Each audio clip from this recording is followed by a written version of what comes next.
cameras, action. We're talking big moments, big personalities, big names in the stands, all on the big screen. Big-time matchups with shot clocks, hammer drops, timeouts, overtime, and playoffs. It's city versus city, squad versus squad. The sport just hits different under the lights. It's TGL presented by SoFi. Keep up. It's golf. Tune into every match. Only on ESPN.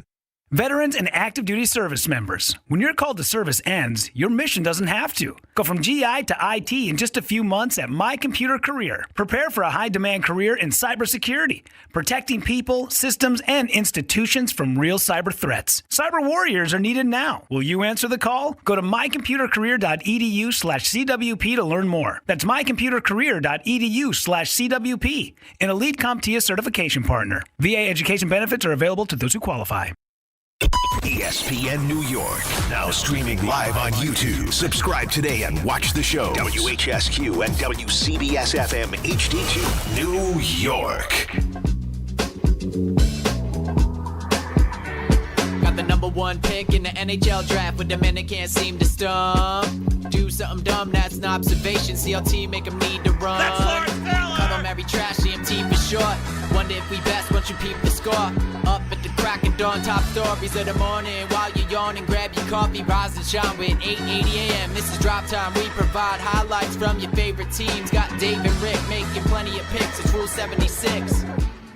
All right, it is Tuesday, March the 17th. I think they call that St. Patty's Day 2026. How about that? It is DNR right here on ESPN New York. Dan and Rick hanging out with you today at 800-919-3776. That is the telephone number. RJ is here. Raymond is here.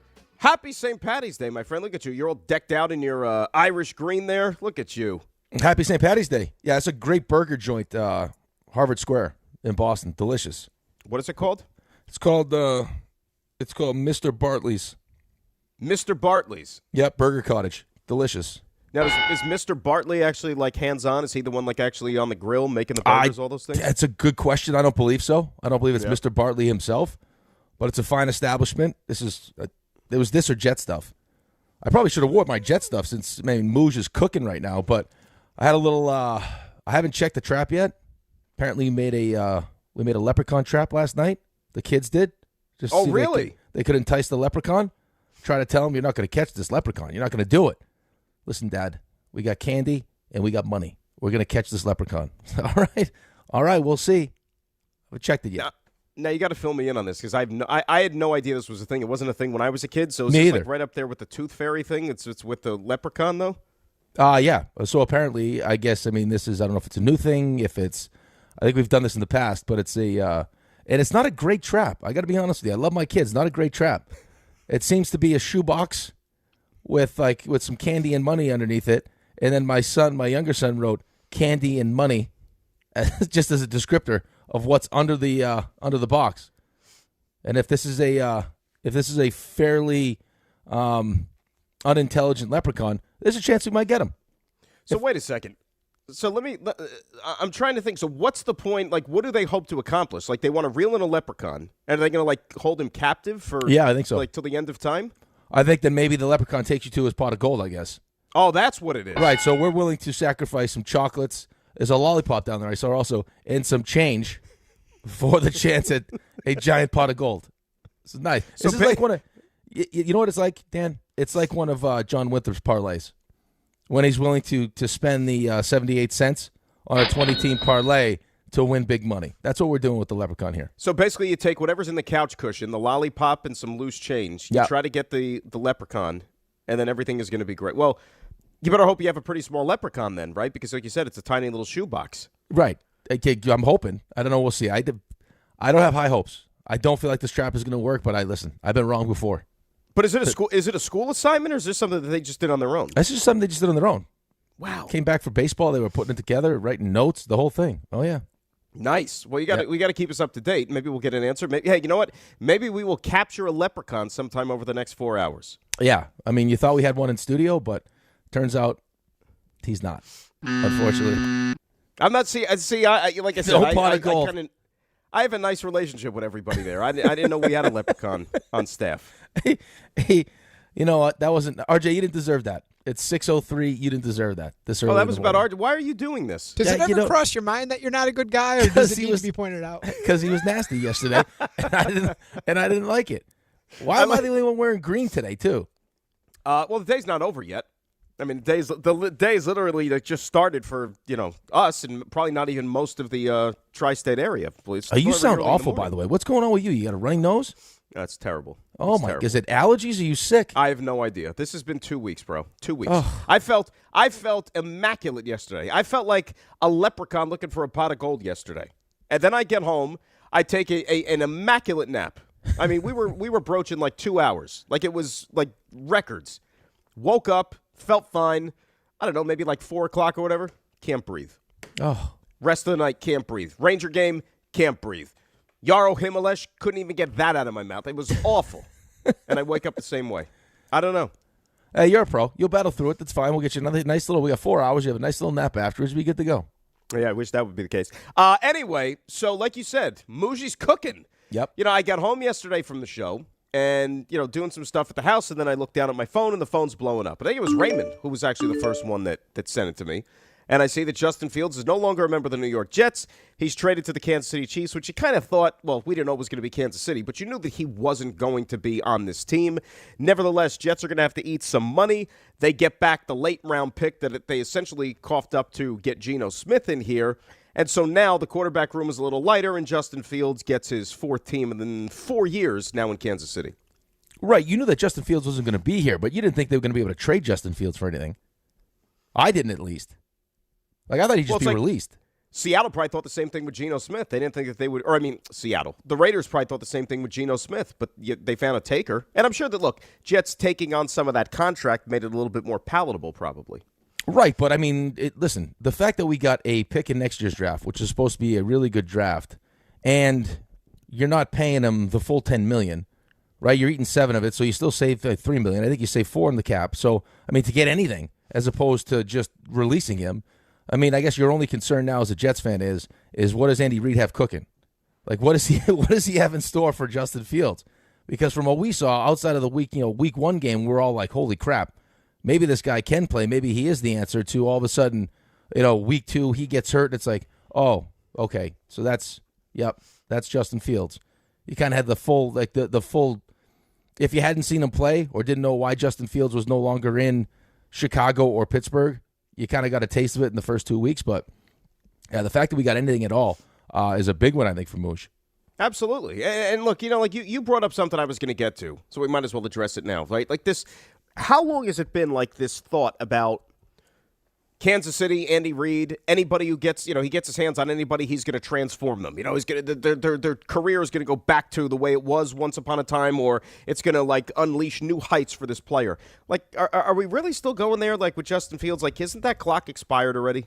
Right? Well, I don't even mean like that though. I don't mean like resuscitating his career. I don't think it's like, hey, Justin Fields. I don't know how much he's going to play. Period. Right? Like I don't know he's where. He's going to play in August. Right. He'll get some reps, and then eventually Patrick Mahomes is going to come back. I don't know where he's at. Hell, we just saw Jason Tatum come back 10 months after an Achilles. So, like, we know how much work Patrick Mahomes puts in. I'm sure at some, like, he'll be ready sooner rather than later. I just mean, like how we use Justin Fields. Not resuscitating his career, but I think, is there, like, you're talking about Andy Reid, who, like, will look at high school games to try to find new plays. You know what I mean? Like, does he have something in mind for Justin Fields? And now that Justin Fields is on, what is this, Team 4 now? Team 4 in 4 years, yeah.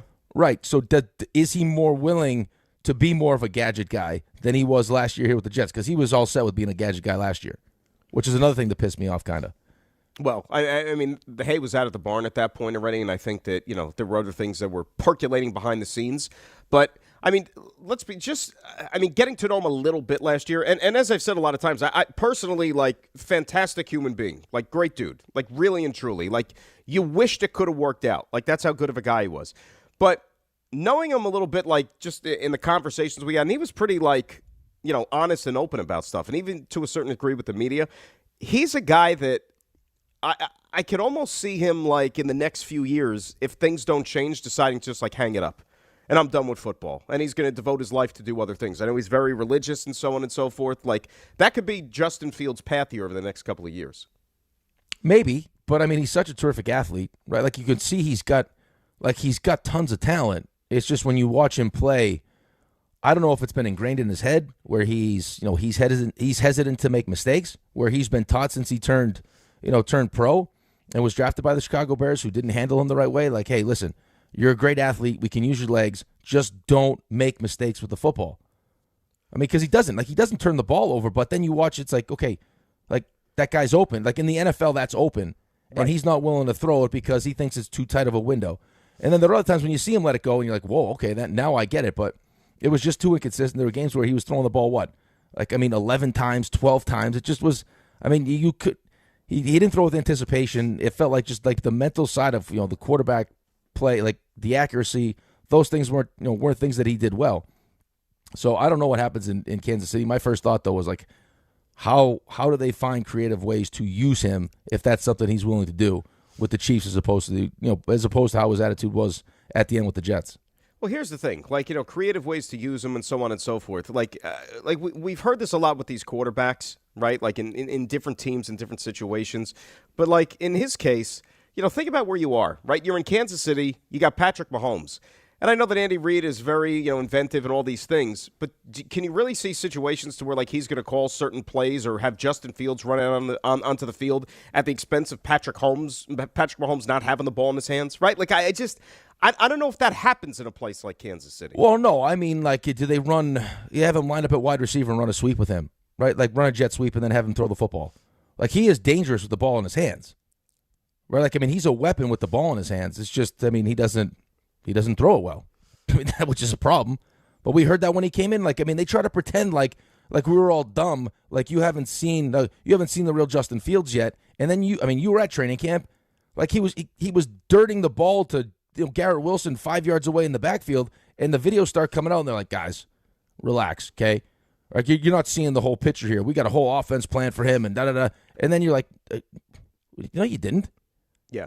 You weren't using him, right? You wasn't running the ball. Like, it was like, what are we doing here with Justin Fields?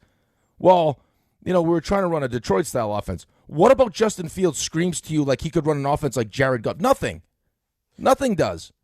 Well, it's not even a Detroit style. It wasn't even a Detroit-style offense. It was an offense that was going to be heavily predicated on the run game. And it's almost like you're asking your quarterback to not do as much when it comes to throwing the football. But good luck trying to win that way in the NFL in 2025, 26, Right, you couldn't. Right, it was never going to happen, and then he ends up getting hurt, and then Tyrod ends up getting hurt, and the whole thing was a mess. And by the time the end of the season's over, because you didn't draft the quarterback, which I thought was stupid at the time, we end up having to watch Brady Cook play, who turns out stinks. Let Brady cook. Those are fun games. Those are fun games, man. Here's my question for you though, because I wanted to ask you this yesterday, just because I'm interested to know how you feel about the offseason so far. Are we at the point now, because I've said this to Dave a couple different times, it felt like when we went through the whole process and Mike T and all these different people, kind of weighed in, and they came up with Aaron Glenn, leader of men, he's a former Jet, all these different things, that it was kind of portrayed to everybody that this was Aaron Glenn's team, right? Like the franchise was being turned over to Aaron Glenn, then they bring in Mougey, and it was going to be Glenn, and then, Mougey would be the GM, but it was Glenn's team. Do you feel like, because I feel like this thing has now turned to where this is Mougey's team and Aaron Glenn is the coach. Are we at that point? I just don't think they're on the same timeline anymore. How about that? I agree with that. So basically that answers your question, right? Yeah. That's kind of along the same lines that you're thinking. And I think that that's pretty evident here. And, I've said this a lot. The way this is kind of taking shape, you know what it reminds me of? It reminds me of 12 months ago, all the same conversations we were all having about the Giants heading into 2025, right? How you had the prospect that they were going to probably draft a quarterback at some point in the draft, right? That was their intent. They were going to take a quarterback at some point. They also signed the two veterans in Russell and Jameis. And then once it ended up being Jackson Dart, we were like, okay, well, when do you play the rookie? He's not going to start week 1, but when is Jackson Dart going to get in there? Brian Dable, he needs to win games so he can keep his job. But Joe Shane might want to get a look at the rookie, and then it might have an effect on the wins and losses record and blah, blah, blah, blah, blah. I got a feeling like we're going to have a lot of those same conversations about the Jets heading into this 26th season. I really and truly do, because there's going to be a young quarterback that in all likelihood is going to be injected into this situation too. Your gut instinct right now, do you think that's a quarterback at 16? Do you think that's a quarterback with one of the second-round picks? Do you think that's a quarterback later in the draft? Because I think that changes the timeline. I think it's I think we were talking about this yesterday, the three of us off the air after the show, with RJ and Ray. I think right now you're asking me, it's a day 1 or day 2 pick, which means first 3 rounds. Okay, so that means the you're going to probably see that kid sooner rather than later. Maybe. Because remember, they have to go out there and still get another veteran, which I said all along was going to happen. Well, here's bringing 2 veterans and a rookie. Okay, but here's why this is such a weird situation. I don't know if weird is the right word, but I'll just use weird for the time being, is if they're on different time frames, right? And we also, I don't have Brian Daboll. Now, you can say what you want about Brian Daboll as a head coach. The reason why you brought him in was because of his work with young quarterbacks, and the thought was he would be able to identify and develop a young quarterback, which to his credit, he was the one that was banging the table for Jackson Dart, right? I don't have that. I got Aaron Glenn. I don't think Frank Reich's that guy. Maybe he is. But now if I'm taking Ty Simpson with 16, or I'm taking him, or I'm trading back up into the end of the first round to get that 50-year option, whatever I end up doing, now all of a sudden I have a situation where we still probably won't win a lot of games, especially if, I don't know what version of Geno Smith we're getting, right? Geno Smith was awful last year. I don't know if he was great in his last year in Seattle. Offensive line's better, so he may be better. I don't know, okay? Defense was horrendous. Is it better? Yeah, but what does that mean? So say you don't win a lot of games. I need to see that young kid play because there's a real chance I'm getting a new coach in 2027. Oh, and by the way, that new coach didn't draft whoever we draft, and we have 3 first-round picks. Right. And the last thing I would want to do is waste the 16th overall pick or whatever other picks it takes me to get the quarterback if my new head coach decides with, a loaded quarterback draft, say that does happen, that he doesn't like the quarterback we drafted more than whoever's available. I think that the situation they may find themselves in, this is the way I could see this thing playing out, is very similar to what happened last year, except substitute Brady Cook with whoever the rookie is going to be. Right, but I don't want to do that in the top 44 picks. If you want to do that in the 3rd round, if you want to take a flyer on Aller or Nuss, one of these guys, I'll eat that pick if I want to turn around in 2027 and draft a quarterback. I don't want to eat the 16th pick or the 33rd pick. No, I hear what you're saying. And I think that, the timeline I think will be a little bit different then, naturally so, because you do want to get a little bit of a better gauge on it. Whether the coaching staff is going to be here or not, you still want to see this kid play. And by the way, obviously, the other options that you have are not getting the job done if you're at the point where you're already entertaining the idea of getting the kid on the field. Because, look, at the end of the day, whether you like the roster, whether you don't like the roster, whether you think it's good enough to win or not, or keep them competitive for 2 months, 2.5 months, they're going to begin the season trying to win football games and entertaining this idea that, we are going to try to make the playoffs. However realistic you may think that is or not, but, let's be real, dude. This is their livelihood. They're in this to win. That's what they're going to try to do here. Yeah, of course, and that's exactly what you should do. Do I like the idea now that the GM is on a different timeline? I absolutely do, because the last thing I would want is have my GM and my head coach on the hot seat with all this money to spend and 4 picks in the top 44. That's dangerous now, right? Because now this is desperation mode, this is save my job mode, and now all of a sudden you make bad decisions and you'll screw it up for whoever takes over after you ultimately fail. I'm just concerned. I wish I knew the inner workings. He's done a great job. That Mougey's done just enough to make it feel like, hey, he's trying to help out his head coach. Meanwhile, also recognizing that his head coach probably isn't very good, and he's going to have to address the coach and the quarterback next year also. Do you know what I'm saying? Yeah. They didn't go crazy. Parts. Yeah, they didn't go crazy. They added some good pieces, some leadership on all 3 levels. They did good things, but it wasn't crazy. Right? They didn't go and spend a crazy amount of money on top of the market free agents. They were smart. They added to that defense, which gives Aaron Glenn and the superpower a chance. But at the other end of it, they still got Geno Smith, right? Geno Smith is an upgrade, but it's Geno Smith is Patrick Mahomes compared to what they had last year. Yeah, but how many games are you winning? But there's more than just a quarterback. Let's be real, right? It takes more than just that. Well, I understand that, but your defense went from awful, right? Quit on your coach, to better, but how much better? You know what I mean? How many games are you going to win with Geno Smith and the let's be realistic. 18th best defense? we're not going to sit here and say that this is a bona fide playoff team next year. How can you? Like, what's the over-under has been, what is it, around 5.5, 6.5, something like that now? So, I mean, those are still the expectations. Now, the roster isn't finalized yet. Now, I'm not going to sit here and also try to kid you in the fact that by the time we get to, June, July, that all of a sudden this is going to be a playoff team on paper. I'm not going to say that. Of course not. But what they have done already here is kind of correct some of the mistakes I think that they can collectively acknowledge that they made last offseason, in starting with the fact that any coach, like look at what John Harbaugh is doing, right?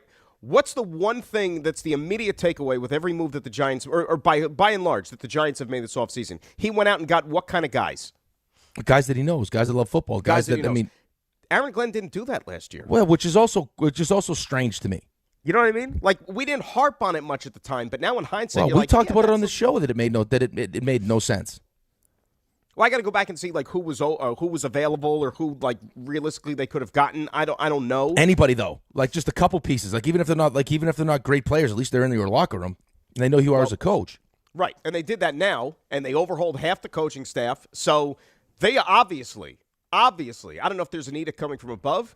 But the message, I think, is loud and clear that the product on the field in 2026 has to be a hell of a lot better than it was in 2025. Otherwise, you know what? Then there's going to be even more changes. Let's face it. Right. See, I just don't.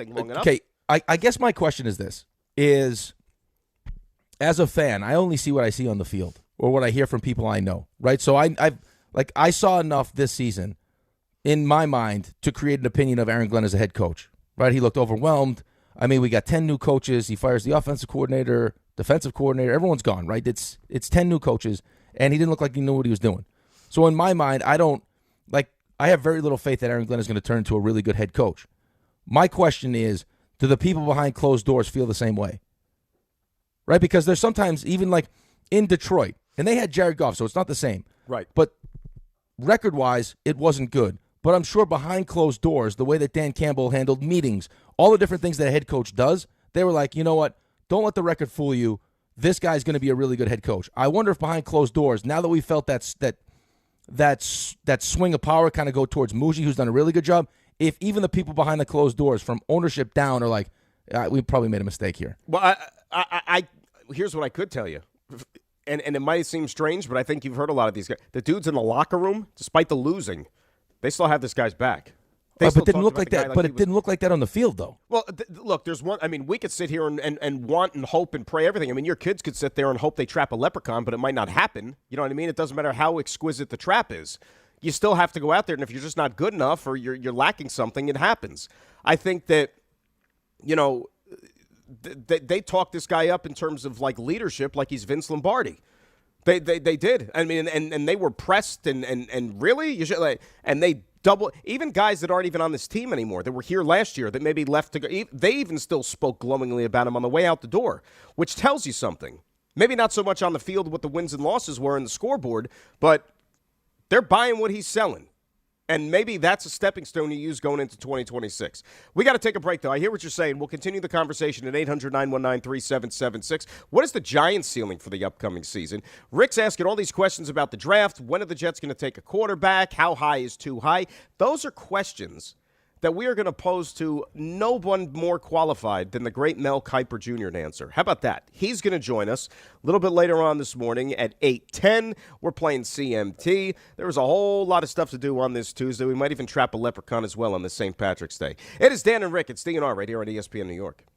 Gold is now nearly $5,200 an ounce, and silver is at an all-time high. Now is the best time to cash in on your unused gold and silver by going to the Estates Roadshow. Gold and silver, old rings, chains, and even broken jewelry. Don't wait. Cash in while gold and silver are hot. 3 locations this week: Staten Island as well as Clark and Old Bridge, New Jersey. Bring your gold, silver, coins, diamonds, and watches, even broken pieces, and get cash on the spot. The prices of gold and silver are at an all-time high, so there's never been a better time to sell. No appointments, no fees, no pressure. Just friendly professional buyers with over 35 years in the business. Go to the Estates Roadshow Monday through Friday in Clark, New Jersey at the Holiday Inn, Staten Island at the Hilton Garden Inn, and Friday through Tuesday in Old Bridge at TMT Cash for Gold, the bright yellow building on Route 9 South. Get some cash in your hands today at the Estates Roadshow. For more info, follow Estates Roadshow on Facebook or go to tmtcashforgold.com.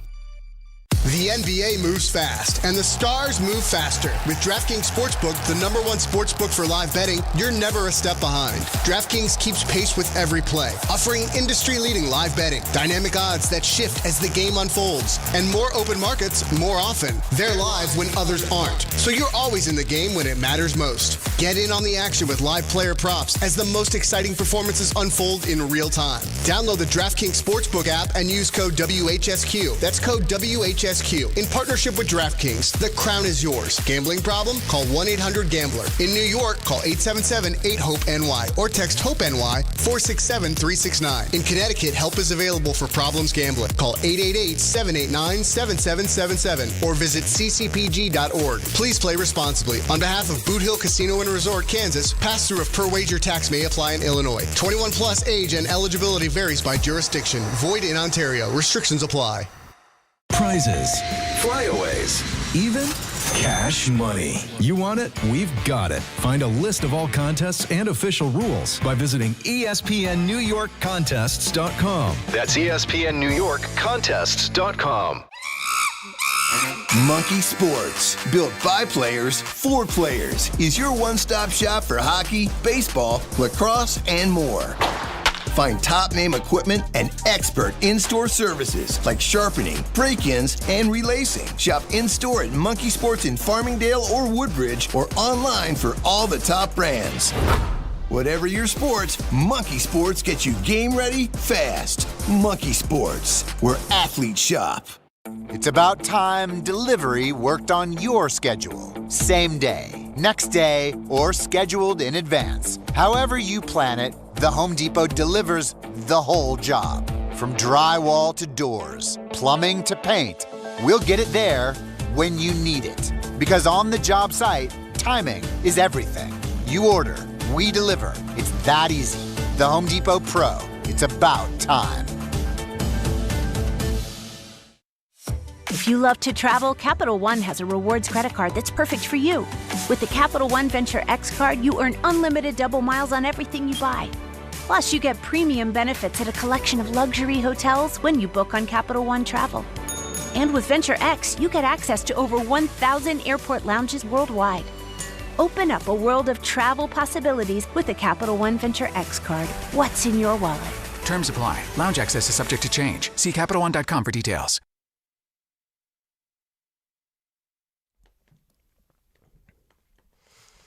All right, ESPN New York taking over Calandra's Italian Village in Caldwell, New Jersey. That's right, tomorrow. Join Don Hahn and Rosenberg live starting at 3 p.m. with a special happy hour to talk sports. Get ready for a huge night on the ice. Reservations are recommended. To book your table, call 973-226-8889. See Don Hahn and Rosenberg live at Calandra's Italian Village in Caldwell, New Jersey tomorrow starting at 3 p.m. It's DNR, Dan and Rick right here on ESPN New York. I was wondering about that appearance thing they're doing tomorrow. Like it says call for reservations, the table, all those things. What happens if there's no more tables? Oh, that's a great question. Right? If you just show up, do you just like kind of slide in with somebody else, like complete strangers, like just so you have a spot? Well, like is there a standing room only, like just like a mingle area, as opposed to sitting down? I don't know. That's a good question. We'll have to ask John when he gets in because I think that's good information, Dan. Now you're thinking.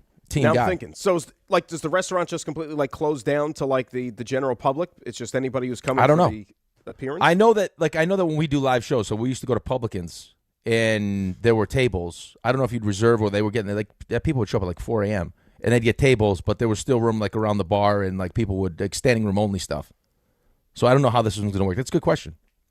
We'll see. Devils would have come from behind win last night. Rangers' winning streak comes to an end against L.A. So a little game 2 of the rivalry, and you can check out the guys tomorrow at Calandra's here in the Italian Village. So the theme I'm getting with as far as the Jets are concerned, at least from you, is that you're still not exactly all in on the direction this thing is going.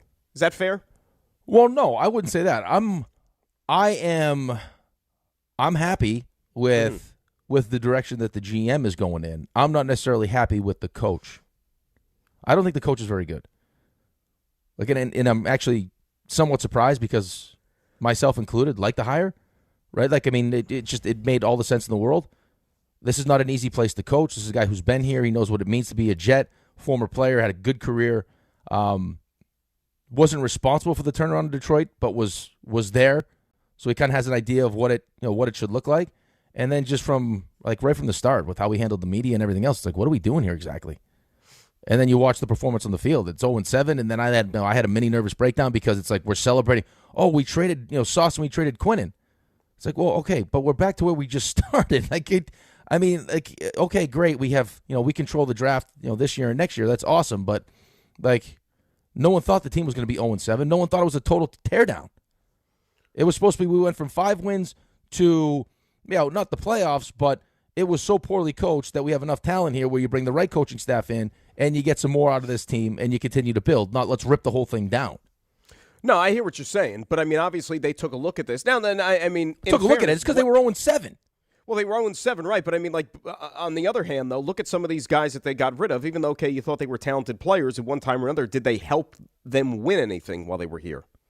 No, but the defense was a whole hell of a lot better than it was last year. The defense, it's completely. You flip a switch from 2023 to where it is now. It's completely different. Well, because you got it different. Because you suck so bad.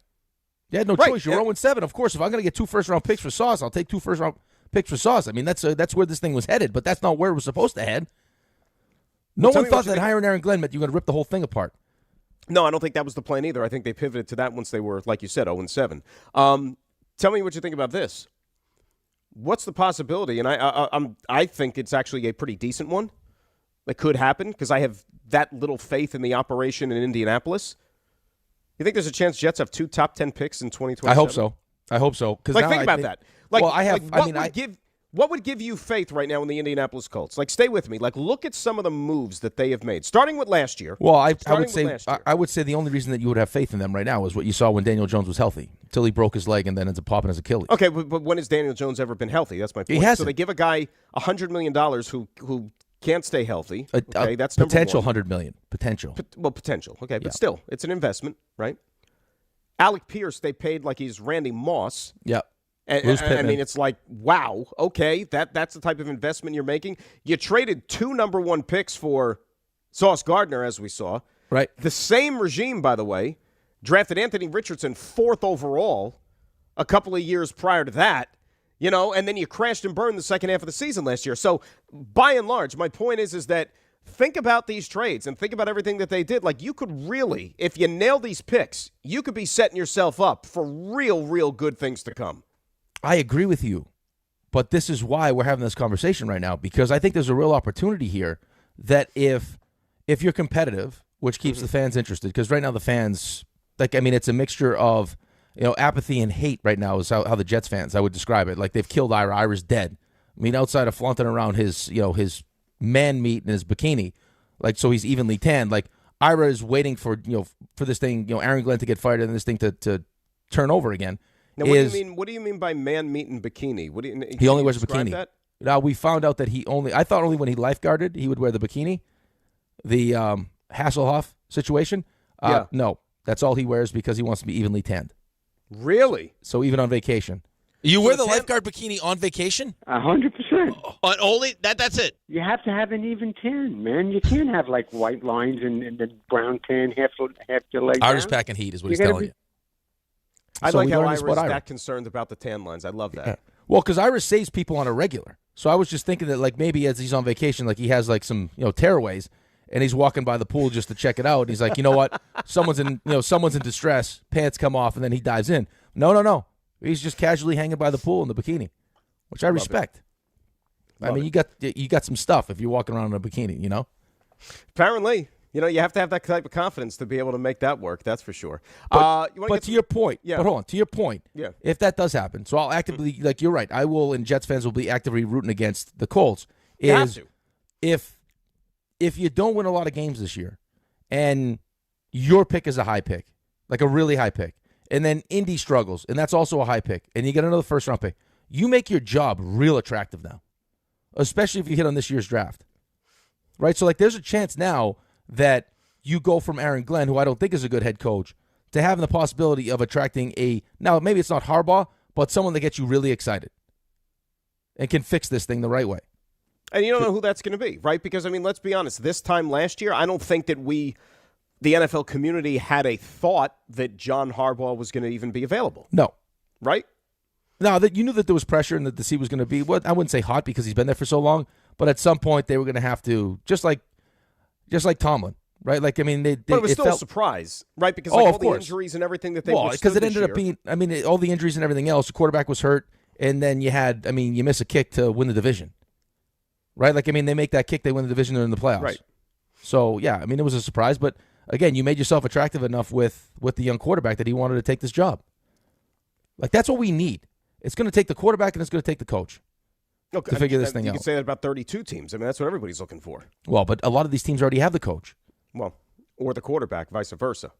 Right. So, I mean, what I'm saying is that this is one of those kind of pivot points, it feels like, where depending on what happens, it could be a real opportunity with how Mougey set this thing up, where if things pan out the right way and all these quarterbacks, the Arches, the Dante, all these guys end up having good seasons, so you have options, and now you have 3 first-round picks, one of those picks being at the top of the draft, and you have a real chance to attract a really good coach. I don't know if it's Mike Tomlin or whoever it ends up being, but, like, the Jets have this stigma of dysfunctional mess.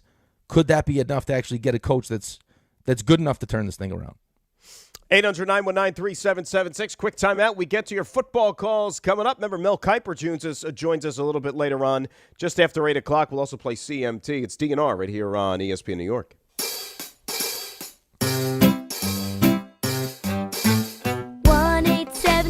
Cars for Kids. KARS Cars for Kids. 1-877 Cars for Kids. Donate your car today. 1-877 Cars for Kids. KARS Cars for Kids. 1-877 Cars for Kids. Donate your car today. Ready to get rid of that old car? Donate it to Cars for Kids. Call 877-CARS4KIDS to speak to a friendly live agent. Donation is super easy, and your car can be picked up as soon as tomorrow. Go to cars4kids.org now or call 877-CARS4KIDS to donate your car today. 1-877 Cars for Kids.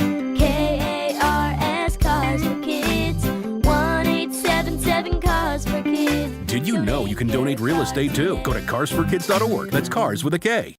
Gold is now nearly $5,200 an ounce, and silver is at an all-time high. Now is the best time to cash in on your unused gold and silver by going to the Estates Roadshow. Gold and silver, old rings, chains, and even broken jewelry. Don't wait. Cash in while gold and silver are hot. 3 locations this week: Staten Island as well as Clark and Old Bridge, New Jersey. Bring your gold, silver, coins, diamonds, and watches, even broken pieces, and get cash on the spot. The prices of gold and silver are at an all-time high, so there's never been a better time to sell. No appointments, no fees, no pressure. Just friendly professional buyers with over 35 years in the business. Go to the Estates Roadshow Monday through Friday in Clark, New Jersey at the Holiday Inn, Staten Island at the Hilton Garden Inn, and Friday through Tuesday in Old Bridge at TMT Cash for Gold, the bright yellow building on Route 9 South. Get some cash in your hands today at the Estates Roadshow. For more info, follow Estates Roadshow on Facebook or go to tmtcashforgold.com. 25 a month, 5 whole years, same sweet number in your ears.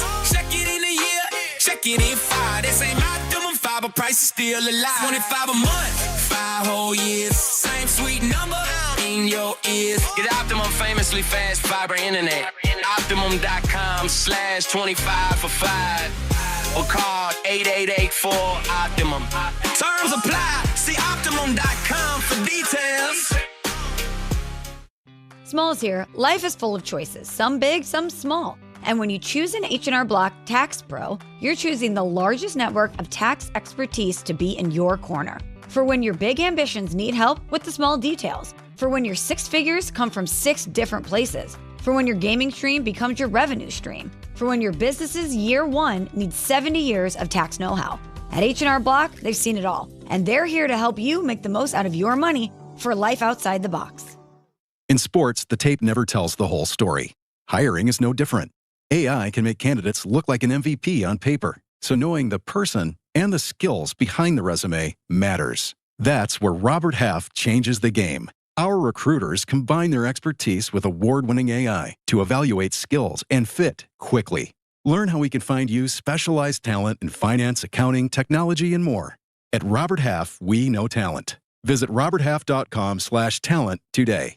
Hop in a John Deere Gator XUV for a day's work. Let's see what's on the to-do list. There goes the tree. And the fence. Not a problem. Because you've got a cargo box filled with solutions. Up to 4,000 pounds of towing capacity. And you're ready to roll. The power's out! Here we go again. The Gator XUV, built for every kind of workday. Learn more at johndeere.com/Gator XUV. Nothing runs like a deer. Hey, John, why so glum? I just got let go. The company's downsizing. This is the third time in the last 2 years.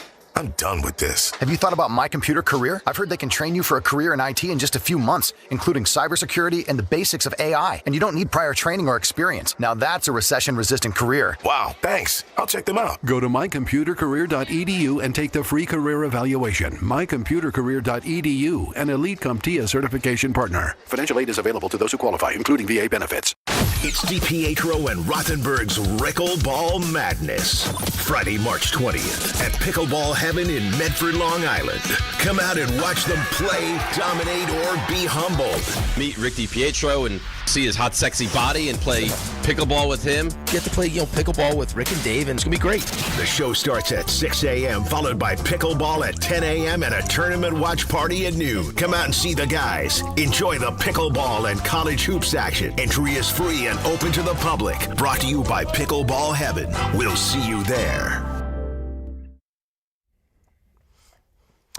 Get ready, New York soccer fans. New York City FC back at Yankee Stadium for a massive showdown against Inter Miami this Sunday with kickoff set for 1 p.m. For your chance to be there in person, enter right now at ESPNNewYork.com or through the ESPN New York app. Tickets are available right now at Ticketmaster.com/NYCFC. It's Dan and Rick, DNR, on this St. Paddy's Day 2026.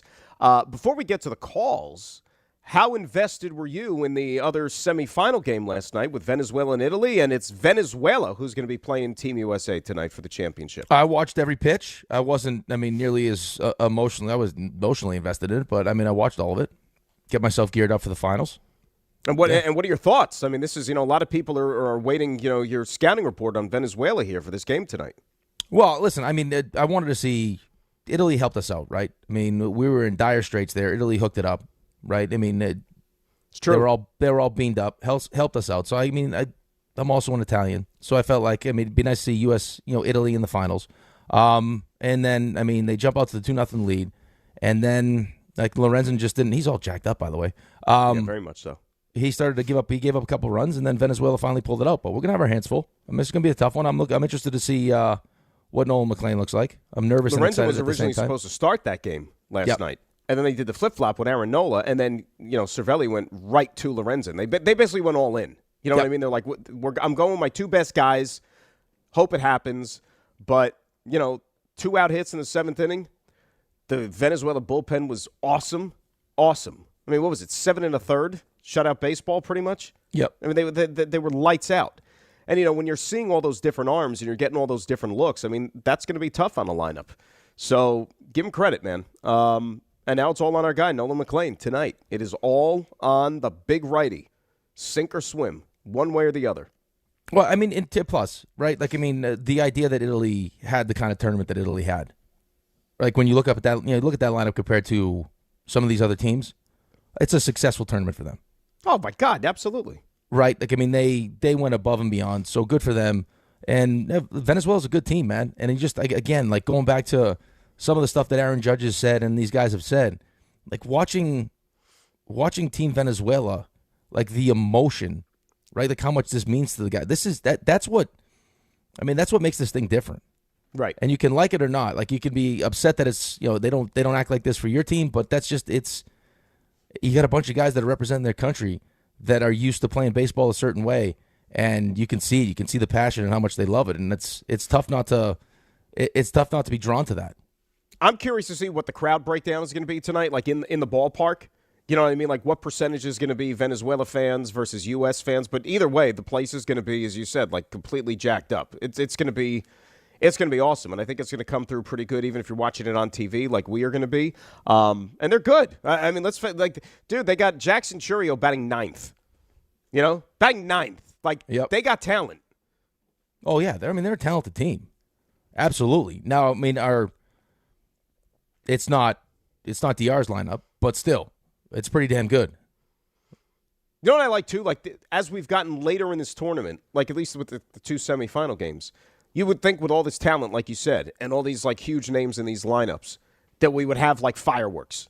It'd be 9-8, some low-scoring games. Yep. Pitching, defense. I love that, because, these high-stakes games, that's what you want to see as a baseball fan. I think that's cool. I was having this conversation last night at baseball practice. Just, how good the baseball's been.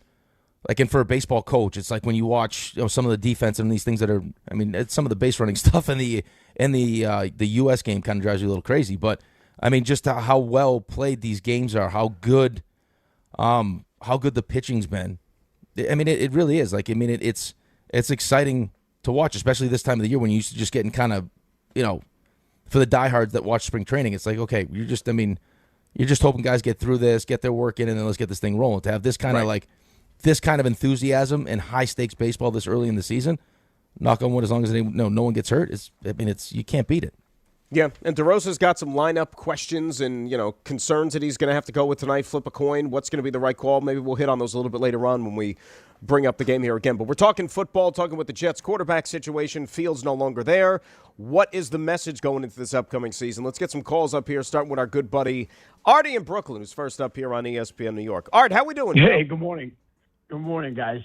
So in case any Jet fan was worried that the GM didn't know what he's doing, for him to find a team that he could get somebody for Justin Fields is amazing.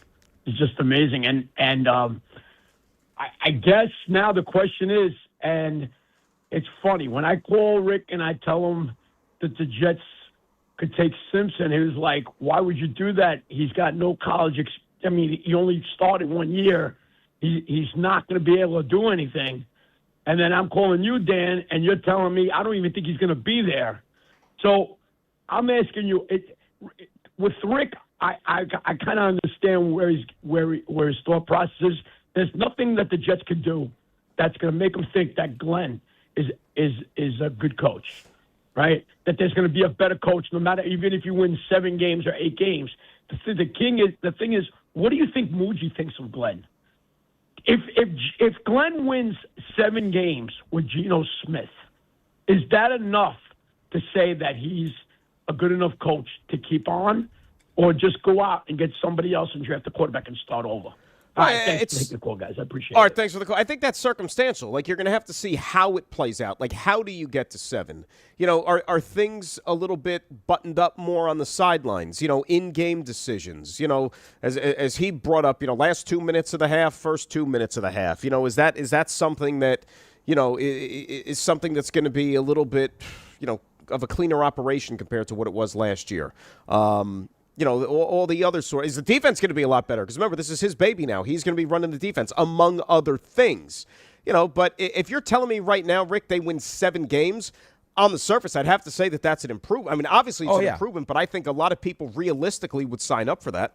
Right, absolutely. And listen, Artie has called in a couple different times and talked about Ty Simpson. And again, I thought Ty Simpson's start to the season was really, really good. Yet, there were plenty of people that thought Ty Simpson was going to be, the first quarterback taken, and then if you want to blame injury, whatever you want to blame, he fell off, and now it was we don't know about Ty Simpson. But every time we have Mel on, and now I'm sure Mel will come on today and tell us that the Jets are taking Ty Simpson at 16 because it makes sense, and Ty Simpson has had, a good combine, and he's having good meetings and all these different things.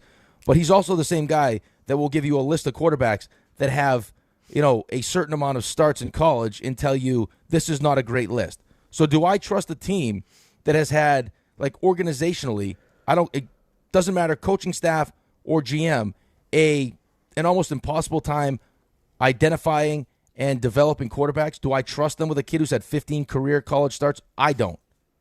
I'm not willing to risk that. Are there other teams that could do it? Yeah, I'm sure there are other teams. If the Rams drafted Ty Simpson, do I think that Ty Simpson will eventually be good? Yes, I do. Right? There are certain teams that could do it, and I would feel good about it. I don't feel that way about, Aaron Glenn in this regime or my team to do it. I need a slam dunk.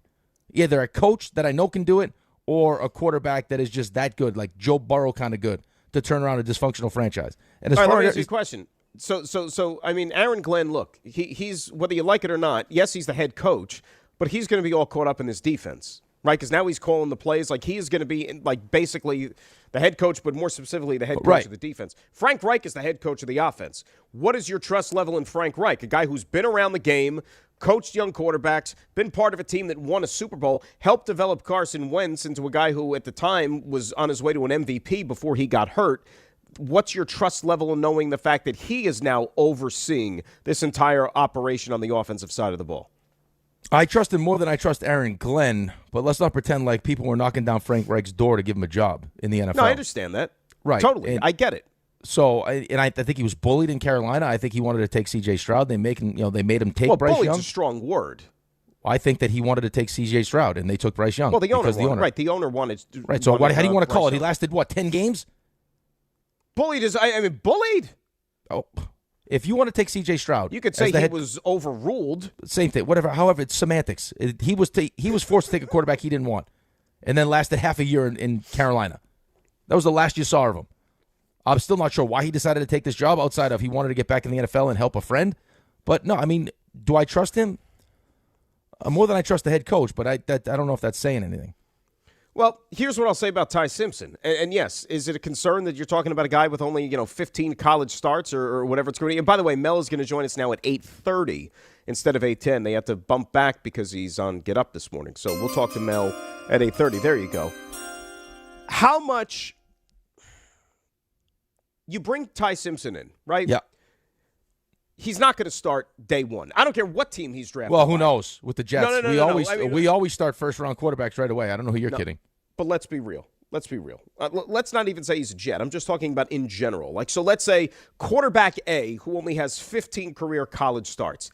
How much do you think him standing on the sidelines, watching however many games, however many weeks before he gets a chance to be on the field, how much do you think that can mitigate the inexperience of only the 15 starts in college? Like, is he standing on the sidelines and watching these games, watching the quarterbacks, watching the speed of the game? Does that increase your experience level, just even though you're not getting the on-field reps? Well, I think it increases your experience level. I don't think it makes up for only starting 15 games. I think you need to learn on the job.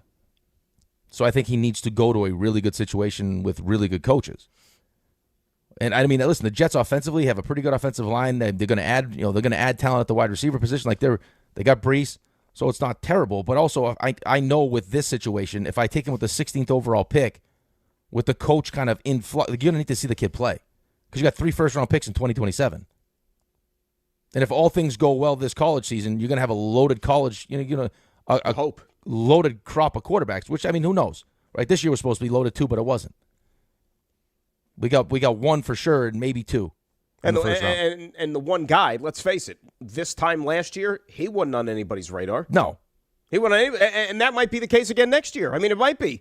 In this day and age in college sports, I mean, where you have guys coming and going with the transfer portal and everything like that, you have these guys that just pop up out of nowhere and all of a sudden have these great seasons and put themselves in position to be drafted, high up in the NFL and so on and so forth. Right, but I mean, I think that the other train of thought is like for Don, who kind of beats the drum for you got to win and show everyone that you're functional, all these different things is, well, you'll figure it out. You got 3 first-round picks. Well, until you can't, right? I mean, the Giants were just in that same – he's a Giants fan, and the Giants were in the exact same position. Where they tried to trade when Caleb went 1, Jaden went 2, and Drake May went 3. They tried like hell to get up there to get one of those guys, and those teams said, no, we're taking a quarterback. Right, and that's you got the second overall pick this year, and you can't trade up to get to the first pick. Well, that's the thing, and that's why luck factors in, I think, a little bit too, right? Because let's use this year as an example, right? Okay, the Raiders have the first pick. Raiders need a quarterback. If, let's say, Tennessee, for example, if Tennessee had the first pick in the draft, they have Cam Ward already. They're not taking a QB. They're open for business with that first pick. So you might have been able to even get yourself up there, and you might have had Fernando Mendoza. Right, but you didn't. That was my point. So, like, the whole idea, like, the we'll wrong just team ended up having the number 1 right, pick. so we'll just figure it out. Well, I mean, Arizona's going to need a quarterback. They're going to stink. Right? Like, I mean, there are teams that need quarterbacks that could stink, or there could be teams that you don't think need quarterbacks that, theirs gets hurt, they have a bad season, and guess what? Arch is just that good that they can't pass him up. Because he's a generational talent. And they won't trade with you either. Well, I think Artie alluded to it. I actually think I don't think Ty Simpson's going to be there at 16. I don't. Okay, we'll ask Mel. I mean, that could be the case. You know how quarterbacks... Because, dude, like, we live in this universe, right? Like, we know the NFL. We've seen the draft for how many years? Teams are so desperate when it comes to quarterbacking, as we know. Like, and so guys get overdrafted all the time. Doesn't mean they're worth it, and teams might make foolish decisions to trade up just so they can get their hands on a guy because they fear that he's not getting past 14 or he's not getting past 15 or he's like, you know what I'm saying? So I just think that desperation level and the fact that still too many of these teams don't learn their lesson from the mistakes that other clubs make. Right, but you're also trading up to get this guy. You say that, but then you look at the teams that are above you at 16. Outside of, the Rams aren't going to take a quarterback at 13, right? Like maybe with their first round pick, they decide to make. Do we know that? No, they don't even have a first round pick. They traded it. You know what I'm saying? Like Matthew Stafford's not going to play for forever. Right, but the thought was before they made that trade with Kansas City was that they would use their first round pick. Like, that's a team that's ready to win a Super Bowl now. They're not going to. I can't imagine they're going to use the 13th overall pick on Ty Simpson unless they completely fall in love with this guy. Right? Okay, but you're talking about trying to make yourself fall in love with a kid that started 15 games as opposed to waiting till next year, where everyone thinks that not only is the quarterback crop going to be better, but the draft is going to be better. I totally understand that, but I'm just saying these teams and these scouts and these GMs, coaches, whatever, what they feel is what they feel. I can't get in their heads. You might have one team that just goes, Dave Gettleman, full-blown love over Daniel Jones. And that was Daniel freaking Jones. And 6th overall.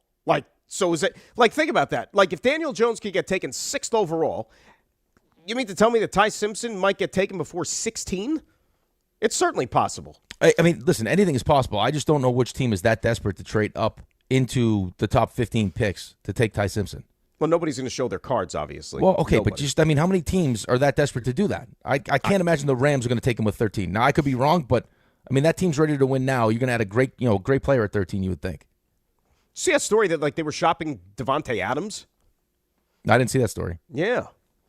At one time, I don't know about now, but they were looking into the possibility of moving on from him because they obviously. Well, at 13, you're going to get a good receiver at 13 if that's something you want to do. They could have done that and cheaper. Right, exactly right. But Devontae Adams in the red zone last year was a weapon. Absolutely. It's amazing that Devontae though has never been in a Super Bowl. It's almost like he's snake bit. And then you also have how often they use 3 tight ends in LA now with the Rams. A lot of 13 personnel. A lot of 13. I just don't know the team that's going to be desperate to do that. Maybe the Steelers sitting there at 21. You never know. Miami just brought in Malik Willis. They're not going to do it. Yeah, but Malik Willis isn't a long-term fixture, though. But they think he's going. They think he has the potential to be. It's a 2-year deal. Okay, so why would you trade him now to do it when you think the quarterbacks in 27 are going to be better? You're asking me to defend organizations that are, act on their own volition. No, I'm asking you to defend. I don't know. I'm asking you to defend your point that you just made that you think Tyson's going to go in the top 15. Because I can't sit there and get in the war room. All I know is that I've been watching football enough in the last. Let's just keep it even. Okay, recent. but that's Forget usually 20 years, right. But when you're talking years. about teams that are desperate to take a quarterback, I'm saying to you, well, you how just many rattled teams? off a couple of them. The Pittsburgh Steelers. You think? They don't even know if Aaron Rodgers is going to play this year. Right, but Ty Simpson will. Not saying he's going to play this year, but if let's say Mike McCarthy loves Ty Simpson, Ty Simpson, he's a coach's son, I got to go get him. And there might even be a team that we don't even think needs a quarterback. But then, and look at what the Atlanta Falcons did a couple of years ago. It doesn't mean that was the right decision, but they gave Kirk Cousins $1 gazillion in free agency 2 months later. Right, and how did that work out? They trade up to get Michael Penix. Right, how did that work out? But again, I'm not sitting here telling you that all 32 teams are smart. I just know that that's how they operate. That they just get so in love needing a quarterback. And, oh, my God forbid, we got to trade up and get a quarterback. Teams make the same mistakes year in and year out. Even if it's just one, somebody is going to do it. Now, if he was a running, I'm not sitting here. We can have a conversation about Jeremiah Love. Like how high is too high to take a running back. And that even applies to the Giants at number 5. But the quarterback is completely different. These teams completely lose their mind over the prospect of a quarterback sitting there, and we have to take him. Listen, I don't disagree with what you're saying. That's been the history at that position. I'm just sitting here looking at the draft, thinking to myself, who is going to be that team? And outside of maybe the Steelers, I don't know what other teams are going to be desperate to get in the top 15. That's the beauty of the draft. That's the surprise. That's why we watched. Like I said, nobody was mocking a quarterback to the Falcons a couple of years ago after they signed Kirk Cousins, and they did it. Doesn't mean it's smart. Doesn't mean it worked it's wise. out. It was terrific. And there you go. But that's their problem. That's not a me and you problem. We could sit here and just laugh at them. Ha, ha, ha. No, Ha, ha, Falcons. The Jets are my problem. That's my problem. No. Is the Jets. Ultimately. What? It's not Mr. Bartley's problem, though, right? No, he has no problems. His burgers are delicious. He's celebrating St. Patrick's Day. Yep. Let me remind you about something, and you will like this. It's called Rickleball Madness. I think you're familiar with that. Mm-hmm. This Friday, taking over Pickleball Heaven in Medford, New York. Catch a live broadcast of our show starting at 6 a.m.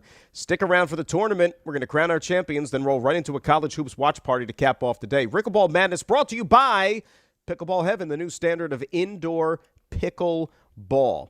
800-919-3776. We come back. We'll get into that other team in town known as the Football Giants. They've had themselves a whale of an offseason so far, starting with the head coach. As we said, Mel Kiper Jr. joins us at 8:30, CMT a little bit later on this hour. Dan and Rick, ESPN New York.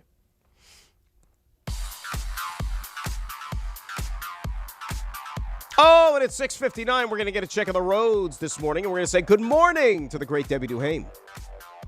Hi, Dan. Hi, Rick. Happy St. Patrick's Day, guys. Hey, we had windy conditions last night with downed trees all over this morning, so please use caution. Morris and Essex line of New Jersey Transit resuming service, but do watch for delays. Same thing with the North Jersey coastline. Again, it was a downed tree into the overhead wires. That St. Patrick's Day parade begins at 11 this morning. Watch for closures later on 5th Avenue, 40s through the 70s. Cross Bronx East at Webster, a collision. Jackie Robinson East at Cypress Ave, a collision there. Sponsored by Positive Coaching Alliance. If you have questions about youth or high school sports, Positive Coaching Alliance can help.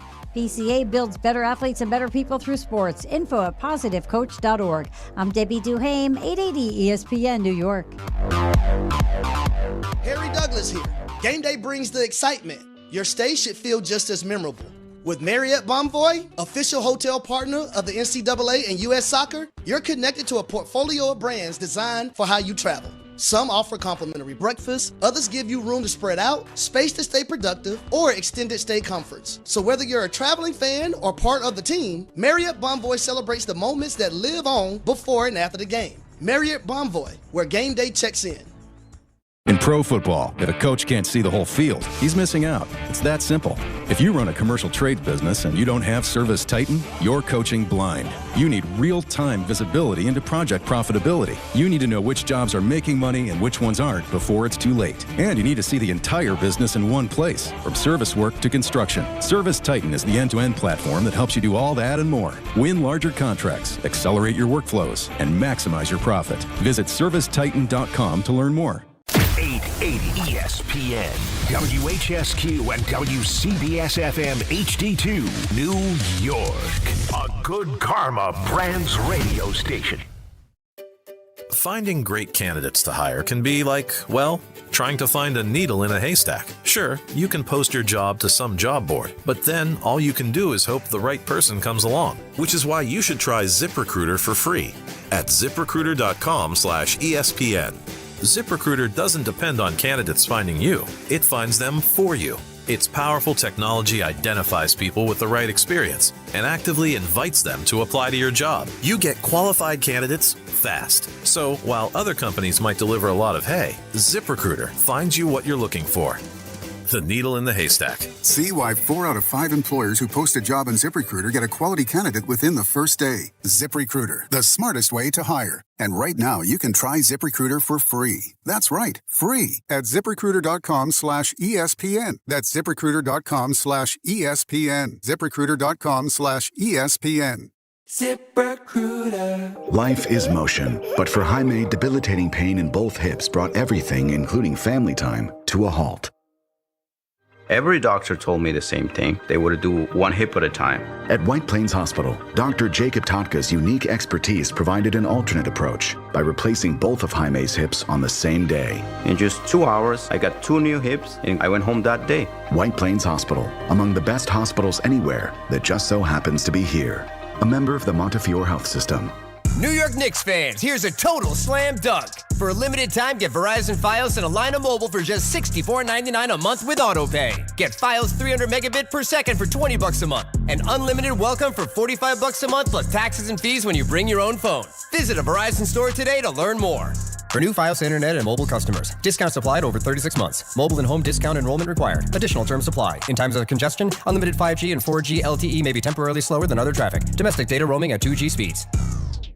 Smalls here. If it feels like everybody's sick right now, you aren't imagining it. Doctors say this is the worst cold and flu season in 25 years, and it's not over. I can't afford to get sick, and I doubt that you can either. That's why I ordered a medical emergency kit. It's like having an urgent care and a pharmacy right in your home. It includes prescriptions like generic Z-Pak to help you get well faster, plus antibiotics to treat pneumonia, strep throat, sinus and ear infections, nausea, even UTIs and other common illnesses. It's in your kit the moment you need it. No waiting for your doctor, no hours at urgent care, no lines at the pharmacy, no copays. Just match your symptoms to the right prescription in your guidebook and call their telemedicine doctor standing by. Order your medical emergency kit online in minutes and it ships to your door. Save $45 with my promo code SMALLS at urgentcarekit.com/smalls. Again, that's $45 off with promo code SMALLS at urgentcarekit.com/smalls. That's urgentcarekit.com/smalls, promo code SMALLS. Prescription required. Always consult your doctor to determine if this product is right for you. This is DiPietro and Rothenberg. It was kind of portrayed to everybody that this was Aaron Glenn's team. My man Darren. Bro, we in this thing together. Then they bring in Mougey, but it was Glenn's team. We're going to do some magical things here, bro. Some magical things. I look forward to it. I feel like this thing has now turned to where this is Mougey's team and Aaron Glenn is the coach. Are we at that point? I just don't think they're on the same timeline anymore. How about that? Mougey is no longer the sidekick, and I think he's done a sneaky good job with what he's done so far. This is DiPietro and Rothenberg on ESPN New York and streaming live on YouTube. All right, hour number 2.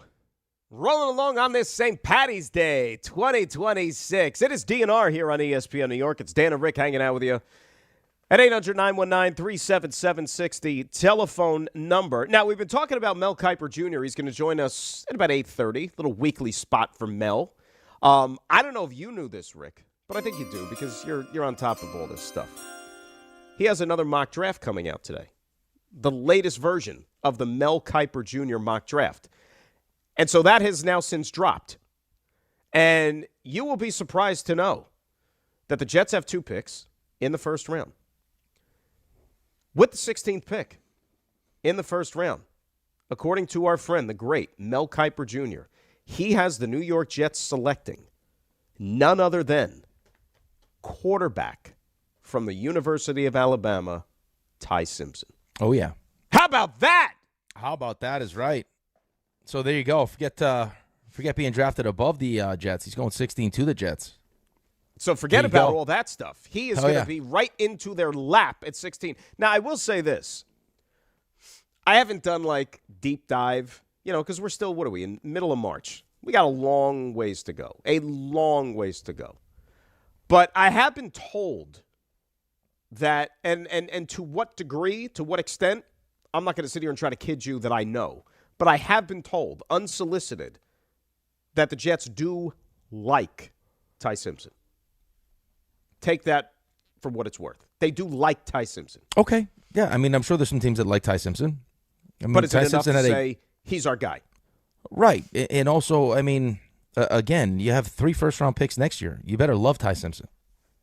I don't need you to just like him. I need you to love Ty Simpson. Like, Mougey better love Ty Simpson. And Ty Simpson's going to have to play in year 1. Like, you're going to have to see him. You have to. Because you got to figure out, if this is the guy or not. At some point, he's got to get. Now, let me ask you a question because we haven't talked about this either. Are you opposed to the idea of whether it's Ty Simpson, whether it's somebody that you draft this year as a quarterback, and let's say it doesn't work out, right? Are you opposed to then turning around next year with one of the 3 ones and then taking another quarterback next season if you don't get a good read on this guy? No, I'm not opposed to doing that. I'd rather not do that though, because I can get a good player at 16, right? Like, I could build this thing properly so when I do draft the quarterback, he goes into a really good situation.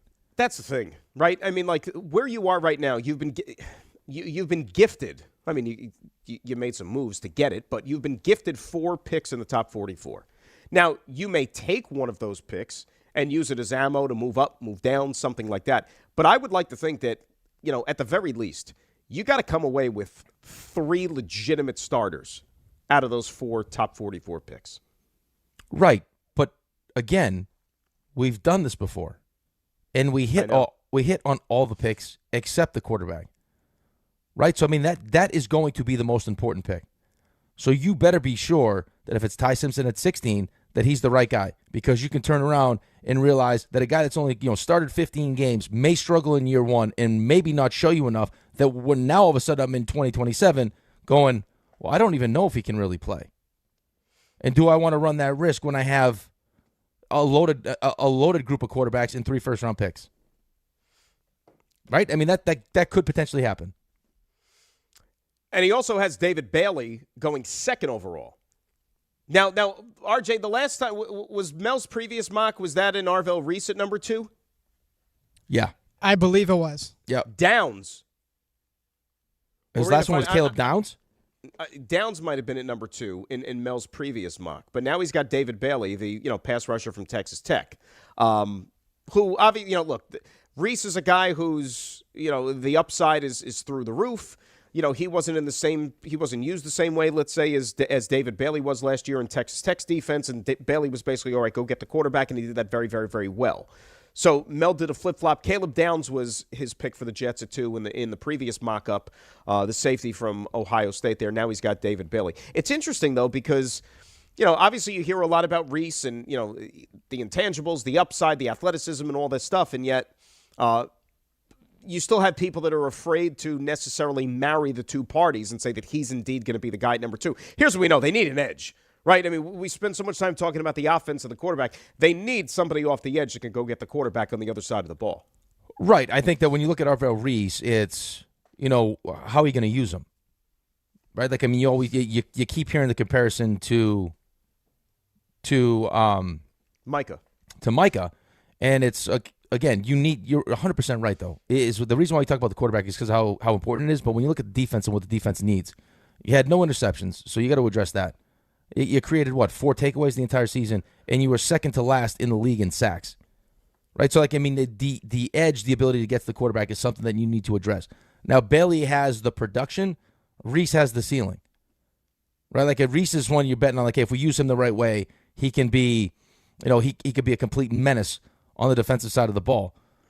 I also think that when you look at going from Caleb Downs to now all of a sudden having him have Bailey at 2 is kind of the dilemma, I think, in this draft period, is where you feel like the best players in this draft that can't miss, no one's can't miss, but you know what I mean, like the blue chip guys, like positionally aren't, like value-wise, what you would normally take. Right? Like, I mean, you got to say, like, how high do you want to take a safety? How high do you want to take a running back? Right? Caleb Downs is going to be a really good NFL player. Jeremiah Love is a stud, but you got a safety and a running back. Sonny Styles is a linebacker. So how do you value those positions? Well, or do you just say these are great players? No, right. And some people will tell you, like, depending on, what day of the week it is, somebody will tell you that Caleb Downs might be the best player in this draft. Other people will tell you that Jeremiah Love might be the best player in this draft. But the positional value, as you said, God forbid, there's this thought, God forbid you take a running back that high. You can't take a running back at 5. You can't take a safety that high, especially at 2. That would be blasphemy. You got to go back decades the last time a safety was taken that high. I mean, yeah, I get it.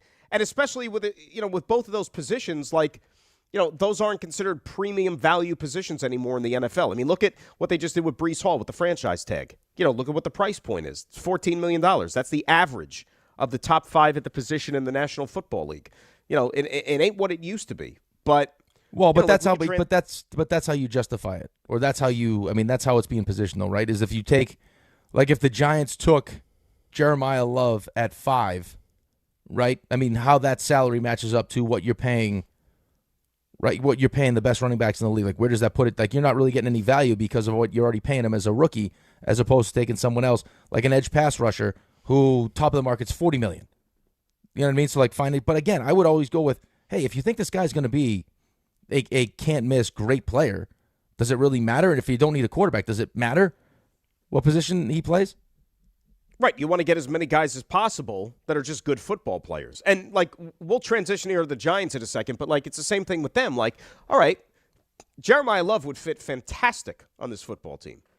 Add a home run hitter like that to this offense. But it's even more sensitive with the Giants in particular because they've been down this road before with a running back. Right? Like, now it's not 2, right? But this will be 5. But where the Giants are, like, if if you're a team like the Giants who are still building something, all right, you got the great coach in now. You're becoming a little bit more of a veteran team. You have a rookie quarterback. Can you afford to just insert a running back, let's say, with your first overall pick, given that you still have a lot of other needs, and say, that's going to help us win faster than what other position we're going to address? Right. Listen, I think outside of having the emotional scars that went along with taking Saquon Barkley with 2, right, it's kind of a last ditch effort to give Eli Manning one more shot when everyone realized that Eli Manning was probably close to being done. You could make an argument that taking Jeremiah Love at 5 wouldn't be a terrible idea for the Giants. Offensive line is better. You ran the ball really well. Was it 5th in the NFL last year with Tyrone Tracy and a little bit of Cam Scatterable before he got hurt, and those guys aren't Jeremiah Love. Not to mention the fact now I got quarterback going into year 2, and let's face it, this winning that we're talking about is going to start with that position. If I got him, Jeremiah Love, and Malik Neighbors when he comes back and he looks like Malik Neighbors, I mean that's pretty good. Not to mention the fact that if you're Dave saying you're going to win a Super Bowl in 5 or less years, you're getting right. I mean, you're going to actually get the payoff because you got Jeremiah Love in his prime on that rookie deal for the time frame in which you think you're going to win a Super Bowl. As opposed to what you got Saquon Barkley, where you weren't close. But it's not like, the other thing too is it's not like Saquon was a bad Giant by any stretch. He was a great Giant. He just didn't equate to winning. Right. It just you didn't win. You had the one run to the playoffs there, and unfortunately it didn't work out. I mean, you had the win in Minnesota or whatever, but then you got humbled smashed in Philadelphia the next. Yeah, you got smashed. But that was a dominant team. They played over their skis a little bit there, and as we know, that ill-fated season in a way kind of set the program back a little bit because maybe they thought that they were a little ahead of the curve than they really and truly were. But, here they are, and now you got new people in charge and really one guy in charge who's running the show, and that's John Harbaugh. But, look, I don't think you could go wrong either way. And if you're asking me right, and I think we talked a little bit about it yesterday, I think if I'm the Giants right now, I'm taking Styles just to add a thumper to that defense and get me back to playing Giant football with the tradition of what this organization and the history is kind of forged upon. Right. I don't disagree with you. I don't think Dave disagrees with you. I think Dave loves Sonny Styles. I think he likes Caleb Downs also, and I think he also has, he has the whole Saquon Barkley thing, where he would be hesitant to take. He thinks Jeremiah Love's a really good player, but he'd be hesitant to take him at 5. I mean, I think that's how I'm pretty sure that's how he feels. Yeah, it's kind of a little bit of PTSD. That's exactly what it is. I do think to a certain extent that it is something that's tangible for the Giant fans. They do still feel right, that. But how much we keep going back to the Saquon pick. Saquon was great, right? I mean, Saquon was you saw what he just did with Philly on a team that was talented enough to win. He ran for over 2,000 and was the offensive player of the year. So it was in there. Was that the bad pick, or was taking Daniel Jones at 6 the bad pick? Right. And then signing Daniel Jones as opposed to franchising Daniel Jones. I mean, there were a lot of it. That first year ended up being the biggest problem is that they actually won that first year with Brian Daboll. Right. And then had to make that decision. And that set them back. Right. 1,000%. Let's get a little bit more into the Giant conversation before we play our CMT at 800-919-3776. Others are going to chime in. I'll play some sound for you, too, about what the ceiling should be for this football team. And look, we know that expectations are going to be through the roof. They already are. And we've seen teams in the NFL nowadays make this transformation from going to an also-ran to a playoff team in year 1 when you bring in a new coach and the culture has changed and all of a sudden it's like waving a magic wand. Are the Giants going to be one of those teams here in 2026? It's Dan and Rick, DNR, ESPN New York.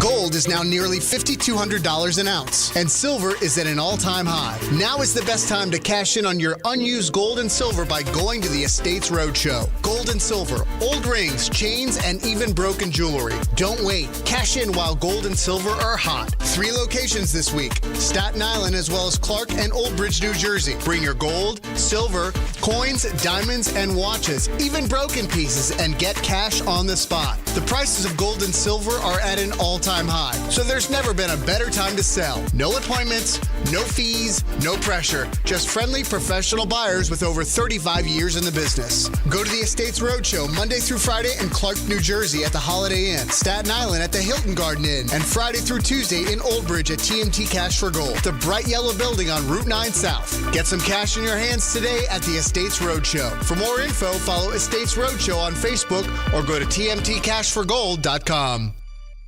Hi, this is John D'Agostino from D'Agostino & Associates, the injury firm. I've talked about how a construction accident took my father's leg. The heavy prosthetic he wore looked nothing like the high-tech limbs we have today. It was crude wood and metal, held together by bolts that dug into his skin and left painful ulcers. But the thing I remember about my dad is how he never complained. He put on his prosthetic leg and he went to work. He coached my baseball teams, danced, sang karaoke, and even loved to travel. He may have limped, but he always held his head up high and he lived with dignity. At D'Agostino & Associates, I spent over 35 years building a law firm that helps accident victims and those in need of their Social Security disability benefits. We fight till our clients get the money and dignity they deserve. So call us today at 1-800-BITE-BACK. That's 1-800-248-3222. We have offices throughout New York and New Jersey. So don't tell me personal injuries aren't personal. I know what they can cost a family. I've been there, and I'll be there for you. D'Agostino Law. Bite back. Right now, FanDuel's dropping bonus bets into everyone's account for the tournament. All you have to do is opt in to claim your bonus. Use them on your bracket picks, money lines, spreads, totals, game props, or even same-game parlays. But don't wait. These bonus bets are only available for a limited time.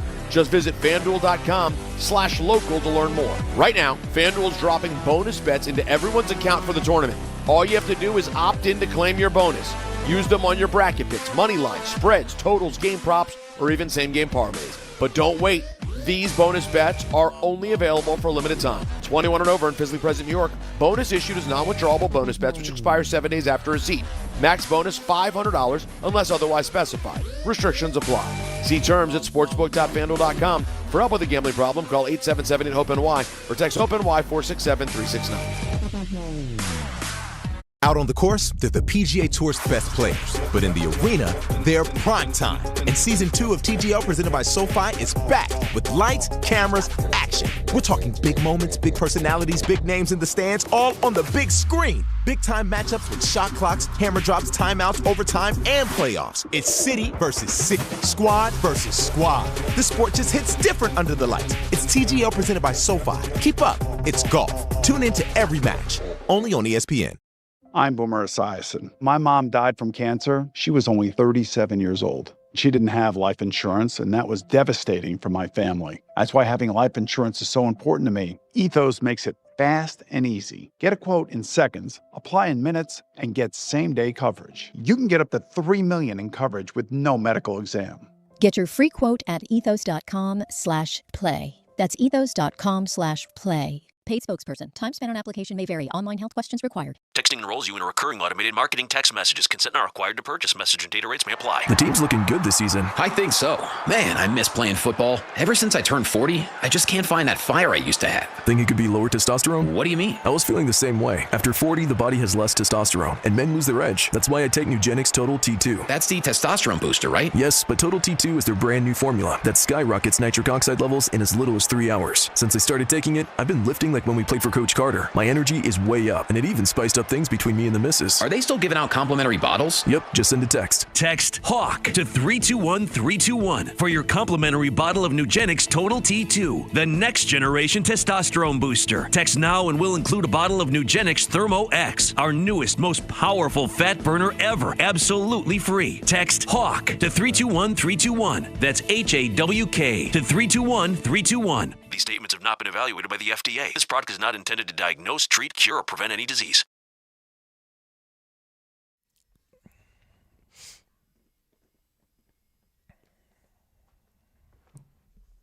It's sad to say, but the bagpipes you almost like associate with a funeral. No, not necessarily. I actually, in my mind, when I hear the bagpipes, I think of Tim McCarthy's golf tournament where he has that poor guy playing the bagpipes the whole day. And they then have bagpipes at the golf tournament? Well, the one hole, and you got to try to hit the guy with the bagpipe with the golf ball. So it's like the Irish version of mini golf. Like you have a guy sitting there with bagpipes, and you got to like hit the ball around them or something. Oh no, you got to hit him. Like you just got to hit him. Well, yeah, if you can hit him. That's the goal of the hole. Like Did you ever hit him? No, I didn't hit him. I wasn't going to try to hit him. I enjoyed the music. I could see you with bagpipes and like a little kilt on. I've never Bouncing tried around. bagpipes. I would think bagpipes would be difficult. Now, What were you, like a I've flute never guy? explored the intricacies, but You were a big-time musician, though. yeah, but I like I said, I've never really delved into the bagpipe. You had your band. We guys, the Three Blind Mice. That's right, baby. Yeah, I'm surprised you guys didn't make it. Yeah, it's tough. Shocked. It's tough, man. How come you don't ever pull It's like being married. What did you play? The guitar? Yes. How come you don't play? In that trio, that was. Is that bass your in best particular. instrument? What's your best instrument? Yes. The guitar. So I don't understand why we don't incorporate you into Don's beach bass situation. I don't know. Why don't you play a nice? I don't know what the Don's Beach Bass situation is. Like I said yesterday, I've not even been briefed as to when the beach bash is, which tells me that they don't even want me there. Okay, so that's and how I operate. Of course, we want you there. No, I disagree. No, I agree that we want you there. If you're wanted someplace, you're I don't told know about any. it. Listen, I don't know any of the particulars. All No, I know I'm is just that speaking logic to you. That's okay, all. but I'm just speaking to you, and I'm going off of past history here, not of what's going to happen. Don sings every year. No, hip hop's not metal. Do you know how much hip hop has surpassed metal? It doesn't work. And if anyone tries to sing, Don puts the kibosh on it. All I'm saying is there is 100% chance Don is singing. It would be nice if you guys as close friends got together and maybe did something where you have a little guitar solo, something nice. Right. Show Well, off don't they that have side a of band you. every year?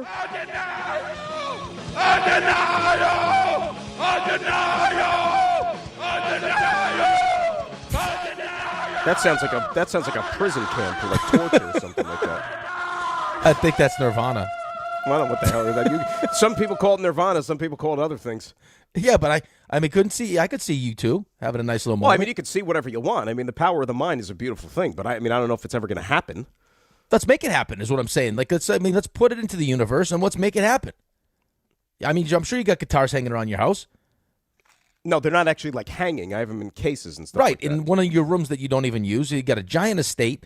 You don't of the rooms. Go to your guitar room, get the guitar, and let's do this. I actually think on one of them, it's been so long since I picked it up. One of them, the strings are two of the strings are still broken. What's your best? What's your best song that you play?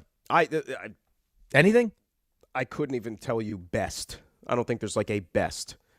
Honestly, I just don't play that much anymore. So I probably don't even remember half the stuff. Seriously. It'd be a nice when I segment. tell you it's been years, like, do you know how long that I never even, they were still at my parents' house. I didn't even like have them in my house. That's how long it's been, I think you're missing an opportunity here. I think you could even incorporate it into your show sometime. Like you do a little thing with the music. What am I, like freaking like a traveling folk singer? No, but maybe you do like have like a guitar slung over my shoulder? No, like maybe like this the segment after Grassas, like you do something where it's like you like a sing along with Dan. That could be nice. Like you play yourself in to the segment. You don't even need music. How good would that be? We could like incorporate it into like a sports discussion or whatever. Will the Jets take Ty Simpson at number 16? No one said you played the banjo. I'm saying play something nice. If I could sing, I would sing us back from break every time. So if I come in with like a nice musical accompaniment one day, like so when we do the show one day, like a nice little musical acoustic accompaniment, and then you could like sing us back into bring a guitar, bring one of the guitars tomorrow. Give me a little Bob Dylan flavor, like that. Something. Yeah, that'd be great. Just like an acoustic flair. I mean, how nice would that be?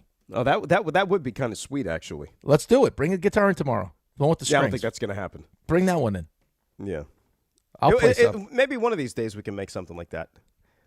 I want to see that side of you. I want to see the Three Blind Mice version of you. I don't think my wife's ever seen that side of me. She hasn't seen the Rockstar. She hasn't seen Rockstar Grassa. Wow. No. I hear about it all the time.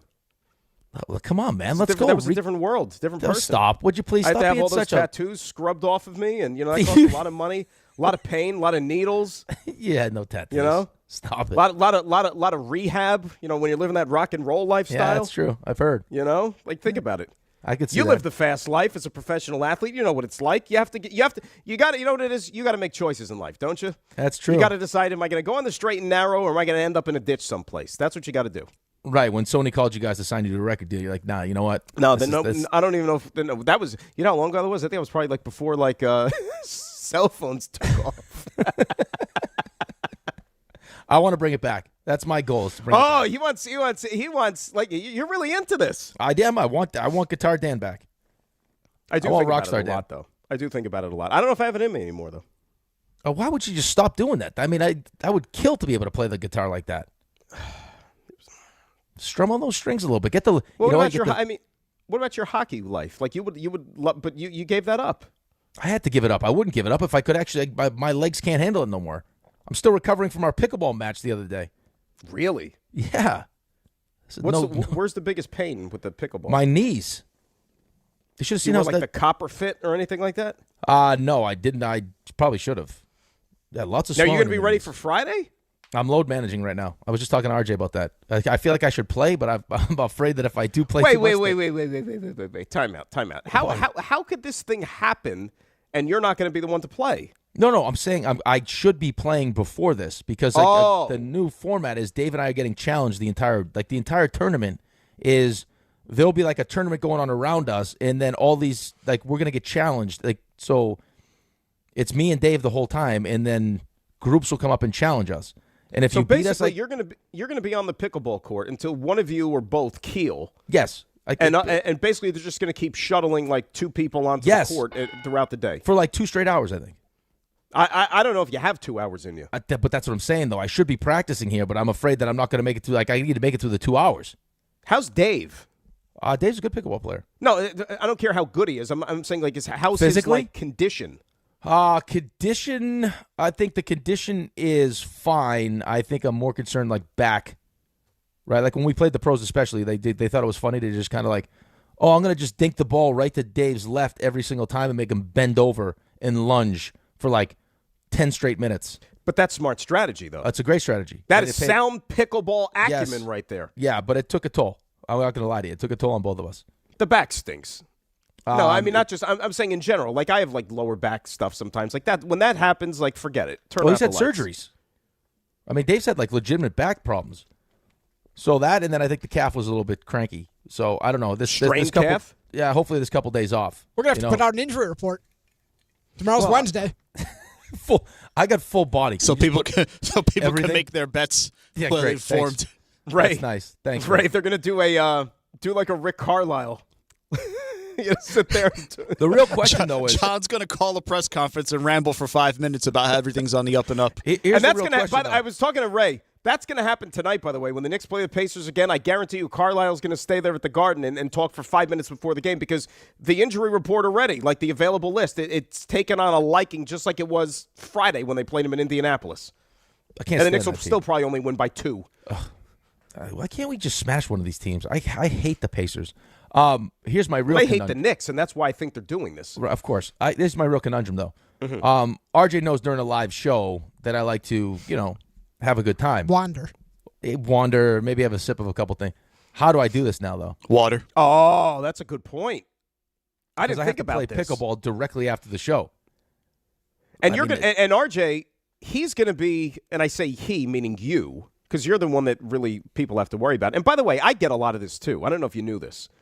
When you're not in, I'll get up and leave the studio because, forgive me that I, got confused or didn't get confused with a prison cell, that you can actually get up and leave the room when you're on break. But people sit there, and then if I'm not sitting in my chair with the seatbelt strapped in, ready to go with the mic on when the rejoin is played, everybody says that I'm like you. Well, which is fine. What's wrong with that? You clearly doesn't want to be you. I resent that because you are still 5 miles away from the studio when that happens. I'm at least in the room. Well, I may not be in the chair all the time, but right. I'm there. Yeah, but I feel like you're doing it more to kind of stretch your legs and get a little bit, get the blood flowing. I'm more I like to go socialize and gossip. The conduit. Yeah, I'm a big gossip. I'm a big gossip guy. Well, I go out there and talk to people. They're friends. People that work there. But I don't I'm not going to go uptown during a commercial No, break. Of course not. You're not going to run to Starbucks. Why would you? But do that? Ray, am I wrong? You've even scolded me a couple of times, thinking that I disappear too much. Yeah, I've been that guy. See, he's been that guy. And this is a guy who I've known for 150 years. I mean, you know the circumstances. Somebody's got to bring us back from break. That's the point. If Rick is wandering, Rick is wandering. You can't do much about it, but somebody's got to bring us back from break. Right. I can't just play. I just can't play the music for 2 minutes. Can't do that. Dan. Okay, here's the thing, Dan. Yeah. I'm like in the pantheon of what this show is, okay? With you and Dave at the helm as the drivers of the show, and me kind of is what I do. Is I'm like the offensive defenseman. Right? I'm up the ice. I'm all over the place. You're pinching too much. Right. I'm pinching too much, but that's fine because I got the goalie back there. I got my other defenseman and I got the goalie. You're the goalie, okay? I can't have you wandering around. I need you in the net.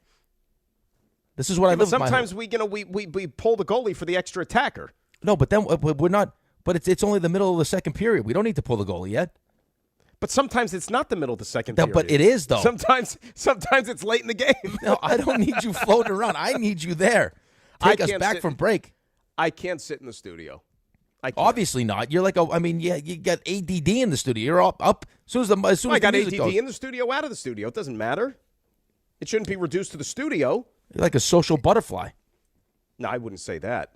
Just wandering around. Most of the time I go in and I talk with Ray and RJ, except but that room is a little close quarters. So why don't we have, how about we do this? Yeah. How about we have RJ come into our room? So RJ you don't doesn't have get to, up that much. He will. Just ask him. He likes it. RJ, you want to get up and socialize a little bit? He'll do it. I certainly can. I play to my surroundings. I know that when as you evidenced toured, by the gray shirts that you wear every single day. I got a lot of gray shirts. Yeah. This is a nice one. Is that a gray? I can't even see it that well. Is that a gray shirt? Because it RJ? matches the background. That's why you can't see it. Listen, I'm fully turning into. I haven't worn the shirt. Is there a little bit of stripage? I know. Somewhere along the way, RJ became a chameleon. I haven't worn he just blends into backgrounds. I haven't worn it in 2 years, but listen, you want me to dress like the wall? Here I am. I think it looks fantastic. But when you tour together, I know you both like to wander, so I'd like to let you stretch your feet. We can run an amenable offense. We could be a chameleon. You're adaptable. No, we need you know how like Sean McVay has his own personal get back coach. We got to get a coach that just pulls you guys back into the studio. Quality control, whatever it is. It's not a terrible idea. One of the do they have interns? That's that's your job. Some people are here to produce. Some people are here to run the board. Some people are here to make sales. And then your job will be to pull these guys back into the studio when they wander. Who's up for the job? Whatever floats your boat. But I have to get up and stretch my legs. I have to. Or your You're talking feet. about bad RJ back, bad. Like you can't sit in that chair for 4 hours. No. Hey, you're fine. Well, listen, you need to wander. I need to wander. We'll make it work. It's no big deal. Yeah. You know what else we're gonna do? I'm hoping Cuddle Marry Trash coming up. Oh, you know the show pretty well. You know, you sell yourself short sometimes. CMT is next. It is DNR on this Tuesday, St. Patty's Day, ESPN New York. If you've been injured in an accident that wasn't your fault, then you need a lawyer who knows New York's unique personal injury and workers' compensation laws. At the Parisman Firm, they have decades of experience handling all types of accident cases and a proven track record of delivering huge results. Their team has already recovered nearly $1 billion for injured New Yorkers. From construction to car accidents and slips and falls, they've got you covered. Call the Parisman Firm now at 718-WORKERS, where your case is their cause. Get the justice you deserve today. At Uline, they know going the extra mile takes hard work. For companies pushing to go further, Uline will go the distance with you. 24/7, they answer the phone to get you the shipping and industrial supplies you need. Business can move fast. Unexpected large orders, adverse weather, new safety guidelines, and changing economic trends. Uline works hard keeping 41,000 items ready to ship, minimizing detours on your way to the extra mile. Visit uline.com. Knicks fans, it's time to hit the court with BetMGM, an official sports betting partner of the New York Knicks. Download the BetMGM app today and add a boost of excitement to every New York game day with same-day parlays, live betting options, player props, boosted odds specials, and the best daily promotions in the business. With the BetMGM app at your fingertips, you can experience the excitement of betting on your favorite players and get in on all the blue and orange action as your New York Knicks drive the lane. Find out why basketball fans love BetMGM, an official sports betting partner of the New York Knicks. BetMGM. Make it legendary. BetMGM and GameSense remind you to play responsibly. See BetMGM.com for terms. 21 years of age or older to wager and physically present in New York and New Jersey only. Subject to eligibility requirements. Gambling problem in New York? Call 877-8-HOPE-NY or text HOPE-NY 467-369. For New Jersey, call 1-800-GAMBLER. 50 years from now, will jeans be wide or skinny? Will email still exist? Will guac still be extra? One thing is certain. If you won the new Millionaire for Life from the New Jersey Lottery today, you'd still be getting $1 million every year for life. That's enough money to say, bring it on, the future. I will have that guacamole at any price. Play the new Millionaire for Life today. Anything can happen in Jersey. Must be 18 or older to buy a lottery ticket. Please play responsibly. If you or someone you know has a gambling problem, call 1-800-GAMBLER. Progressive presents the Passionate Sports Fan Checklist. Signed jersey of your favorite bench warmer? Check.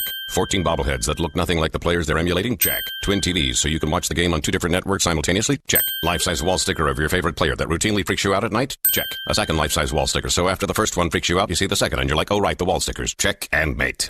Bundle your renters and auto insurance with Progressive and save on protection for the things on your checklist. Get a quote at Progressive.com. Progressive Casualty Insurance Company affiliates and third-party insurers not available in all states or situations covered subject to policy terms. This is the story of the one. As a procurement manager for a hospital system, she keeps every facility in her network stocked and ready. That's why she counts on Grainger to be her single source for thousands of products, from disinfectants to lighting, air filters, and more. And with fast, dependable delivery, Grainger helps her keep every facility stocked, safe, and running smoothly. Call 1-800-GRAINGER, click Grainger.com, or just stop by. Grainger, for the ones who get it done. Every March, are brackets the only thing you can think about? Do you have symptoms such as constant bracket obsession or moderate to severe bracket-related distractions? You may be living with bracket brain.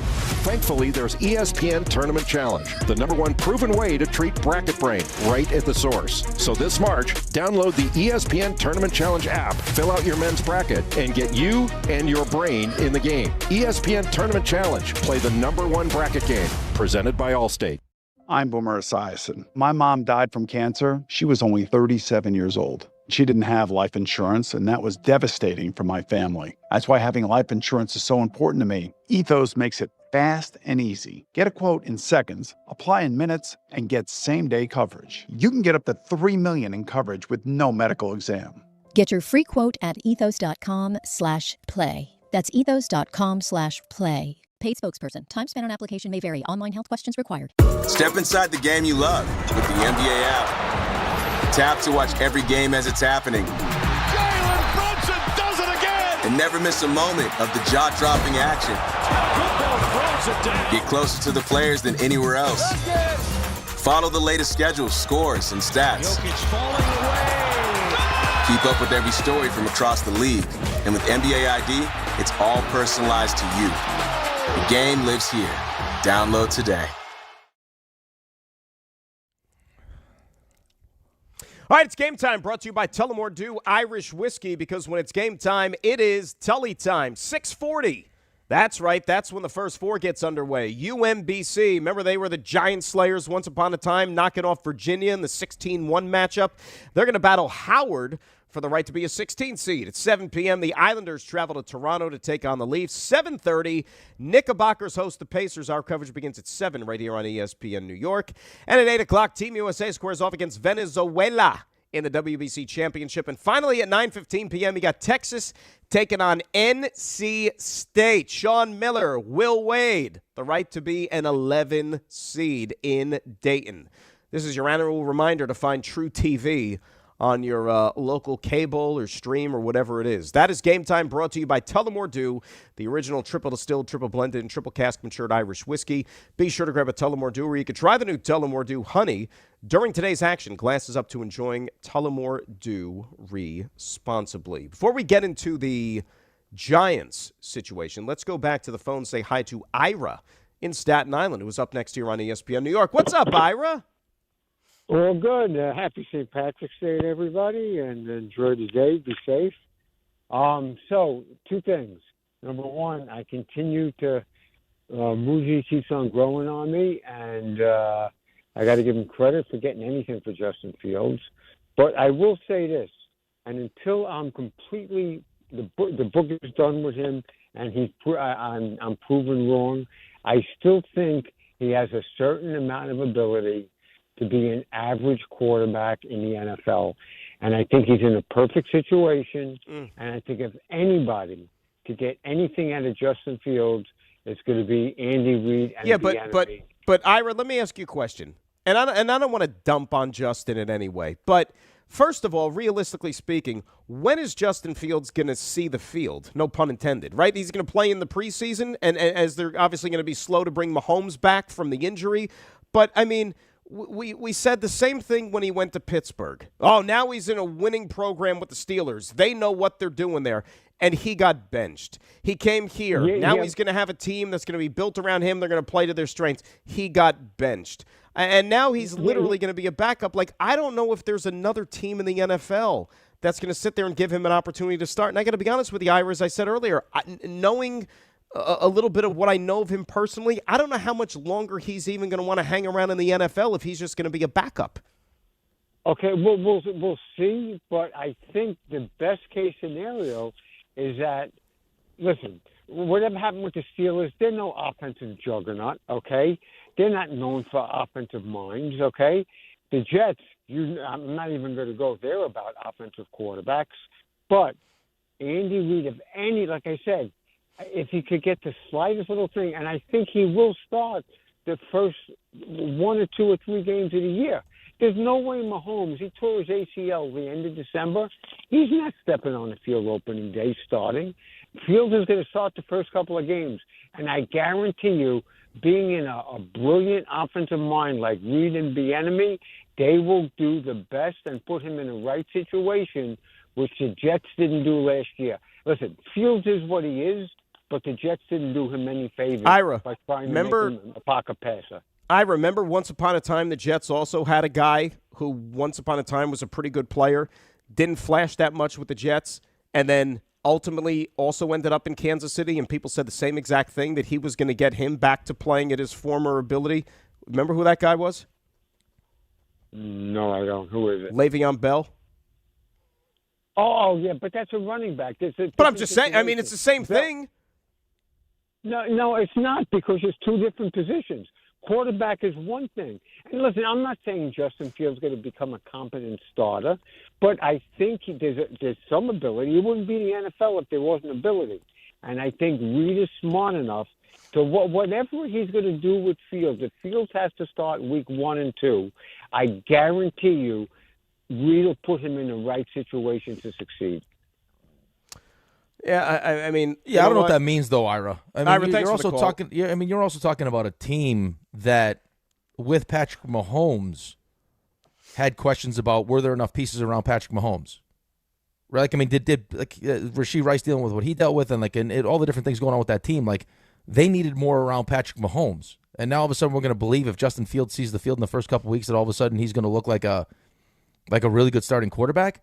Right. I mean, if there's a chance, it would be with Andy Reid, because he'd find a way to do it, but I can't go there. Like, I'm done playing that game. Like, just because all of a sudden, like, everything that walks into Kansas City, it's going to be the greatest thing since sliced bread just because it's Kansas City. It's not the case. You know, ultimately, you have to call a spade and be like, you know, this is who they are as a player. Like, they don't have it in them. You run out of opportunities. Right, like, but you could say, like, I know Pittsburgh was never a juggernaut, but still, Pittsburgh is a winning program. And forget about the fact that it didn't work out. Rick, he got benched. He got right. benched I understand that while they were winning. Right, he was 4-2. Right. I mean, and again, we saw it up close. Like, you know, there's still people that obviously were not watching every single game like we were, and every single snap that'll sit there and still, you know, try to poo-poo the whole situation and say, you know, this guy's better than. There was obviously issues. There was obviously issues with the way that he played the position. Like you said, he was afraid to let it rip. You cannot play quarterback in the NFL in 2025, 2026 and have, 4 games where you don't even throw for 55 yards. I mean, that's unheard of. I'm not saying even 155. I'm saying 55 yards. Come on, man. Right, I'm with you. I don't disagree with you. I actually find it hard to believe that if Patrick Mahomes is going to miss time at the beginning of the season, that you would feel comfortable going with coming off a season like they just had, not making the playoffs, that they would feel comfortable with going with Justin Fields as their starting quarterback for a couple weeks. And can we I mean, and I'm not a doctor, nobody is, but like, given the way like medical science is nowadays, I mean, we just saw freaking Jason Tatum come back and play. Like, are we really dismissing the possibility that Patrick Mahomes is not ready for Week 1? You know, like watching the behind the scenes stuff with Patrick Mahomes and how he trains and all the different things that he does, I wouldn't be shocked. No, if he's back. I mean, he got the surgery like super quick, like right after it happened. So it wouldn't shock me that he's out there. But nevertheless, like, eventually, like I said, there comes a point in time where you're just like, there's a general consensus like, well, he doesn't have it. Like I think another guy that you're seeing maybe dealing with that football mortality right now, at least in the NFL, is Zach Wilson. Right? I mean, this is a guy who was the number 2 overall pick in the draft. So obviously there was arm talent at the very least. Whether all the other pieces were wired properly, there was still arm talent there. And that's why all these other teams are taking a flyer on him. Right? A couple of years ago it was, he's going to Denver. Sean Payton knows exactly what to do with quarterbacks. I bet you he turns them around and you're going to see all this great talent manifest itself. He was 3rd string. Then he goes to Miami. McDaniel, you know what? That's a very quarterback-friendly system. He was 3rd string. Now he's sitting there on the street, and I don't even know if a team is going to sign him to be a 3rd string quarterback this year. Right. I mean, but at least Justin Fields has had another 2 more opportunities. Right? Like we haven't even Zach hasn't even earned another opportunity to show anyone that he could be a starting quarterback. Like I mean, that you thought last year was going to be the chance, and they bypassed him for Quinn Ewers. Right, but like I said, word travels, and your practice tape and all that other stuff. If they saw that he's actually warranted getting on the field or even being elevated to a backup, they would have done it. And I know he had like a couple of garbage time reps last year, but still, like it's sometimes you swing and miss on these guys, whatever it is. It felt like last year was his last best chance. Yeah, I think so. Yeah, I think so, and nothing against him, like I said, but and same thing with Justin. Sometimes it doesn't work. Let's say hi to Joe and Elizabeth, who's up next here on ESPN New York. What's up, Joseph? Good morning. Hey, good morning, guys. I'm a Giants fan, but I do follow Jets and New York sports teams in general. So I was just wondering, with Justin Fields going to Kansas City now, do you think he could have like a Sam Darnold, Baker Mayfield type of research? No. Or no, he's not going to play. He's not playing that much. Not even going to be able to revive his career at this point, and he's just doomed as an NFL quarterback. Honest to God, this was my first thought when they made this deal. Was shock that we actually got something for him, and the other one was like, what kind of fun ways will Andy Reid find to incorporate him into the offense? It was more that than Andy Reid sees something where Justin Fields is not going to play enough. Like this is not like Sam Darnold goes to Minnesota as the starting quarterback and rejuvenates his career. This is more kind of like, hey, we need a backup. Mahomes may miss a couple weeks, and this guy's a phenomenal athlete that we could probably, like, even when Mahomes comes back, find fun ways to use him. Well, the only way you're going to find out, and you don't want this to happen, obviously, but if Patrick Mahomes goes down again, that's the only way he's getting on the field. Because remember what happened with Sam Darnold in Minnesota is that J.J. McCarthy got hurt, right? Sam Darnold was signed in Minnesota to be the backup. McCarthy got hurt, and then Darnold ran with the opportunity. It's just unfortunate, though, that now every single one of these moves, when you see a quarterback sign with another team, maybe they've underachieved, it's always going to be the next Sam Darnold, the next. They're completely different cases, completely different. And, you thought about how are they going to get Justin Fields some reps, some snaps? How do you integrate him into the offense to utilize that skill set? Well, guess what? This is also the same Justin Fields that last year, after he lost his job as a starting quarterback, remember, media asked him, so are you up for maybe, being utilized in a gadget play type role? And he was like, nah, I don't know. I'm kind of lukewarm about that whole thing. So, well, different. I mean, listen, different on last year's Jets team, that was a complete disaster, than having the opportunity to be on a good team with Patrick Mahomes that could actually win. Right? Like, there's a better chance. Like, that team was done. Last year's, like, when they asked him to be the gadget quarterback at that point, the season was over. I just think, too, and I'm not saying it's going to happen in 2026, but just, he's already made enough money for lifetimes.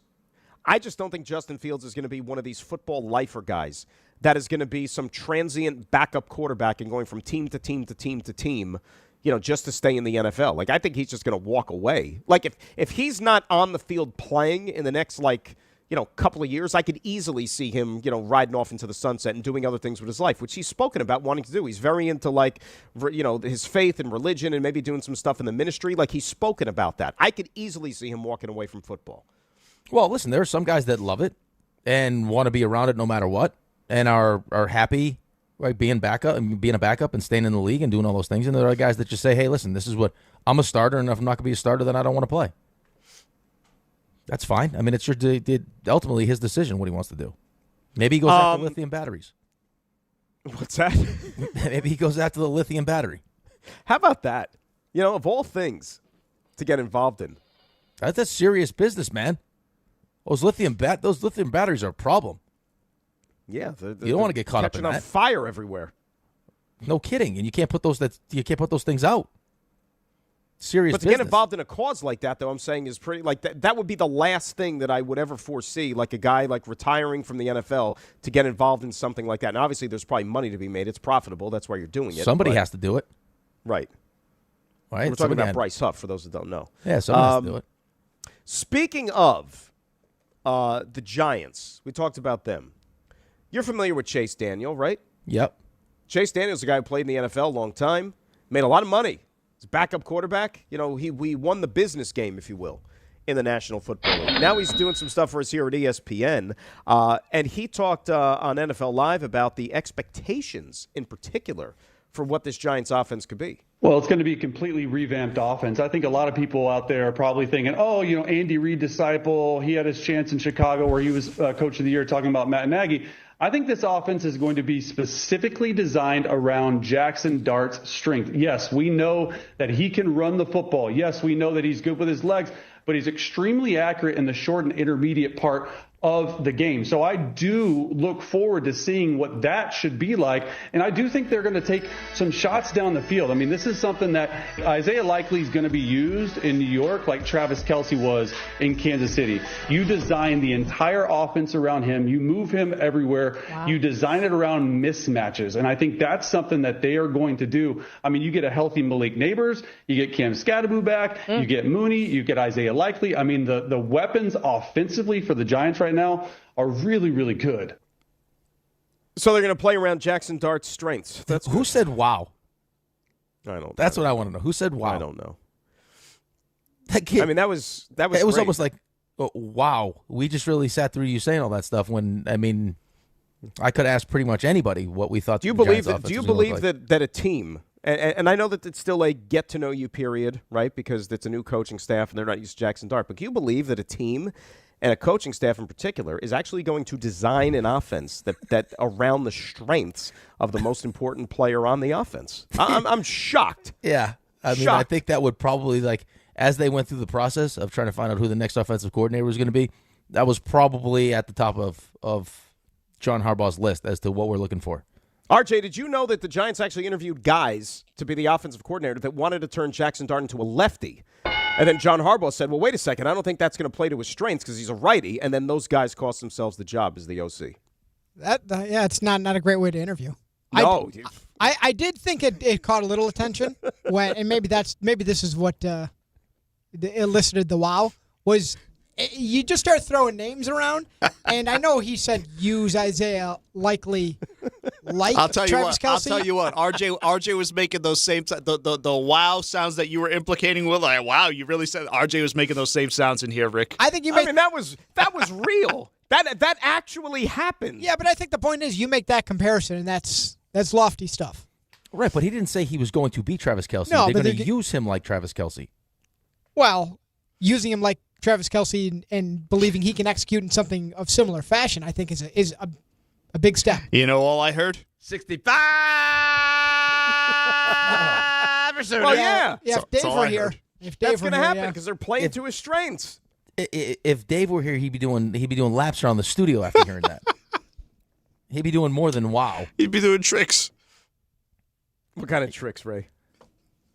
You can imagine. You can imagine the kind of tricks that he'd be doing. Yeah, so the offense is going to be built around Jackson Dart, which is nice. And then you have all the weapons. And Isaiah Likely's RJ loves the idea of Kelce. Yeah. Yeah. Isaiah Likely's a good tight end. He's good. That feels like he's been underutilized. So I'm sure I would He had a down year last year. That's why. Well, but plus, I mean, you also have, he talked about this, having Mark Andrews, all the things that he's learned from Mark Andrews, but he was the guy. So now he's in a situation where coach knows him, knows what he's capable of doing, have the opportunity now to use him more like, Travis Kelce was used in Kansas City, and an offense geared, to Jackson Dart's strengths. Sounds great. It's exactly what I would hope. I would hope the offensive coordinator would be doing. You seem so cynical about that whole thing.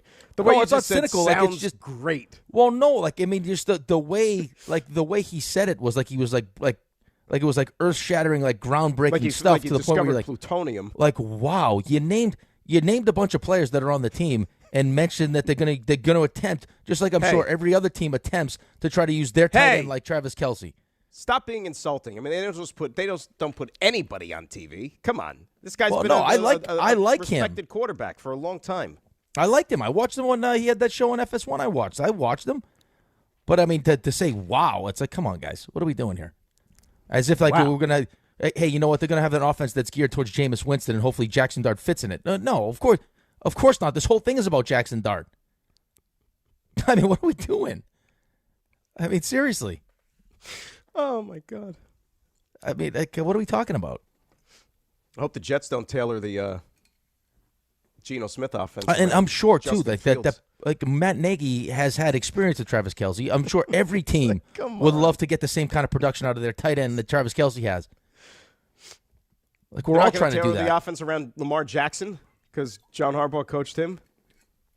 I don't. Listen, you know what? All I know is that my my other co-host thinks that the Giants are, not guarantee, fully expects to win a Super Bowl in the next 5 years. Dare I say, that is a super bold proclamation. Lofty. I mean, expectation. I understand that they've got 4 trophies. Now, they haven't won one, kind of recently. I mean, if you want to say in the last, 15 years, okay. It was 15 years ago. But to be as bad as they've been for, the last decade or so, to say in the next 5 years, hands down, forget we're going to be in the playoffs, we're going to get another trophy. That's well, lofty. But that's the thing, though. This isn't like they've been the Steelers, where it's like they haven't won a Super Bowl, but they've been so consistently good that they're just they're just knocking at the door. Okay, we're in the playoffs every year. Let's win a game and then eventually get to a Super Bowl. They've essentially turned themselves into the Jets. They've been that bad, and now we're going to go from that to all of a sudden. Listen, and I hope that's the case because he's way more fun to be around when the Giants are good, as opposed to week 2 he's dead inside the team and he quits. So I appreciate the excitement, but he's fully under the impression that they're going 8 to 9 wins this year, and then from 8 to 9 wins it's division to there's going to be this steady climb over the next 5 years to the Super Bowl. That's how he sees it. Yeah, I like he's right. That's in the universe right now, and Ray, who was also gunning for the same thing in the same division, just has to sit there, and kind of absorb all this. Ray right now hates his owner so much that I don't even think Ray feels like he has a chance. Ray loves the Cowboys. Ray put something out on the internet. I think it was last week that I even I was on the floor laughing. It was funny. What did you say where you said that you're so tired with his you said the old man or something like that? Yeah, I've officially had it with the old man.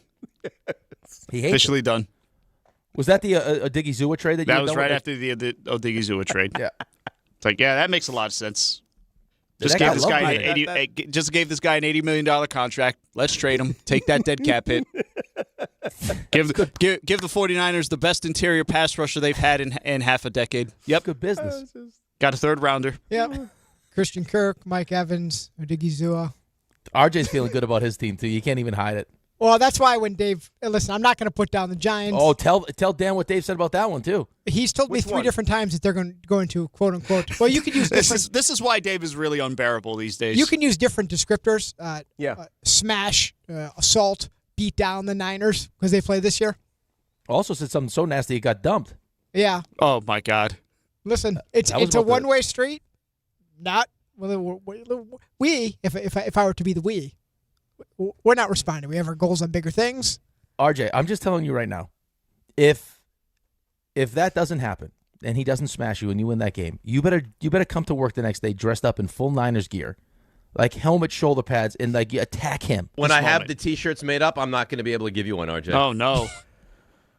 You know what the problem's going to be? So, well, Dan, let me ask you this. Yes, sir. Because this is kind of based on where I'm going. How many wins realistically do you think the Giants get to? Roughly? 65 or sooner. I know there's a draft to go. Before I give you an answer, let me tell you that you're listening to DiPietro Rothenberg on WHSQ, WCBS FM, HD2, New York. Now, your question was about the Giants and the win total, right? Yeah, roughly. I know there's a whole draft to go, a little bit more free agency. I'm bullish on. I mean, look, I'm still like enough of a believer in that a good head coach and a program setter will make a world of difference. Sometimes, maybe even more so than a player or two will. So I'm easily right now already. With an offseason still to be completed, I am in that 7-8 range for the Giants right now. Right, and that's where the Vegas line is right now. The over-under is right around 7.5 in most places. Right now, and I can easily be swayed to maybe even go to, like, let's say the 9. How about that? I agree. Rick, do you disagree with that? Do I disagree with that? No, I don't disagree with that. I mean, I think I saw a lot from Jackson Dart last season. They've definitely added pieces around him, and I think they're going to play to his of strengths. Right, and I think there's a handful of games that they should have won last year that they didn't, which is why Brian Dable was fired. But I mean, they didn't. They lost, and the reality is they won. I mean, they won 4, but I mean, how much you count those last 2 wins anyway, though? If they don't get there, if they don't get to 8 or 9, 7 maybe. Let's just say, for whatever reason, they end up with like 6. Oh. We run the risk of losing Dave forever. Yep. This is it. Well, that's the problem when you go in and you set yourself up. You know what you're doing? You're setting yourself up for disappointment. Well, but that's why you got to keep an even keel with you him. know, there's no even keel with him. You know what I'm Sherry pushing thought. for. But that's what Sherry thought, and it worked out. Dave's grandmother told Sherry, listen, if you're marrying this guy, you're making a mistake. And she's like, you know what? I'm going to battle right through it. But he's been waiting on this. I mean, I know he had a playoff appearance. He's been waiting for this since Coughlin. This is it. This is the time. If it doesn't work out, we lose him. He just goes missing one day, and we never see him again. Like, and you can relate to this, right? Like, the Giants have been so bad for the last 10, 15 years mostly. So have the Jets, right? They've almost been like twins as far as that's concerned. Yeah, we talk about that. The difference is that you could sit here and think that things are going to suddenly brighten if you're a Giant fan because at one time or another in your life, like, you've seen the top of the mountain. Like, you've got the trophies in your trophy case to prove it. So, like, you know that it's possible. Like, you've seen this thing. Jet fan, on the other hand, most of them in their lifetime, like, they haven't seen the top of the mountain. You know what I mean? So they're kind of just sitting there, like, not knowing what euphoria really is about. I think that's the difference between the two fan bases, where they, like, one can somewhat buy into it a little bit more. Others need to really be convinced that, okay, I need to see it first before I can envision it. Well, but I also think that they feel like they have the 2 most important pieces right now. I mean, that's really what it comes down to, is they believe in Jackson Dart, and now you got John Harbaugh. He hasn't had this in years. Yeah. If this goes sideways, Dan, I'm not even kidding. He disappears one day, and he pops up like 3 years later in Albuquerque as like, I don't even know, Don Rothenberg. And we'll find out about this afternoon. Doing overnights in Albuquerque. Yeah, and just so he could talk about anything else. And he's got long hair. Well, he makes massive He's changes. unrecognizable. He breaks up with significant others. That wouldn't happen here. That's a good point, RJ. He makes massive changes. So by that point, listen, Alex will be soon off to college. Ben's already in college. I think he tells Sherry, we need a massive change. It's off to Albuquerque. Yep, empty nesting. Yeah, you're right. Yeah, but then can you still keep tabs on the team if you're are you still that fanatical a fan if you're in Albuquerque? I think he goes so deep into the ravine that he'll keep tabs, but from a distance. Yep. He'll be a mole person, probably. Yeah. Chance that happens. Yeah, maybe he goes to Vegas. King of the mole so people. there's no way you can ever make a clean break, is what you're saying. No, he can't quit the Giants. He is the Giants. But we won't know where. Even though it might be better for you. Yeah, he would argue that. Yeah, Have you heard of the mole people? You take the Giants away from him, and he's nothing. I don't know. I don't know what he is anymore. He's got no identity. Yeah. He's just a 60-year-old man with some hobbies. That loves sports. What hobbies? Where did guys go to college?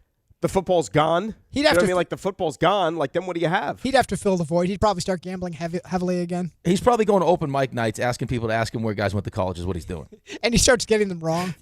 It's like Anchorman. He gets into baking sourdough or something like that.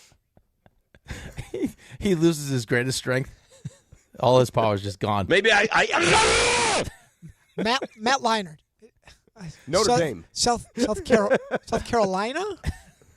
Refusing to unretire his number at South Carolina. What is that? But what is that about, by the way? Like they run out of numbers? No, Matt Leinart just said no one basically but my kids is ever going to. No, you know what it is? You know what it is? Wear It's 11 this at USC. It's the younger generation, because we saw this crap with Malik Neighbors, for example, and others. Like, why can't the younger generation understand once a number's retired, it's off limits? Like, that's it. Now we're doing this, like, on the collegiate ranks as well? May just be time to stop retiring numbers. Honor guys. Either that, honor or guys. how about, you know what? Put Carve them on the out wall. your own identity. How about that? Well, yeah, guys aren't staying in places long enough to get their number retired. Right. Like Fernando Mendoza will. Right? He kind of, you win a championship and then, new rules. But completely turned the program around. What number did you, when you went into the NHL, like what number did you want? 29. 29. Yeah, Kenny Johnson had it. Kenny Johnson, okay, but it wasn't retired, but still, like you could have had it. No. But you decided, you know what, I'm going to be 39, and I'm going to carve out a legacy, DiPietro 39. I'm going to see those jerseys plastered all over the Coliseum, and you wanted to do your own thing. No, false. That's incorrect. Or what happened? I was given 1, which I despise. I hate that number. Yeah. And it was like, why you drafted me 1? Why are we going with 1? So then I finally got rid of 1, and then I was going to go to 27 because Ron Hextall was one of my favorite goalies. But then Pekka came, and he was 27. Kenny had 29. And then I was going to go with 37, and then Parry switched from 27 to 37 because Pekka wanted 27. So by the time I got to choose a number, it was, what do I do? Because 29 is not available, so I went with 39. So was that fourth choice? Yeah, I mean, you're like, so basically your jersey was like the Mike Brown of. Well, because I guess I could have went with 92 to keep 29, but go 92. But then I was like, do I really want to have? Yeah, but still, 39 92? became your thing, good, bad, or indifferent. Like it became DiPietro. It's not like you became had 39. Yeah. Like you didn't, but did you ever wear like number 1 in the NHL? Like once everything started? I think my first season I wore 1. Really? Yeah. I don't remember that. Yeah, I think my first year I was 1. But eventually it became 39. Yeah, and if they decide to retire your number one day, it's going to be 39. It's not going to be 1. That's not going to happen, but yeah.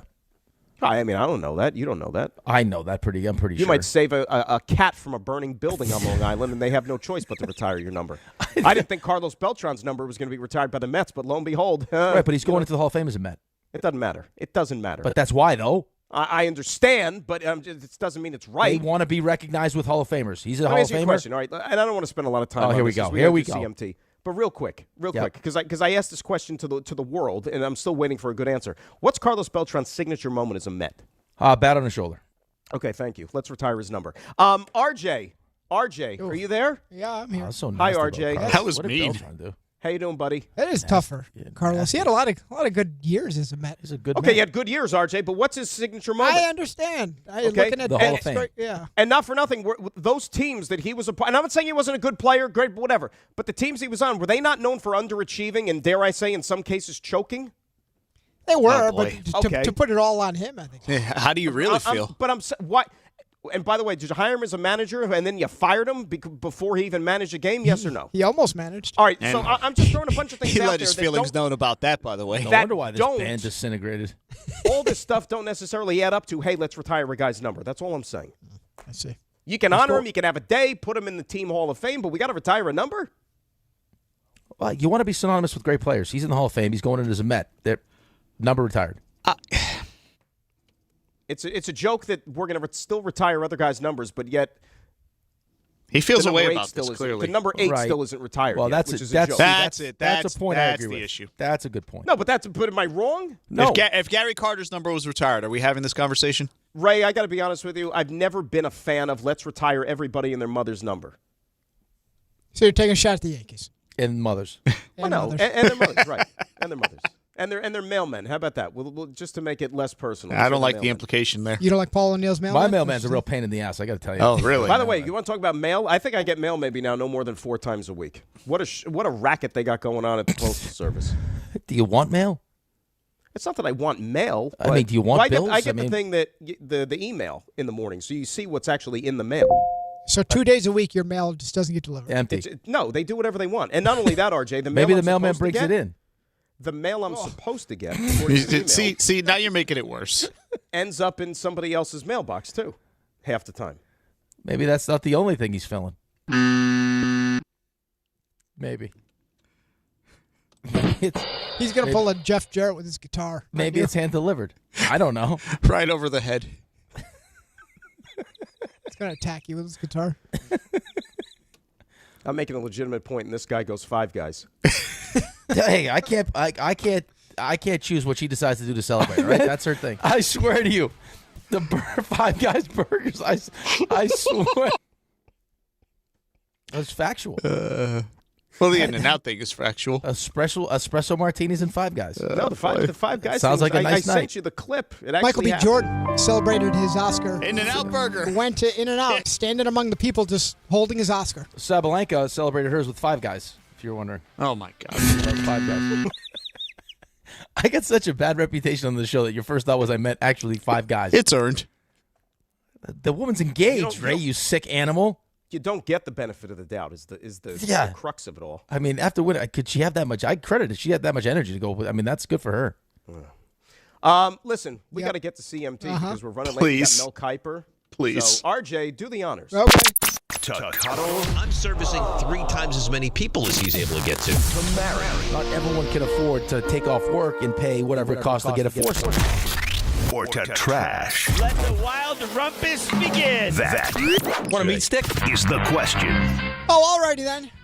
So we're going to talk with Mal here in 17 minutes. And now seems like a good time because we've had a lot of theories thrown out there. We talked in the first hour about how it would be borderline insane for some team to move up and take Ty Simpson in the first half of the first round. But that's exactly what Mel has the Jets doing. Ty Simpson, number 16. Not moving up, but still there to take him. Dan has said that he's heard the Jets do like Ty Simpson. And Dan has said that... You're making this so personal, RJ. Yeah, well, I'm trying to tie it all into the good points you guys make. That the Jets will take a quarterback, he believes, in the first 3 rounds. So I asked the two of you, starting with Dan, cuddle, marry, trash. When all is said and done, what will the Jets do? Will they take Ty Simpson in round 1? Will they not take Ty Simpson, but take a quarterback on day 2, which would be rounds 2 and 3? Or will there be no quarterback drafted by the Jets in the first 3 rounds? I'm going to trash no quarterback taken in the first 3 rounds. I feel pretty good about that one. I'm actually, believe it or not, I'm going to side still with marrying quarterback day 2. And I'll cuddle Ty day 1, round 1. Oh, it's a good question to start us off with, RJ. I like this one. Try and thank you. I'm Up with gonna. good questions. Wow, I think I'm gonna answer it the same way Dan answered it. I think I'll marry round 2, cuddle round 1, and then trash. Not taking one. Now, let me ask you this. If this were you doing this, Yeah. is your answer change? No. So you would still entertain Ty Simpson more than you would just... I have to draft a quarterback. I have to. Yeah, have to. I have to draft one. It's like bringing Then in now a let me ask you a question. quote-unquote- If I draft one in the 4th round instead of like what you said, does that count? Is that different? Yeah. Okay, then that's. I think if I'm a Jets fan, I think that's what I'm rooting for. The also element to this thing is, do you think if by them drafting a quarterback, now look, it blew up in Dable's face, but do you think that maybe there's a thought that if we take a quarterback early enough, that buys us more time? Right, but does Mougey have to buy himself time though? That's Yeah, the that's problem. the I'm not talking about the GM. I'm talking Right, about but the if head the coach. GM's the one making the decisions, like I think you're right. I think that if I'm Aaron Glenn, I'd be pushing for the young quarterback, and if I'm Mougey, I'd say no. Well, We're not doing that. That's what we talk about, too, who has the final say. Not the coaches get to run the draft, but it may be a case of at 16, if Ty Simpson's there, which we assume he will be. If Aaron Glenn is fully on board, but Mougey's not, and Mougey now has, call it 51% of the power, then you're not taking Ty Simpson. But if this happened last year and Aaron Glenn pushes hard enough, maybe you do end up with Ty Simpson. I wonder if how much, Dan, maybe you could answer this question. How much, outside of the moves that Mougey's made, and he's made some really good moves, Like even the deal with Indy to get the 2 first-round picks and then get A.D. Mitchell thrown in there, right? Is how much of this kind of switch in power, I don't know, switch is not the word I was looking for, but you know what I mean, has to do with Aaron Glenn maybe being the one that really wanted Justin Fields and that not working out. I think Aaron Glenn wanted Justin Fields. And you saw how the owner felt about Justin Fields. Well, I think that he was all in on Justin Fields until Justin Fields got on the field. No pun. I hate keep saying field, but that's what changed. So correct me if I'm wrong here. You guys, being the Jets, you don't have a 3rd-round pick, right? No, we I have don't 4th. believe so. We have a couple 4s. You have a couple 4s and a couple 2s. So if you were to take a quarterback on day 2, as of now, without any moving around, it would be either 33 or 44. You're telling me you get impact players, or at least take your shot on impact players at 2, 16, 33, 44. Okay, let's take quarterback at 103 or 140 and, make it look like we tried, fill out the roster. And then next year we make our run at the quarterback, assuming, 2, 3 of those 4 players you draft in the top 44 hit. Now I kind of said it. I said it in passing earlier, RJ. Like I said 3 out of those top 40, the 4 picks in the top 44. I said you want to get at least 3 starters. Yep. Something tells me that they're going to maneuver and use one of those picks as bait to kind of move up a little bit in this draft at some point. Yeah. That's what I think. Because remember, they got the 2 compensatory picks too, a 4th and a 5th, even in the later rounds of the draft to maybe fill out some of those depth positions. I think they're going to be aggressive with all this draft capital that they have. Alrighty, moving on. We've outlined our concerns, and there is a growing list of them lately with the New York Knicks. Go to my trash as of this moment. What concerns you, or who concerns you the most? Would it be Mikal Bridges? Doesn't really score anymore. Would it be Karl Anthony Towns? Long list of concerns depending on the person with him. Or would it be with their new head coach, Mike Brown? Oh, RJ. Coming out of the gate hot. So what concerns you the most? What concerns you the most? It felt like this would have been Towns, 10 times out of 10. Landslide. Yeah, up until the last month or so. I'm going to marry Mike Brown. I am going to cuddle. I'm going to cuddle Towns. I'll trash Bridges.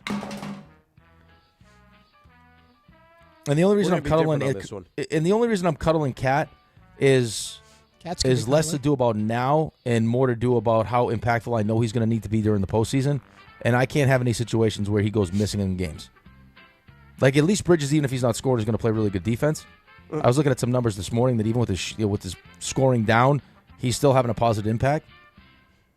Yeah, but mid-range game isn't what it used to be, but it's also like what they're asking him to do offensively. I'm gonna marry Bridges, and I hear what you're saying about that. But here's the problem: you can't impact the game defensively when you're nailed to the bench, especially in the 4th quarter. That's a good point. Dude's playing like 21 minutes a night. And how many times do we go through a Knick game? It's like, well, Mikal Bridges didn't play again in the 4th quarter. Or Mikal Bridges didn't play down the stretch. Well, okay, that's to me, that's not worth 5 first-round picks. But how much of that I just can't get past? Okay, let's talk about this for a quick second here as you finish your question. How much of that could be like this guy never misses a game?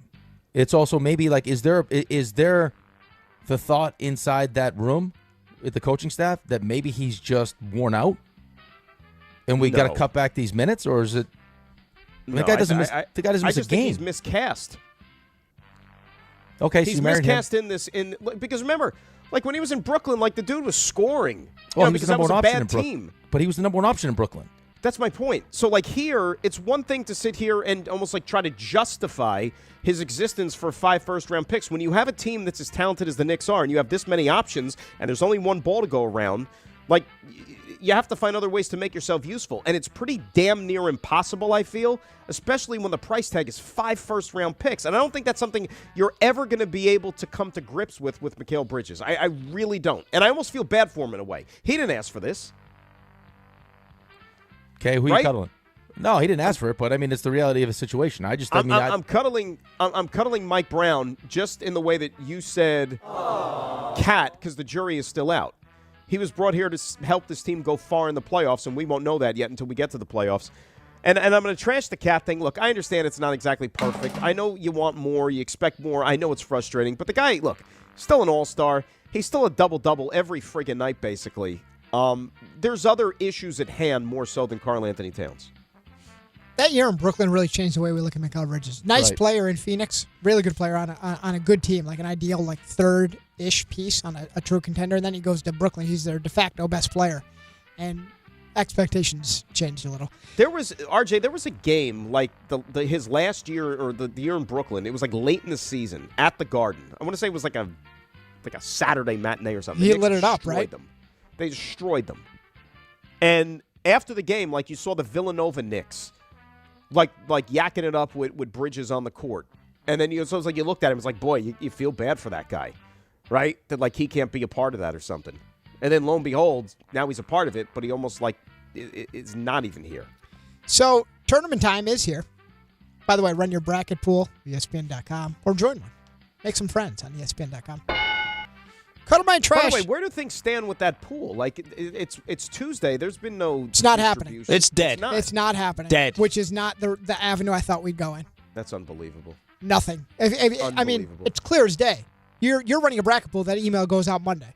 Nothing. Not a single. Dude, I had people word. texting me on Sunday before the damn thing even came out, like Sunday morning. Nothing from Dave. This is not what I expected.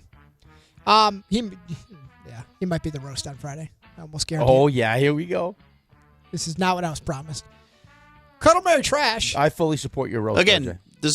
deserved. The team that you're most likely to put in the middle of your bracket. Would it be Duke? Would it be Arizona? Or would it be someone from the field? Ooh. This is me. That's right. This is you, buddy. I'm going to cuddle, I'm going to marry. I'm going to marry Arizona. Love their front line. I'm going to cuddle the field. Aww. And I'm going to trash Duke. How do you do? Trash and Duke, huh? Yeah, that's right. It's the favorite. Wow. Any reason why you're trashing Duke? Yeah, No, look, they're good. And remember yesterday, they were one of the teams I said that could win this thing. You gave me 3 teams yesterday. You gave me Duke, Arizona, and you gave me Iowa State. So it's like, no, I didn't say Iowa State. I said that's like a sleeper team, if you will. I don't know. Call it a gut thing. You know, I know that we shouldn't draw any conclusions from one year to the next, but I hated the way that they bowed out last year, and it's like, is in a big spot, is that going to bite them again? I know it's basically a whole new team. I get it. I was going to say, it's older, guys. But it ain't Coach K on the bench, even though John Shire's done a nice job. Shire's good, the though. Shoes of that legend. But there you go. They got a tough side, too. I mean, the East is loaded. Yeah, for a number 1 overall seed, that's the other thing, too. They didn't exactly do many favors. I mean, the East is loaded. Wow.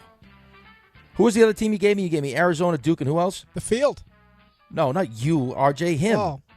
Who was one of your 3 teams? Iowa State was your sleeper team. Who was your other team? Duke, Arizona, you gave me one more. I thought it was Iowa State. I thought it was Iowa State, too. Was it Iowa State? Oh, yeah, it was Iowa State. I'm sorry. See, I mean, come on. I listen to my co-host. Will you stop this? All right. 5 guys. 5 guys. I feel like I have Dave in my head saying, like, hey, I'm going to marry. Bring it. I'll marry Arizona. I will cuddle. Oh, God. I got to cuddle the field. I'll cuddle the field. I'll trash Duke. All righty. And finally, before we get to Mel, did you see what happened to Carlin over the weekend? Yeah. What happened to Carlin over the weekend? You tipped me off to it.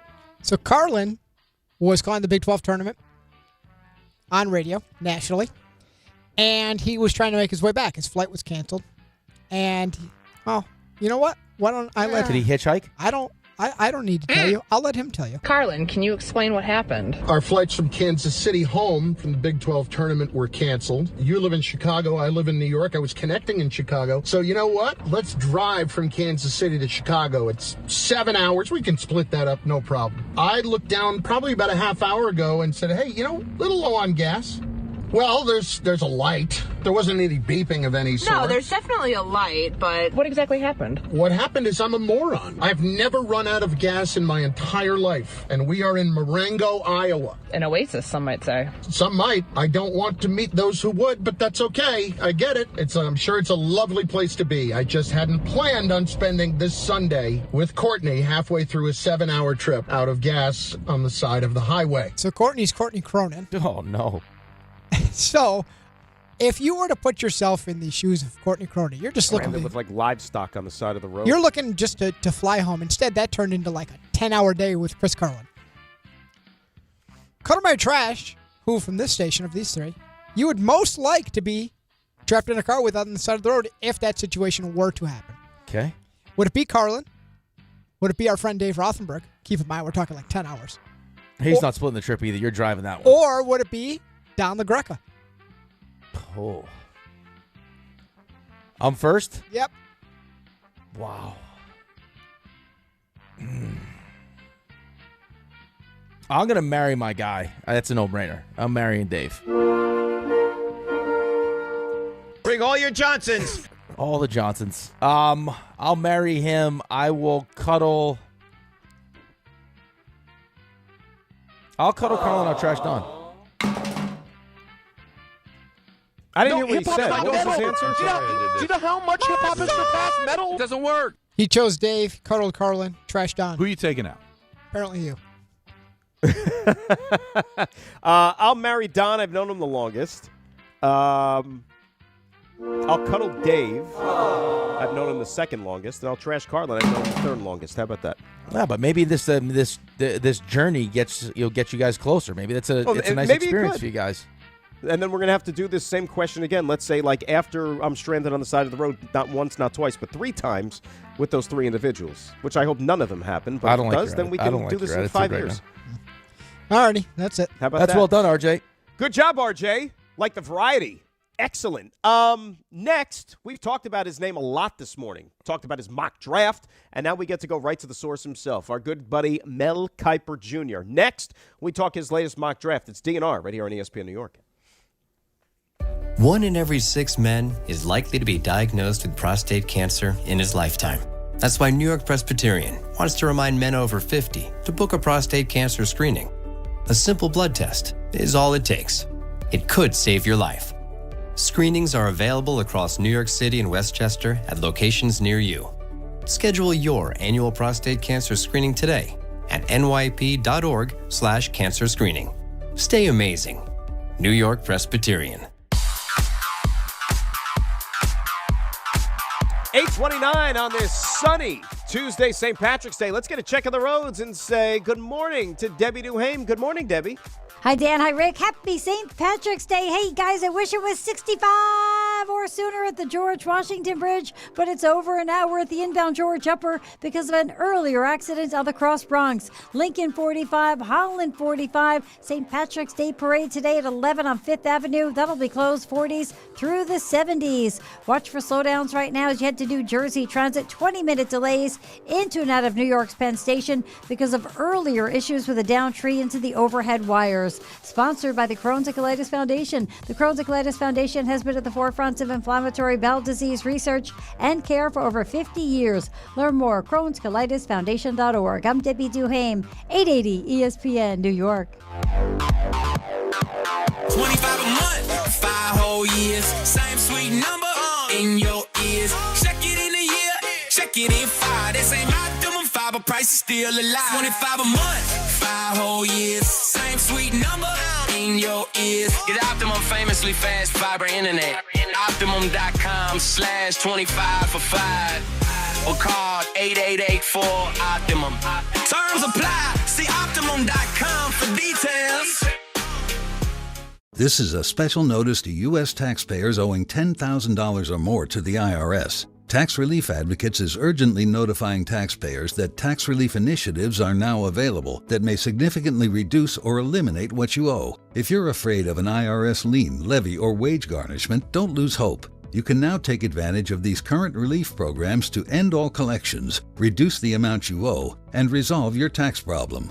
Even if you have years of unfiled tax returns or are already in a payment plan, you may still qualify for significant relief. Struggling taxpayers can now get relief they need during these hard economic times. A hotline has been established by tax relief advocates for you to call and see what you qualify for. They are A+ rated with the BBB and have over 1,000 5-star reviews. Don't wait. Call 800-575-9087. 800-575-9087. That's 800-575-9087 or simply visit tra.com.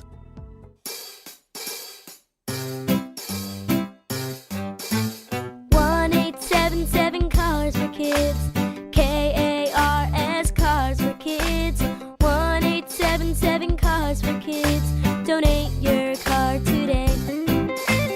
1-877 Cars for Kids. KARS Cars for Kids. 1-877 Cars for Kids. Donate your car today. Ready to get rid of that old car? Donate it to Cars for Kids. Call 877 Cars for Kids to speak to a friendly live agent. Donation is super easy, and your car can be picked up as soon as tomorrow. Go to carsforkids.org now or call 877 Cars for Kids to donate your car today. 1-877 Cars for Kids. KARS Cars for Kids. 1-877 Cars for Kids. Did you know you can donate real estate too? Go to carsforkids.org. That's cars with a K.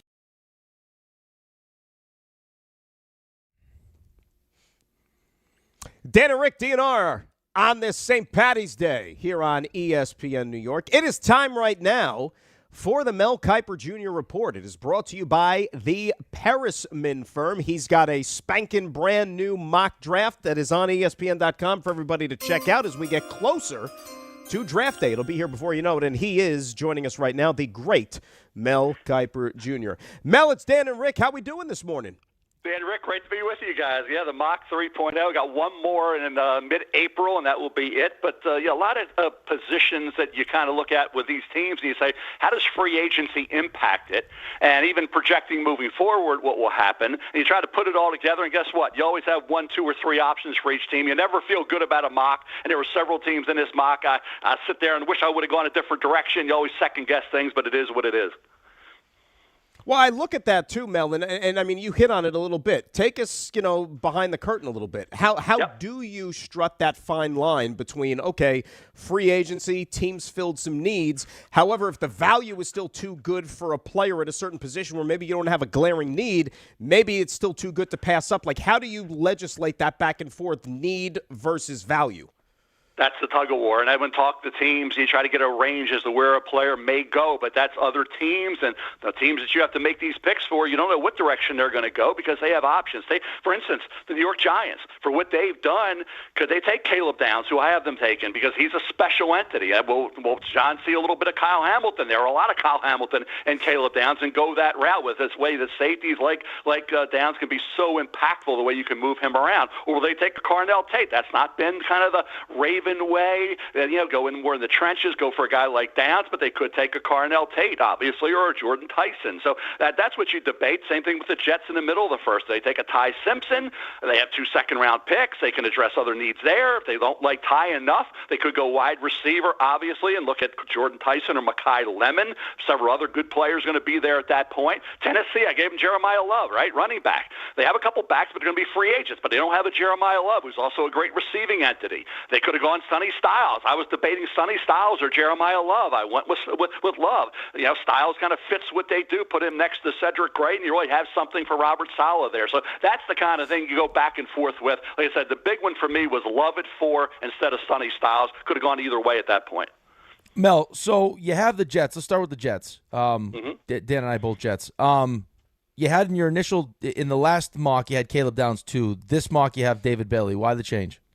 Well, that was the whole Jermaine Johnson deal and all that type of thing that went on after that. And then obviously it leads you to the edge rusher, whether it's David Bailey, or do you look at, and this is a tough one, do you look at Arvell Reese, who can he become Micah Parsons, moving to the edge, which we saw glimpses of, but he didn't have that many opportunities. So there's his first year as a starter. Sonny Styles outproduced him in terms of tackles, but Arvell Reese is a tremendously talented football player, and he had 2 years and been more of an edge guy. You've been looking maybe the number one pick, certainly the number one or number two pick guaranteed, but David Bailey did it this year. He did it at a very high level, but he had a lot of help, and he did not do it at that level at Stanford. He was a good player, not a great player at Stanford, but he had this one great year at Texas Tech where he got after the quarterback on a regular basis. Like I said, he had Hunter inside wreaking havoc. He had Romello Height on the other side who was getting after the quarterback as well. Rodriguez roaming from that off-ball linebacker spot and really good defensive back. So at the end of the day, you have to debate that. Do you look at the more of a projection in Reese,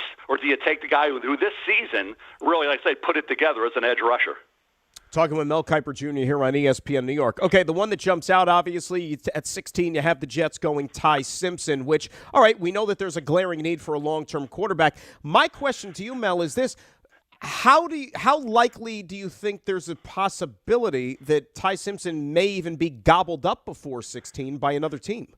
Well, the team would be the Rams at 13, and I've been told, I talked to people in the league, Rams are trying to win now. This is Matthew Stafford's team, and Matthew, they try to get year after year, keep bringing him back. Let's bring Matthew back and get him another year, and that's about a Super Bowl, right? He already won one, Matthew Stafford did. They want to try to win another one, obviously, with Matthew Stafford, and the way you do that is not by drafting his heir apparent, right? So you go out and you help this football team in other ways, and you get maybe a Jordan Tyson, wide receiver from Arizona State, to help Matthew Stafford.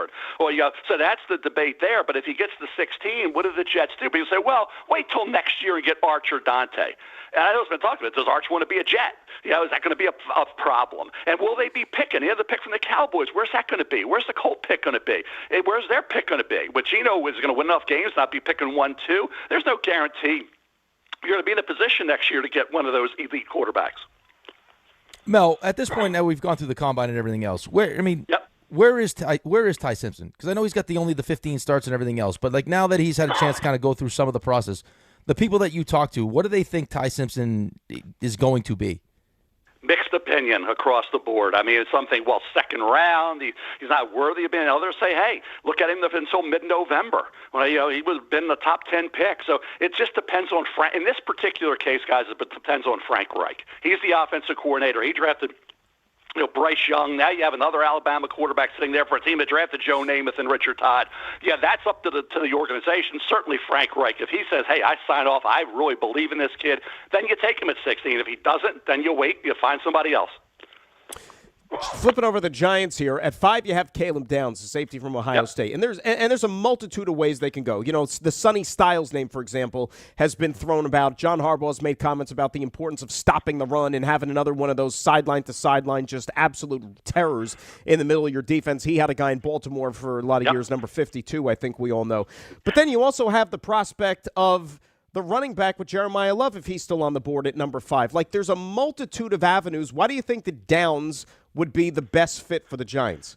Well, I thought about Styles. I mean, Styles was the one, but you had McFadden. You're bringing him back. You got Edmonds. I thought Styles would be a guy who would be a good fit here, but you go through that and you say, okay, when you look at what Downs can do, he's so versatile. He's so instinctive. He's such an alpha. He's such a great leader.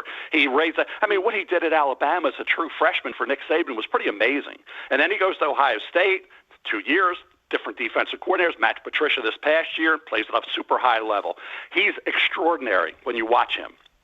So couldn't any defense utilize a guy like that or want a guy like that, particularly John Harbaugh, who saw what Kyle Hamilton did to that defense and brought to that defense? So that's why I went ultimately with Downs. I considered Styles. You mentioned Jeremiah Love. Jeremiah Love's in play for just about everybody in that top 5, 6, 7, 8. Even, like I say, New Orleans went out and got a veteran a running back who had been in the NFL. What did the Kansas City Chiefs do? Went out and got a running back who's proven in the NFL in Walker. So both these teams figured he's not going to be there at 8 and 9. Let's go get a guy who's been a proven entity already. Okay, so they don't think he'll be there. Washington, they made an addition in free agency. All these teams have done things to kind of fortify that spot. But Jeremiah Love is a multi-dimensional fear factor player player. Not only a great runner, but a great receiver. And to me, doesn't fumble the ball either, by the way. Great kid. So to me, if you like Bijan Robinson and you obviously like what Saquon's done, you like what all these backs, Zeke Elliott and all the different Christian McCaffrey, all these backs who went high have done pretty doggone good. We haven't had a bust in, a long time. Think about how long it's been since Trent Richardson went third overall in the NFL draft. That was 2012. That was 14 years ago. Third overall pick, disappointment, bust, right? All these other guys have done really well. Even Leonard Fournette went fourth. Okay, what did he do? Won a Super Bowl in Tampa. Did some good things in Jacksonville. So at the end of the day, these running backs that have gone in the top 10, look at Jahmyr Gibbs just off the 10. So at the end of the day, these guys have done very, very well. And like I say, if you're just a running back and you're not a great receiver, I get it. But when you get a guy like Love, you can put in the slot, you can put him wide. He can be, like I say, a fear factor receiving entity who can go 80 yards in a blink. He could do, like I always said, the 99-yard touchdown of Tony Dorsett on that Monday night against the Vikings. He can give you that dynamic. And these guys in this draft, he's the only one. There's no other first-round running back right now. There's no other back in this draft with the skill set of Jeremiah Love. Mel Kiper joins us here on the show. Mel, so you got the Jets going defense at 2, quarterback at 16. What's the drop-off? I'm interested to know because I'd like to add another receiver. What's the drop-off from the first round receiver to what you could potentially get early in that second round? Well, that's the position that's the strongest. And then you can get some real, and look at the second-round receivers that you can pick up. I'll give you some names. I mean, we'll see what Denzel Boston runs. If he runs under 4.5, he's going in the first round. Chris Brazel II already ran 4.37 at Tennessee, was a heck of a player there, was a heck of a player at Tulane. Casey Concepcion from Texas A&M could be a late one, could be in the second. Omar Cooper Jr. Indiana is going to be in that mix. Zachariah Branch from Georgia. Malachi Fields, after running that 4.62, obviously doesn't go in the first, gets into the second round. Yeah, so we have a lot of Antonio Williams from Clemson, Chris Bell, Louisville. If you want a guy that you can, medically redshirt for a year, and then in 2027 season, when he gets back healthy, you're getting a guy who would have been a top 15, top 20 pick in this draft had he been healthy. He got hurt November 22nd with the knee. It's going to be interesting. Does he go mid-second? Does he go early to mid-third? Somebody's going to take Chris Bell and figure, hey, we got a first-round talent. We're going to have to wait a year, but it's worth it for a kid with that kind of skill set. So I think you're going to see 7 wide receivers go in the second round or early third. So you might have 4 or 5 in the first, but you're going to have a lot of them in the second and early third round. Interesting. Mel, last one for me here. I got Vega Ione, the guard from Penn State. A lot of people think that's the best interior lineman in this draft. You have him going to Pittsburgh at number 21. It seems like obviously that's a prototypical Steelers-type player. But, there's also some talk that maybe a target potentially for the Jets at 16, right? Because they lost 2 guards in free agency. They signed Parham from the Raiders, but it's really a one-year deal in essence. And sometimes we see teams take a player even if they have a short-term fix, if the value was too good there. What is Vega's upside here in terms of his future in the NFL, you think?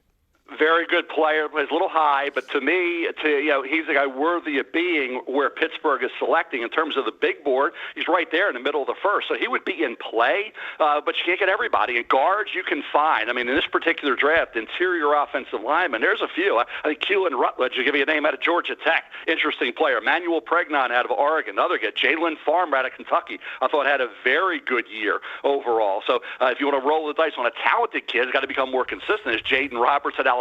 He may not go to the 5th, 6th round. So you can find guards. Basantis at A&M's another one. So I think you can find some interior offensive line, be it a guard, and then some of these centers can move the guard. Spencer Fano is going to be probably a pick right around where the Jets are selecting. And his kid, to me, if he's around, you got to take him. I think he could go to Baltimore. He could go even a little earlier than that. But Fano, maybe not a tackle now with 32 arms. He could be a great guard, even a center. You say, 6'6" center. Remember Don Mosbar when he came out of USC with the Raiders? Played center at 6'7" and change. So, yeah, I think Fano, if he were around, I think he may be going a couple picks earlier, but if he were there, I'd put him ahead of the Penn State kid. He would be the guy that I think you'd have to target at that point. All right, Mel, last one for me. And I don't want to pigeonhole you as just the draft guy because that's not what you are. You're the NFL guy. We have you on. We like to talk NFL. You're our resident Baltimore Ravens fan. You love Baltimore. You love crab cakes. You love everything about it. I want to know, what are your thoughts on what happened with the whole Max Crosby thing? Well, Max Crosby, the injury was the reason why there was concern. They were not signing off the doctors on the knee. With the injury he had that he played through, and when you play through an injury that's already an injury, what happens to that problem becomes a little worse, and it becomes a problematic situation. It may have been better off just shutting it down. But playing through that was the issue for Max Crosby. And that's why the Ravens and doctors felt like, no, they could not sign off. And this has happened before. It's been about 4 other trades that were nixed by that medical staff where the physical didn't come. They weren't signing off on the physical. So it wasn't a shocker to me. I had mentioned this when I was told. I said it on our podcast. The injury situation was the reason why I wasn't out celebrating, because I wanted to see what happened. And even if you get past that, does he stay healthy moving forward? How many more years can he be at a high level? So it wasn't a shocker to me, knowing the medical staff of the Ravens and how tough they are to nix this trade. That was not a shocker. They were able to recover with Trey Hendrickson, who's a heck of a player, and they feel they did well there. They retained their first this year and their first next year, so it kind of worked out. It's not what they wanted. They wanted Max. They needed an alpha. They needed a guy who makes everybody around them better, who can be the sack guy that they don't have. They wanted Max Crosby. Owner Steve Bisciotti, GM Eric DeCosta, they wanted Max Crosby. They did not want this trade not to go through, but the doctors wouldn't allow it. Mock Draft 3.0, Mel Kiper Jr. It is live and online on ESPN.com. You can check it out. When is the 4.0 come out again, Mel?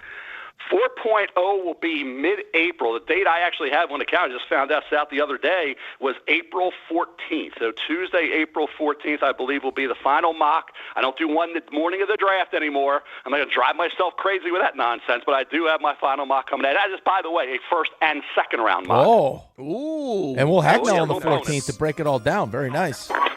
And we have Mel coming on the 14th on that day, too. So we'll go over that mock draft when it happens. So check that out. Mel, great stuff as always, my friend. We'll catch up again soon. Appreciate you. You got it. Have a great day, guys. Take care, man. All right, that was Mel Kiper Jr. Report brought to you by the Parisman Firm. If you've been injured in an accident that wasn't your fault, call the Parisman Firm right now at 718-WORKERS and get the justice you deserve. The Parisman Firm is where your case is their cause. 800-919-3776 is the telephone number. And before we hit our break, Rick, I know you got to tell us some things, don't you? All right, you're going to love this. Right now, FanDuel's dropping bonus bets into everyone's account for the tournament. All you have to do is opt in to claim your bonus, using them on your bracket picks, money lines, spreads, totals, game props, or even same-game parlays. But don't wait. These bonus bets are only available for a limited time, so if you want to get in the action, just visit FanDuel.com/local to learn more. Get in on the action now to opt in and claim your bonus. Must be 21 and older and physically present in New York. Bonus issued as non-withdrawable bonus bets that expire 7 days after receipt. Max bonus $500 unless otherwise specified. Restrictions do apply. See terms at sportsbook.fanduel.com. For help with a gambling problem, call 1-877-8-HOPE-NY or text HOPE-NY at 467369. Good stuff from Mel. We'll react to what he has to say. Also got to get into the baseball, too. WBC final tonight, and a certain New York Met going to toe the rubber for Team USA. What did his manager have to say about that? It is Dan, it is Rick, it is DNR here on ESPN New York.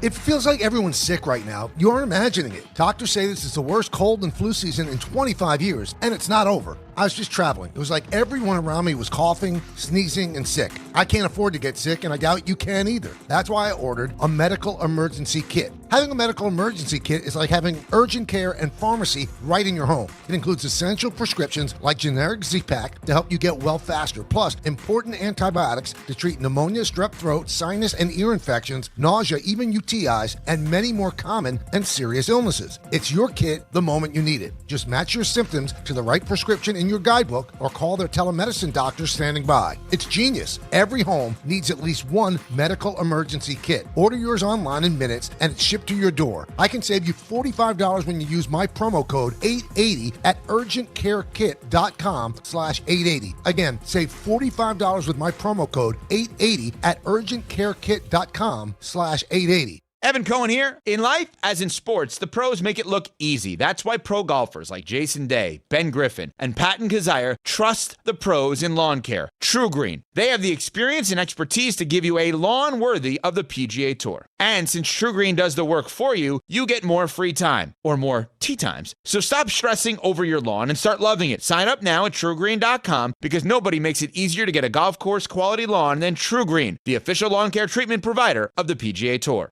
I'm Boomer Esiason. My mom died from cancer. She was only 37 years old. She didn't have life insurance, and that was devastating for my family. That's why having life insurance is so important to me. Ethos makes it fast and easy. Get a quote in seconds, apply in minutes, and get same-day coverage. You can get up to $3 million in coverage with no medical exam. Get your free quote at ethos.com/play. That's ethos.com/play. Paid spokesperson. Time spent on application may vary. Online health questions required. Join ESPN New York for a huge rivalry night at the Calandras Italian Village in Caldwell, New Jersey. Play-by-play voice of the Devils, Don LaGreca. Put a pitchfork in this one. And the Don Hahn and Rosenberg Show are taking over for a special live broadcast and Devils versus Rangers watch party on Wednesday, March 18th. Join the guys starting at 3 p.m. for a special happy hour and broadcast. Then stick around for the 7 p.m. puck drop with big screens, great food, and the best fans in hockey all under one roof. Reservations are recommended. Brought to you by Calandras Italian Village. St. Patty's Day 2026 DNR, ESPN New York. Dan and Rick at 800-919-3776, telephone number. So interesting stuff out of Mel. Mock Draft 3.0, you're going to have this one satisfy you for about a month until the next one comes out. I got to be honest with you. I really don't have a problem. As a matter of fact, I kind of like his thought process as far as Jeremiah Love at number 4. Now, I know it's going to be gobbled up before the Giants, but I think you and I have talked about this. If Jeremiah Love is still on the board at number 5, and even if the Giants want to entertain taking him, I would have no issue. I personally, though, would probably slide more to the defensive side of things right now. Yeah, I think a lot of people feel that way, and I think a lot of people just have the whole Saquon Barkley thing on their mind. But the way that Mel and most people describe Jeremiah Love, it's not just a running back, right? I mean, he's an offensive weapon, and when you look at the landscape of the league and what Jahmyr Gibbs is able to do in Detroit or what Bijan's able to do in Atlanta, I mean, that is a pretty enticing piece to go along with Jackson Dart, what you already have at the position, and then a healthy Malik Neighbors. Like that is with an offensive line that if Andrew Thomas can stay healthy, is capable of running the football. You did it well last year with Tyrone Tracy, who's fine. He's not Jeremiah Love. You know what I mean? Like Scatterbo, we all love him, and like he's physical and he's fun to watch. And he he was really productive, right? Like I mean, when he was healthy, he's scoring touchdowns. He's an instant cult hero for New York Giants fans. But like he's not Jeremiah Love either. So I could understand why Tennessee would do it, especially as they try to build around Cam Ward. And I could also see why it would be interesting. Just knowing like, hey, listen, positionally it doesn't make complete sense. But as far as, trying to take a process that sometimes can turn into a crapshoot for a bunch of different reasons, if we got some guy that we know is going to be a stud and we think there's a real chance we're going to win at a high level over the next 5 years, why wouldn't you take him? Right. And the other thing that got me thinking, too, because he has David Bailey, number 2 for the Jets. With whoever that edge rusher is going to be, him or Reese, I think at this point we kind of understand that it's either going to be one of those two guys. Yeah, Bain's arms killed him. Well, yeah, I mean, look, some people that's not an issue for, some it is, and I understand, like, with that, look, if you're picking 20th, it's something you might overlook. Picking 2, that's it's going to stick out a little bit more, even if the arms don't. David Bailey, though, the fact that he spent time at Stanford before having the breakout year at Texas Tech. Frank Reich just spent last year at Stanford. He's well embedded with the program. And I know that Frank Reich is an offensive coach, but I just wonder now with that outlet that they probably have all the intel necessary that they're going to get on David Bailey. I'm talking about the Jets, to where they could form a pretty good opinion and then throw in the tape of what he did this year at Texas Tech to where maybe we should be on a little bit more of a lookout as to him being the guy second overall. Well, I mean, I think those are the two names. I mean, I think what you just mentioned, the more intel you have, the better. I mean, we talked about this before we even had Mel on. Bailey has the production, right? Not necessarily at Stanford, but last year he had the production. Reese is more, hey, could you imagine with this guy's skill set if we use him now off the edge? The different ways that we can use him, how they use Micah Parsons is there more upside with that? You have one that's a proven commodity, and you have one more that has maybe higher potential. So what are you going to do with two with that? I think both are good players. Well, either way, I mean that's the one thing that stands out right now, like defensively, even with all the moves that they made, it still lacks glaring edge presence. Yeah, you were second worst in the league. Will McDonald's good, but And I mean, Joseph Asai is a guy they got from Cincinnati, but that's not a guy that's a proven edge rusher. And he's, I think, a scheme fit more for this 34 that they're going to play, but I don't think that's a guy that's going to say, go kill the quarterback. Will McDonald is hot and cold. We know that. They need to get somebody who is a proven, that will develop into a number one pass rushing threat. And so, yeah, there's a lot of pressure in that sense. They have to be able to nail this one. Have to. Yeah, they have to. You'd expected it, too, to nail it. I mean, listen, the defense was terrible. I mean, it was. And it looked like it quit at the end of the season. You're second to last in the league in sacks. You had no interceptions, 4 takeaways. They need help. And you have a guy at 2 that, again, you could go with proven production. You could go with maybe because Frank Reich has, some inside knowledge as to what this guy is, who he is, how smart he is, and all these different things. Or you can go with the guy that has maybe more, athletically, maybe more gifted, maybe has more upside, higher ceiling, and we feel like we can get that out of him. I mean, we got to remember, our defensive-minded head coach has superpowers. You take a superpower head coach and match that up with Arvell Reese, I don't know, maybe special things happen. I actually like what they're doing on the defensive line. They just have to get an edge rusher now. I mean, they've got some bodies now. Onyemata is a guy from the Falcons who, knows the system, knows Aaron Glenn. Sweat that they traded for from Tennessee, the dude's 360 pounds. You know what I mean? Harrison Phillips is a solid player. You know what I'm saying? So I like what they're building, at least on that defensive line. They should be a lot more stout against the run, but they got to find ways to get after the quarterback. They have to. Got to. They have to. Outside of when we thought that there was potentially Dante Moore or 2 before he went back to school, this is positionally makes sense too, right? I mean, the edge is a position of real value, and you got 2 guys that have the potential to be problems to pair up with Will McDonald.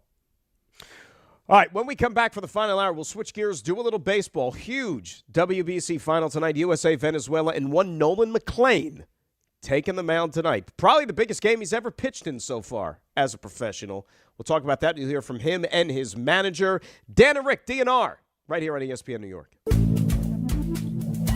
Good Karma Brands is proud to be an equal opportunity employer, providing equal employment, development, and advancement opportunities to all teammates and applicants. To learn more about careers with us, please send an email to talentacquisition@goodkarmabrands.com. That's talentacquisition@goodkarmabrands.com. Right now, FanDuel is dropping bonus bets into everyone's account for the tournament.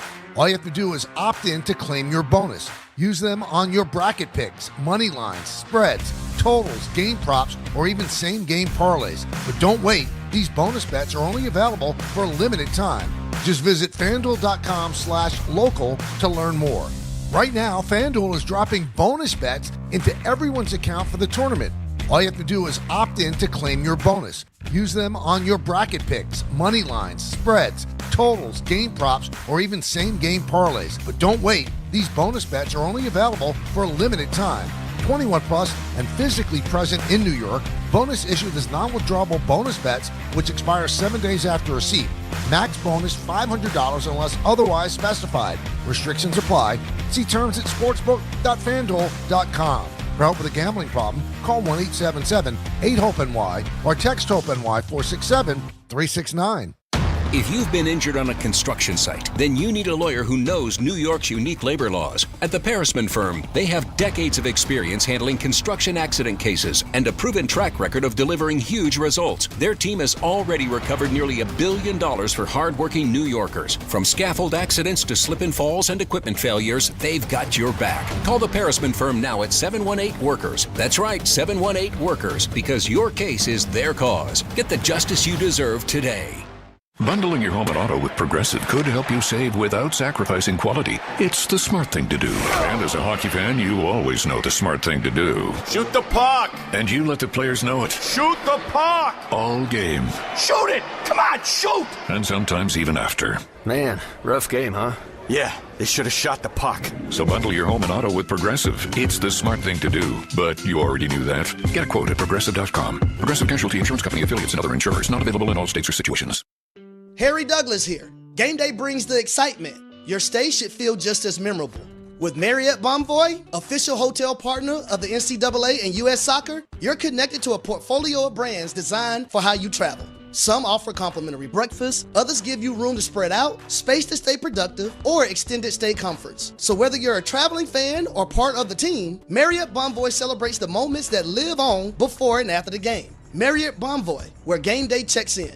ESPN New York, now streaming live on YouTube. Subscribe today and watch the show. WHSQ and WCBS-FM HD2, New York. This is DiPietro and Rothenberg. Mel Kiper Jr. The people that you talk to, what do they think Ty Simpson is going to be? Mixed opinion across the board. In this particular case, guys, it depends on Frank Reich. He's the offensive coordinator. He drafted Bryce Young. Now you have another Alabama quarterback sitting there for a team that drafted Joe Namath and Richard Todd. And certainly Frank Reich, if he says, hey, I sign off, I really believe in this kid, then you take him at 16. If he doesn't, then you wait, you find somebody else.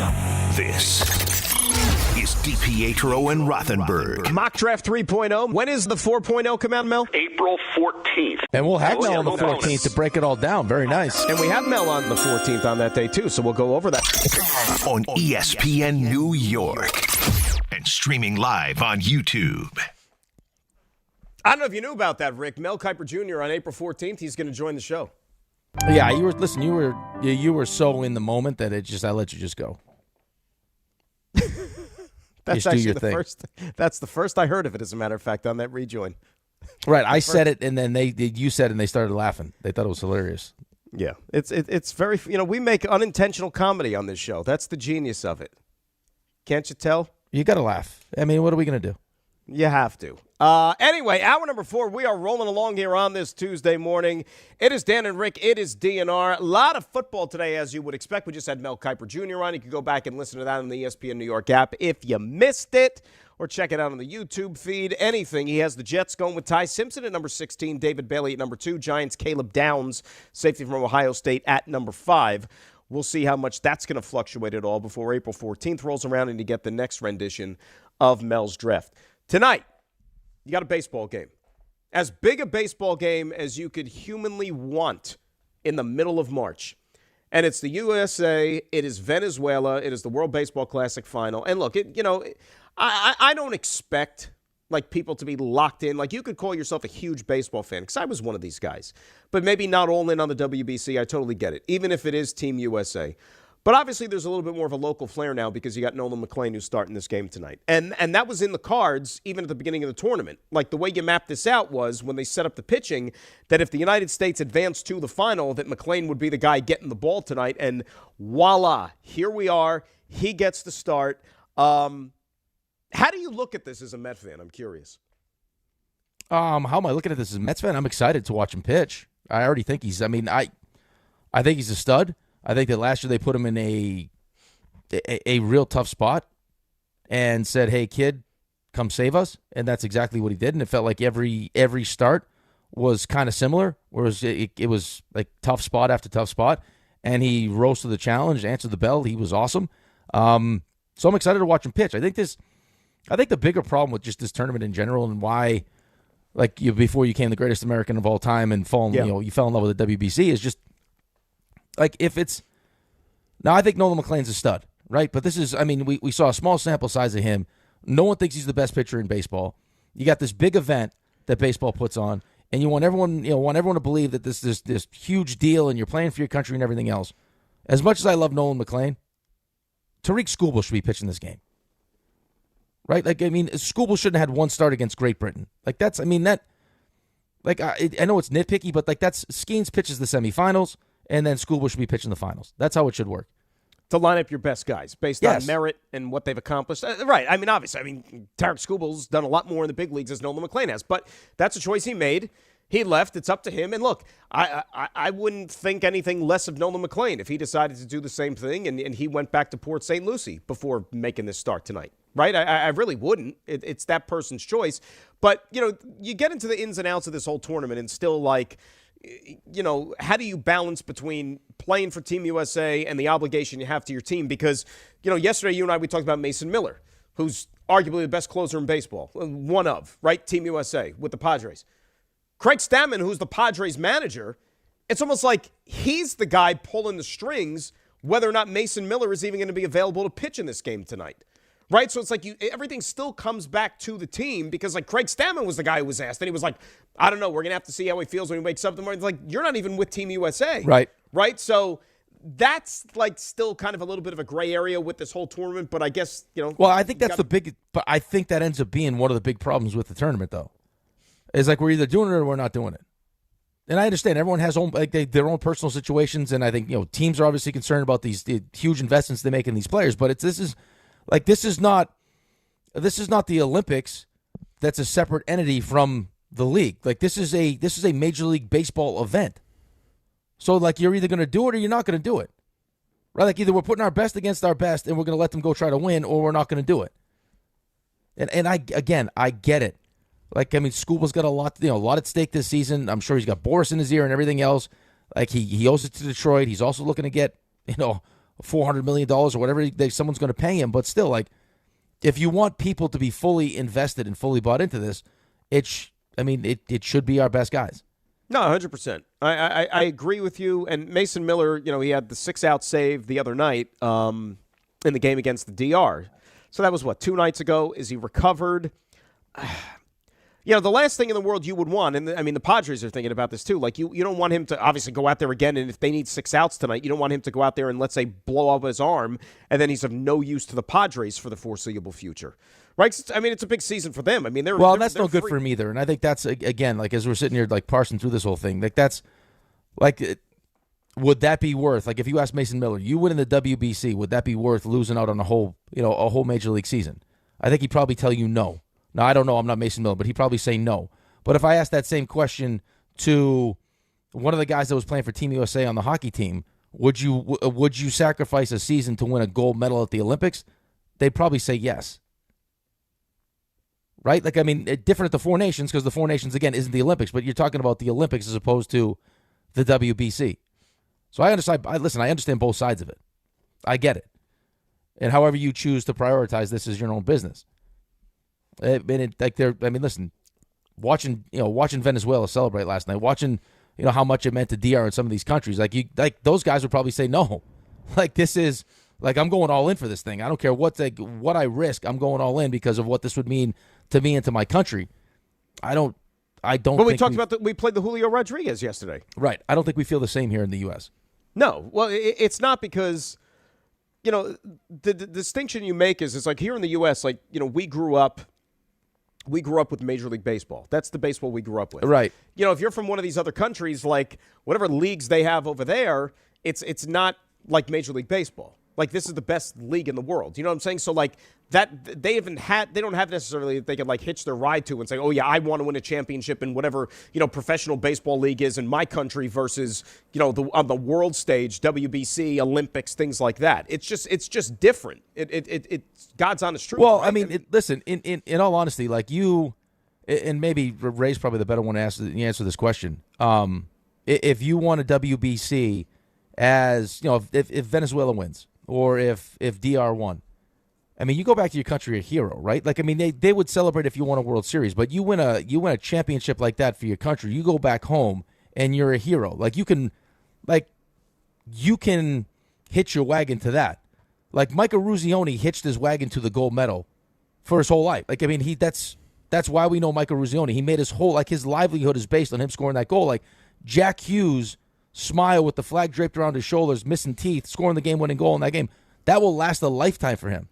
I don't think winning the WBC for the U.S. is something that's gonna, like, it'll be a nice little footnote in your bio, but that's not gonna carry any weight here in New York City for Aaron Judge, right? Like, Aaron Judge can't rest on, hey guys, listen, I didn't win you a World Series, but I won a gold medal at the WBC. Like, people here don't care.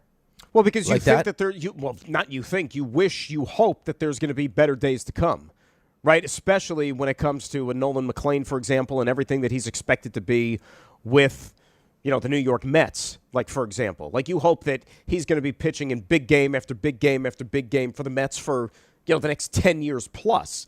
This should just be, as you said, like a small footnote. And right, but this is also for us. But this is also for us a nice opportunity after winning. We won 83 games. We didn't make the playoffs. We saw Nolan McLean in tough spots. So we didn't see Nolan McLean in a pressure pack, pressure-packed playoff series. We saw him in the regular season. At least now you get to see him in the most important game he's ever pitched in, right? Like what version? Because we're hoping to see him in a World Series someday. So now we get our first kind of our first entree into like what this kid's going to look like in this kind of spot. Carlos Mendoza. We talked about the kind of the fine line you got to walk as a manager, right? When it's one of your guys out there playing for one of these teams in the World Baseball Classic, you want them healthy and you want them back with your camp and getting ready for the regular season, which starts in like a week and a half or a couple of weeks here, pretty much. So it'll be here before you know it. Here's Carlos Mendoza. His thoughts on seeing his young hurler start the WBC final. Mixed feelings. I'm not going to lie. It's awesome. It's a great opportunity. Like the fact that he's going to have that experience is something unbelievable. We'll be praying. But yeah, no, it's awesome. And as far as like him pitching on that environment, he's wired. He's built for moments like that. Just based on what we saw last year, being around him, I've been saying that the moment is never too big for him. So it'll be fun, and I'll be watching for sure. It's got to be nerve-wracking, Like it really and truly. I mean, forget about being the manager, but it's the same thing as I said, like for fans. Like you're a Met fan tonight. I mean, everything that you hope the Mets are this year. Nolan McLean is one of those guys that has to hold up his end. Like I said, this is a guy who I think, has like Cy Young potential. This is like he's just got all the right makeup, for example. Like you hear all these things being like written about him or read all these articles and this and that, but him at Oklahoma State and this and that, and he was a football player. And it's like, he's never walked onto a field or a baseball diamond or a mound or whatever it is and thinks that, he's not the best player on it. Like he's made up of the right stuff, and you need that bulldog mentality. If like they don't have this guy for any part of the season, it would be like crushing. And not just that, like just not being able to be his best, what you think he could be. Well, I think that most of us, and maybe it's unfair to Nolan McLean, have already kind of have him penciled in as one of the ones that we think is going to be really good. Right? Like, I mean, how I would approach this, just as you try to break down like what you think your team is going to be, is like how many, like nothing's a guarantee, but how many things do you have that you feel really good about? And you bring in Freddie Peralta. Okay, I feel good about that. Nolan McLean, what he showed us last year, I feel real good about that. Right? Like, so you get the ace. We think Nolan McLean is going to be an ace, so you got your 1-2 there. And then it's like, well, does Senga stay healthy? Because if Senga stays healthy, we've seen what he's capable of doing. Does Manaea bounce back? Right? Like, we kind of know what Clay Holmes is. He had a good season, but he concerns me with everything you're hearing out of Port St. Lucie. Like, right, but those are down. It's just those are a couple that you don't know. Yeah, McLean feels like one of the ones that you know. So you're absolutely right. Like, I mean, and again, I don't even want to think it because I don't like that's not even something that would be able to live with right now at the moment. I'm just looking forward to more him in this spot, big moment, chance to win a championship. What version of him do you get? Right, in a perfect world with the Mets, like I said, like the whole like ace term gets thrown around like just so casually. Right, they need an ace. You heard that all offseason. So they go out and they trade for Freddie Peralta. All right, based on big league accomplishments, yes, Freddie Peralta is that guy. Freddie Peralta is going to start opening day for you. But in a perfect world, you're a Met fan. You make it to the playoffs this year. Nolan McLean is starting game 1 as your de facto ace. And I think that's in a perfect world how the Mets see it too, lining up here for the rest of the season. Let's hear from the righty before we get into some of the other stuff that we have here. Here's Nolan McLean talking about how much he loves pitching in the WBC. I think you're crazy if you don't want to do this, honestly. I mean, just getting an opportunity to put USA on your chest and go out there and compete with, honestly, the best players in the world. I think it's honestly an unbelievable experience for me as a competitor. I want to go out there and compete and try to win and try to put my team in the best spot when I do come out of the game. Am I stretching this too much? Is this an opportunity for him to maybe morph into a so-called household name with a standout performance? No, I don't think you're crazy. And I also think, I mean, you can't even put a price tag on what this means for him confidence-wise. To be going into, like, to have as little experience as he has, do as well as he did, and then be put in this spot where he's playing, like he just mentioned, with the greatest players in the world, on his team, obviously, and then the players he's playing against, and to go out and show out against Venezuela in a championship game, like what that would do for him confidence-wise also. Forget just being a household name. Like the amount, like it's like even when you play in an all-star game, right? Like the fact that you're an all-star is a big deal, but then you get in the locker room and you're sitting next to like Ovechkin and all these guys, and you're like, whoa. Like, I mean, it's like this, this come to Jesus moment where you're like, okay, like I am that good. Like I belong. It would go. I mean, we all think he belongs already, but just like to reinforce for him that he's the real deal and he's going to be an ace in this league. And we talked about earlier. I mean, obviously this Venezuela lineup is no joke. I mean, they got dudes, so he's going to have to work. And I don't know how long he's going to last. I mean, if he could go 4 or 5 innings and put them in a position to win the game, great. We know the pitch count is, I think, at like 90. That's what it's supposed to be for the but what do you final. expect in like 75? Yeah, I mean, I don't want to see him empty the tank. Like I said, he doesn't have to be a hero. Go out there, give me 4 or 5, still have the game within reach to win it. I'll call that a nice day at the office. Yeah, the scary part, though, is if he's just absolutely dealing. Well, if he's dealing, but you know what? I will admit, selfishly, I want a little bit more than what you showed against Italy. Of course. Right? I'm with you. And that was also like his first kind of game situation back from when he missed that time with the vertigo he was dealing with. So maybe, that's another week later.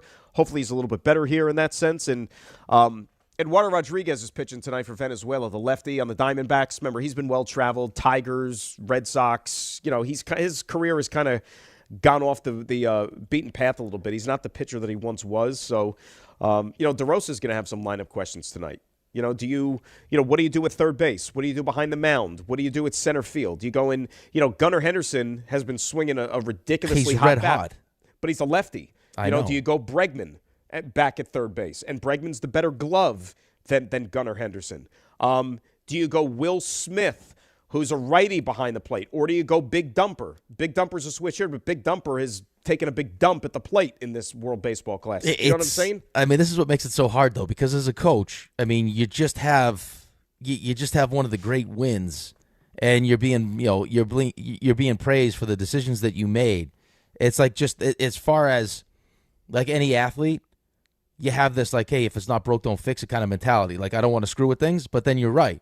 It's like you can make every case why to play Bregman, why you would play Bregman at third. You could make, hey, I mean, the better player behind the plate. Look what Raleigh did last season. He had the greatest season in the history of catching, and to couple that with being a switch hitter. So it's like that's like more of like a CYA. Like, and no one's going to question me if I put Raleigh behind the plate, but he's 0 for 9 in the Classic. He hasn't had a hit yet, and he struck out 5 times, and he's not shaking hands with his teammates. So how do you manage that? It's tough. Interesting, man. It's tough. You got to think about managing this team. You got to know the rules. You got to know the tiebreaker rules.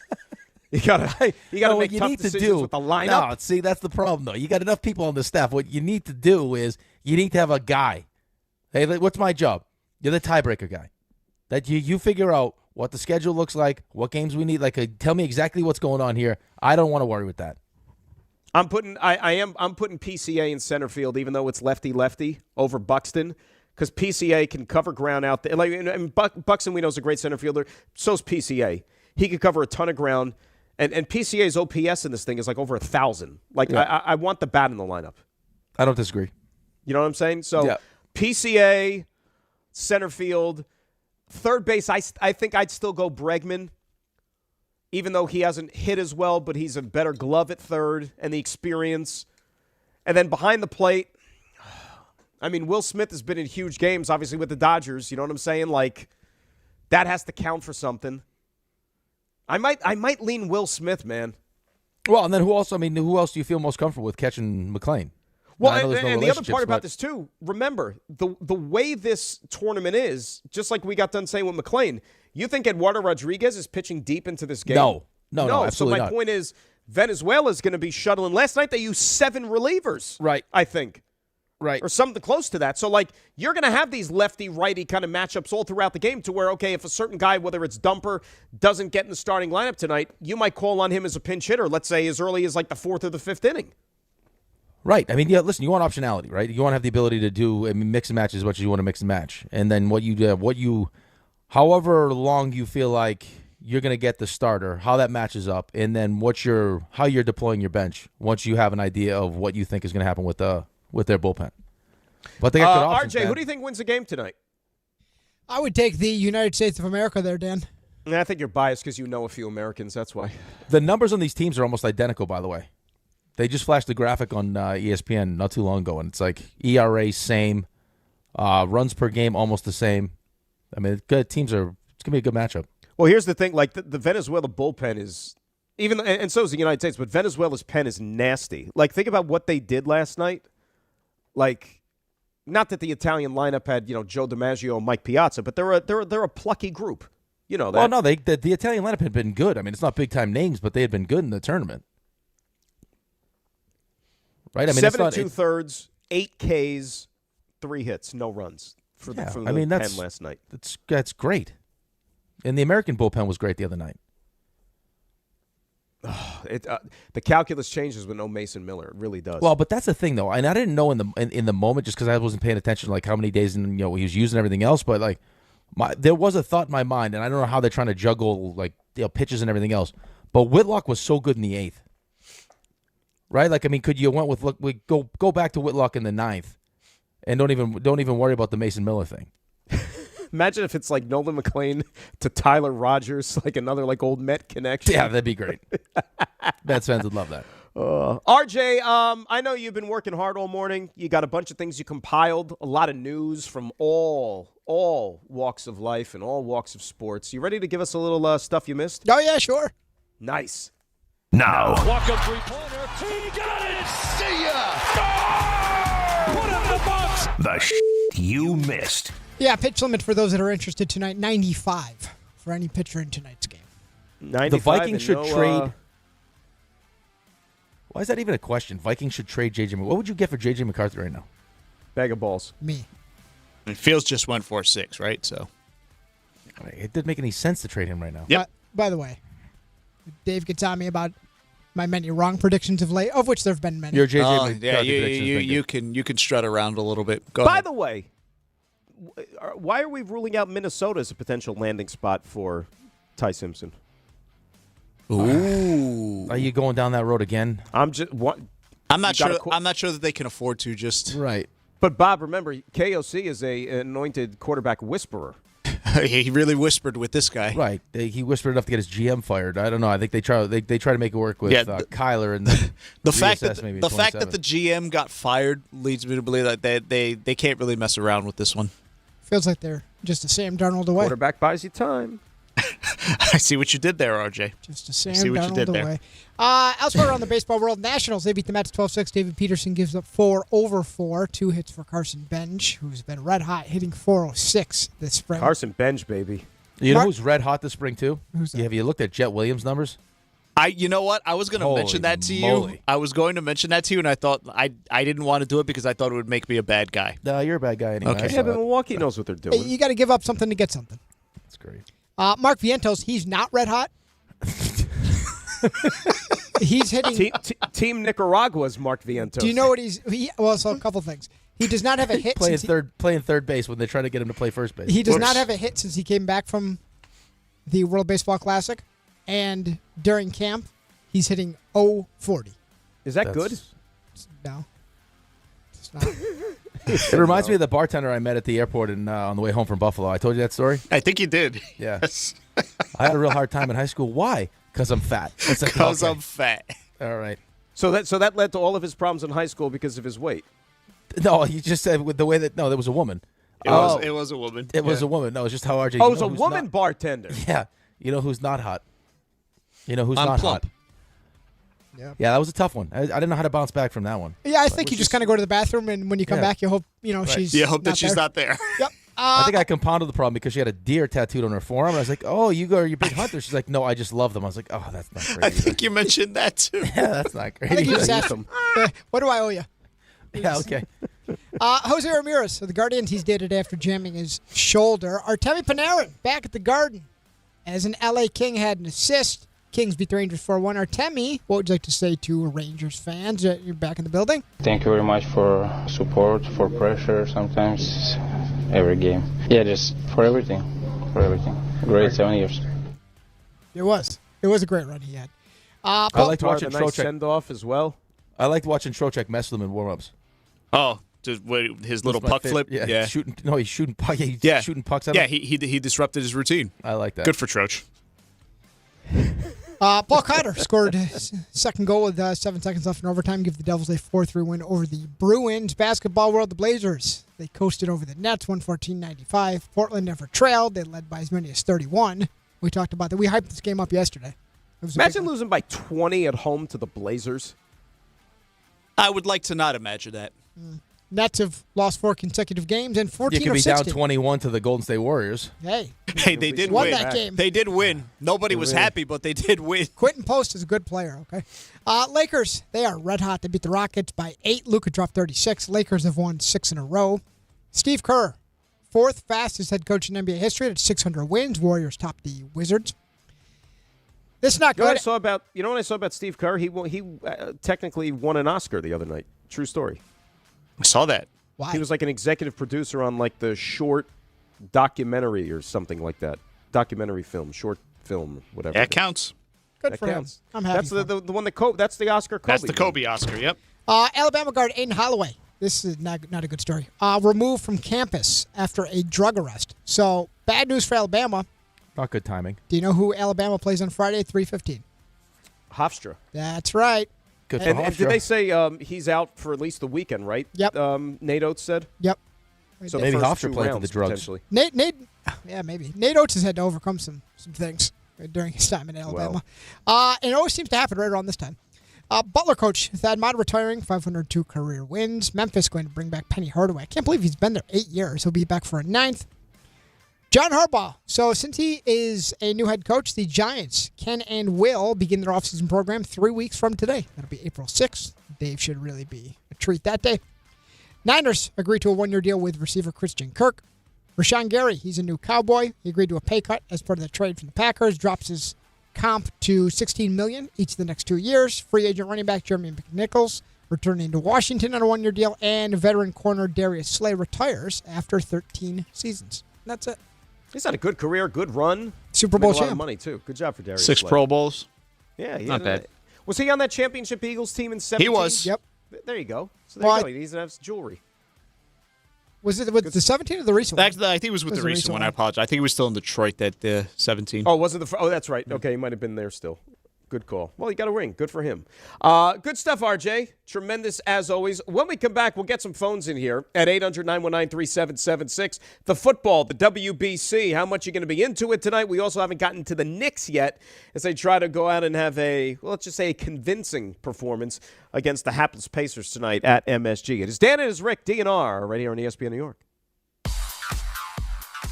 And at 9:28, let's get a check on the roads and say good morning to Debbie Duhane. Hi, Dan. Hi, Rick. Good morning, company. Enjoy St. Patrick's Day today and also enjoy the World Baseball Classic. Let's see what's happening right now with the big St. Patrick's Day parade. If you're heading into town with New Jersey Transit, a 20-minute delay into and out of New York's Penn Station. The big parade begins at 11. Do watch for closures on 5th Avenue, 40s through the 70s. Outbound BQE by Atlantic Avenue, it's an accident. Then on the outbound Gowanus down by 39th, watch for a disabled truck. Sponsored by Mothers Against Drunk Driving. For victims of drunk and drug driving, your grief is unique, but you're not alone. You always have a place at MAD. Call the 24-hour victim helpline, 877-MAD-HELP, or visit mad.org. I'm Debbie Duhame, 880 ESPN New York.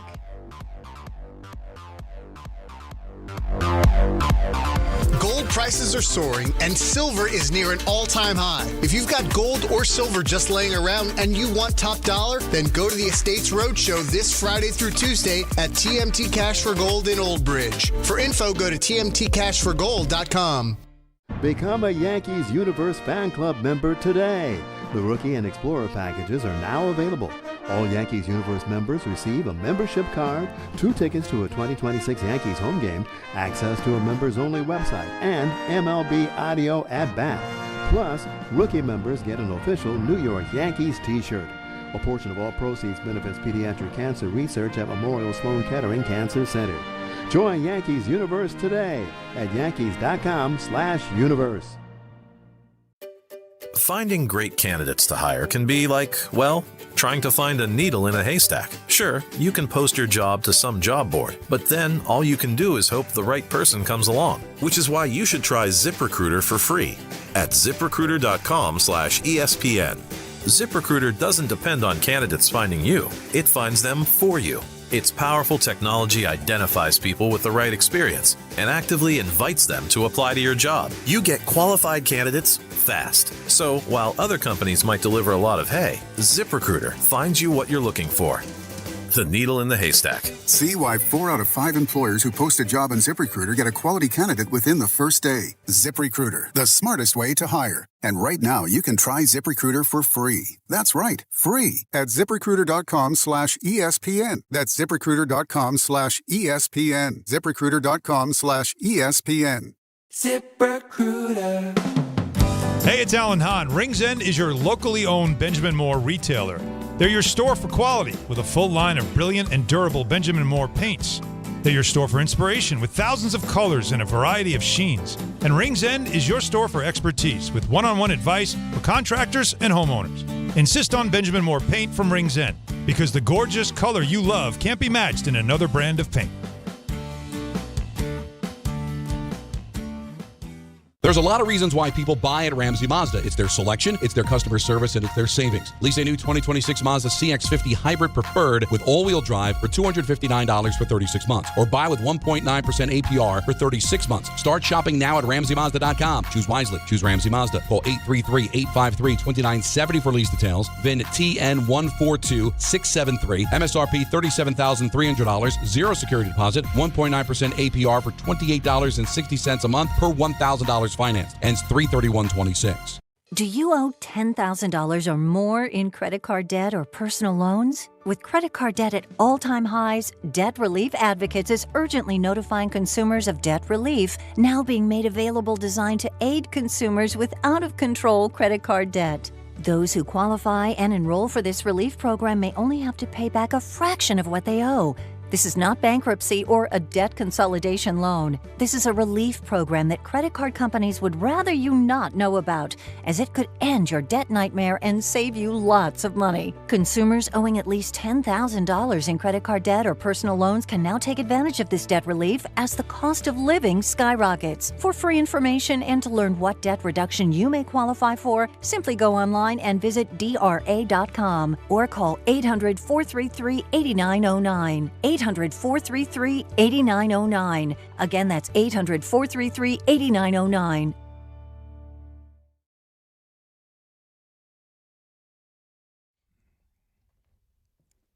That's almost like a Latin Irish type of jam you got going on there. I like that. Yeah, a little fusion. Rick's laughing. It's like, I didn't even know that those two sides could blend together. But you know what it did? And it makes a smacking jam.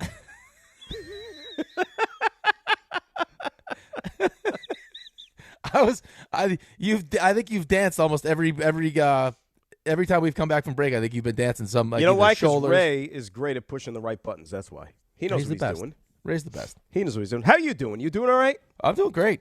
You hanging in there? I'm doing great. We didn't catch the leprechaun. Oh, I forgot about that. Yeah, some unfortunate news. Well, when's the expiration date on that? Like, you don't have all day? It has to be no, like it when you wake was up an in the morning? overnight. Now, here's the thing, though. It was an overnight situation. Kids came down. Apparently, the leprechaun is much smarter than us because he took all the money, ate most of the candy, and then there was a dirty piece of toilet paper. So it was almost like he took a crap on the trap. Yeah.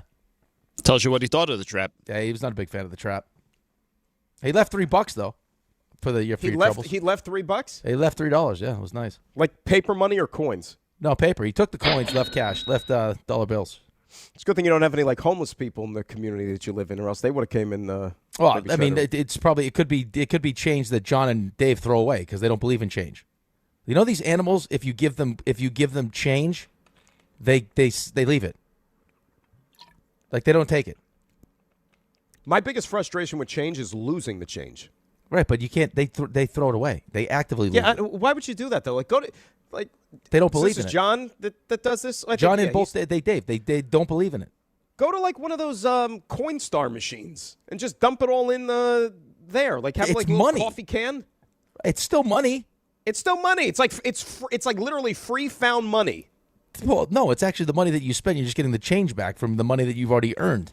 No, but if you like just, you toss it and like collect it in like a coffee can, like I said, and then after like a month or something, you go to the machine, you dump it all in, and they give you like cash for it. They have no time for it. You go to CVS, you throw they give you the change. Bloop. Nope, they leave it right there. I do the self-checkout now at CVS where just card, no change, get out right. of there. When it works. When it works, that's more important. One of the most frustrating experiences of all time was when you think, CVS hey, is not a very well-run operation. I got to be honest with you. Right? They got the obnoxiously long receipts. The registers never work. The lines are out the door. Stuff's Pharmacy, locked up. forget about it. Stuff's locked up. I want some. I gotta get somebody to unlock it for me. It's not great. Yeah. But when the self-checkout works, though, you feel great about it. Oh, you're a home run. I mean, you walk up there, there's no one there. You're like, oh, baby. I'll be in and out. They even give you those little brown paper bags that you could use, like free of charge. Yeah, the buying the bag stuff bothers me now, too. I got to be honest. Yeah, I don't like it. Yeah. Especially like I forget where I was. I think it was on a road trip with the kids, and I stopped at a gas station because I had to pick up waters and stuff. Cass is like, you need waters. So I pick up, and I ordered, I had 5 large waters. I had a couple protein drink. And the lady and looks the at me, gas, she's like, so that was probably, $178? No, but she's like, would you like to buy a bag? I'm like, what do you mean buy a bag? Yeah, we don't, there's no free bag. I was like, how am I carrying this out if I don't purchase a bag? Like, am I supposed to take off my shirt and wrap it? Like, I don't understand. Well, I got all these stupid bags. Like, they're in my car. They're on the floor in the back seat of my car. There's like 9 of these bags that are just in there for like whenever we go out to the store, shopping, whatever. Like, you just got to like lug them all in with you to the store. Yeah, but I wasn't under the impression going to the gas station I was going to have to purchase a bag was the problem. Had I known that, I would have brought a bag at the gas station. That's that's an issue. Right, I would have brought a satchel. I mean, I don't know. Where have we gone as a society? I mean, I guess I don't know. I think that's why better. we look to sports for clarity. That's right? true. And that's why I think if the United States wins tonight, it will have such a transformative, galvanizing effect on this country. You talk about unity and bringing people together, eroding division. That's the impact that this game could potentially have tonight. I mean, you want to talk about being on a heater, too, right? I mean, we sweep gold medals in hockey. Oh. And now we follow that up with a WBC championship. Are you kidding me? I mean, what are we talking about? It'd be amazing. And maybe the Knicks win the NBA championship. I'll take a Knick 10-point win tonight. Forget about a championship. I'll take a 10-point win. How's that? No. Us winning by 10 points. No. Yeah, but dude, you're playing these teams. You're barely beating them. That's fine, but I'm not cashing in this run that we're on for a 10-point win tonight. I'm not doing that. Baby steps. It's baby steps. Oh, baby steps. Well, the next 4 are games you should win. I haven't seen one championship here. Not one. I have not had one for the teams I root for. I've not had one championship. Well, you root for the United States, right? You got a couple of championships there, right. hockey-wise. Of course, but I'm not cashing those chips in to get a 10-point win tonight. I need a championship from one of my teams. But you're not going to get that, though, at least for a few more months, potentially. I know. Well, I'll save it then. I'm going to save it. I'm not cashing it in yet. Well, careful, because you got an NFL draft in there still. You got a start of a real baseball season for a couple of months. You got to spread that out a little bit. Spread the luck out. Did you see what Jaylen Brown did last night? No, what did he do? What did Jaylen Brown do last night? I was watching the Rangers 4-game win streak. Jaylen Brown went for 41 last night. Did he? Yeah. They beat the Suns. So now it's a game and a half again. Yes, that's right. Game and a half behind the Celtics. Yep. That's actually going to be I hope that both teams can actually get there in one piece. Like, what's the date of that game they play the Celtics? Is it April 7th or something like that? That regular season matchup, that's going to be as hyped a regular season game with 3 or 4 left in the season April 9th. Could possibly be. April 9th. April 9th. Yeah. That's 5 days before Mel Kiper's draft. Yeah. You got April 9th, 10th, and 12th to finish it off. All right, so that April 9th game against the Celtics, that's a huge game. Ray, that's home, right? Celtics are a home That one's game. at the Garden. That's at the Garden. Home. Last 3 at home. Celtics, Raptors, Hornets. 30. So last 3 Knicks are home. Last 3 Rangers are on the road. So that makes sense. There you go. There you go. There you go. All right, we're going to close it out on the phones at 800-919-3776. I promise. But before we take our last time out, I got to turn things over to my friend Rick because there's all these things that are happening in sports, and Rick is going to tell you exactly a way that you can make sure you're covered with each and every one of them. Right, FanDuel, baby. And now, this is what you're going to have to do because, God forbid, Dave does a bracket. It's lazy. Right now, FanDuel's dropping bonus bets in everyone's account for the tournament. All you have to do is opt in to claim your bonus. Use them on your bracket picks, money lines, spreads, totals, game props, or even same-game parlays. But don't wait, Dan. These bonus bets are only available for a limited time, so if you want to get into the action, just visit FanDuel.com/local to learn more. Get into the action now to opt in and claim your bonus. Must be 21 and older and physically present in New York. Bonus issued as non-withdrawable bonus bets that expire 7 days after receipt. Max bonus $500 unless otherwise specified. Restrictions do apply. See terms at sportsbook.fanduel.com. For help with a gambling problem, call 1-877-8-HOPE-NY or text HOPE-NY at 467-369. 800-919-3776. We close it out with you on the phones. DNR, Dan and Rick, ESPN New York. Life is motion, but for Jaime, debilitating pain in both hips brought everything, including family time, to a halt. Every doctor told me the same thing. They would do one hip at a time. At White Plains Hospital, Dr. Jacob Totka's unique expertise provided an alternate approach by replacing both of Jaime's hips on the same day. In just 2 hours, I got 2 new hips, and I went home that day. White Plains Hospital, among the best hospitals anywhere that just so happens to be here. A member of the Montefiore Health System. At Uline, they know going the extra mile takes hard work. For companies pushing to go further, Uline will go the distance with you. 24/7, they answer the phone to get you the shipping and industrial supplies you need. Business can move fast. Unexpected large orders, adverse weather, new safety guidelines, and changing economic trends. Uline works hard keeping 41,000 items ready to ship, minimizing detours on your way to the extra mile. Visit uline.com. If you've been injured in an accident that wasn't your fault, then you need a lawyer who knows New York's unique personal injury and workers' compensation laws. At the Parisman Firm, they have decades of experience handling all types of accident cases and a proven track record of delivering huge results. Their team has already recovered nearly $1 billion for injured New Yorkers. From construction to car accidents and slips and falls, they've got you covered. Call the Parisman Firm now at 718-WORKERS, where your case is their cause. Get the justice you deserve today. What if your instincts could pay off? With Robinhood Prediction Markets, you could put your knowledge to work on the events that matter to you. Prediction Markets isn't just sports. It's the Fed rate decision, your favorite award show, and so much more beyond the playing field. Trade events with Robinhood. Visit Robinhood.com/predict. That's Robinhood.com/predict. Futures and cleared swaps trading involves significant risk and is not appropriate for everyone. Event contracts are offered by Robinhood Derivatives LLC, a registered futures commission merchant and swap firm. 50 years from now, will jeans be wide or skinny? Will email still exist? Will guac still be extra? One thing is certain. If you won the new Millionaire for Life from the New Jersey Lottery today, you'd still be getting $1 million every year for life. That's enough money to say, bring it on, the future. I will have that guacamole at any price. Play the new Millionaire for Life today. Anything can happen in Jersey. Must be 18 or older to buy a lottery ticket. Please play responsibly. If you or somebody knows a gambling problem, call 1-800-GAMBLER. Smalls here. Did you know there are many ways to do your taxes with H&R Block? You can go to a local office and get expert help in person, or you can choose virtual tax prep and get expert help without leaving home. Or you can even do them yourself online with live human help standing by. Whatever you choose, you can file with confidence, having H&R Block's 70-plus years of tax expertise in your corner. Switch today and file your way at hrblock.com.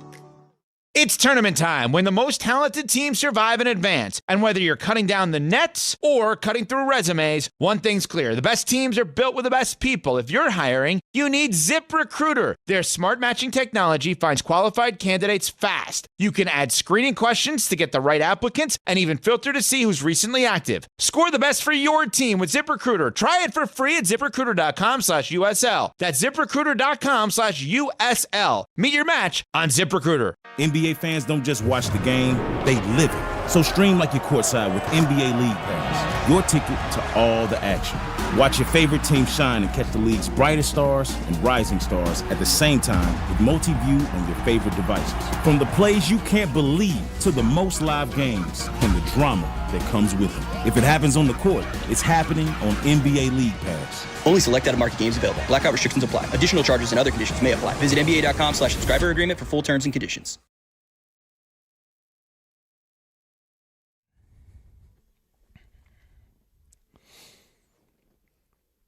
There's a lot going on here. That's all I know.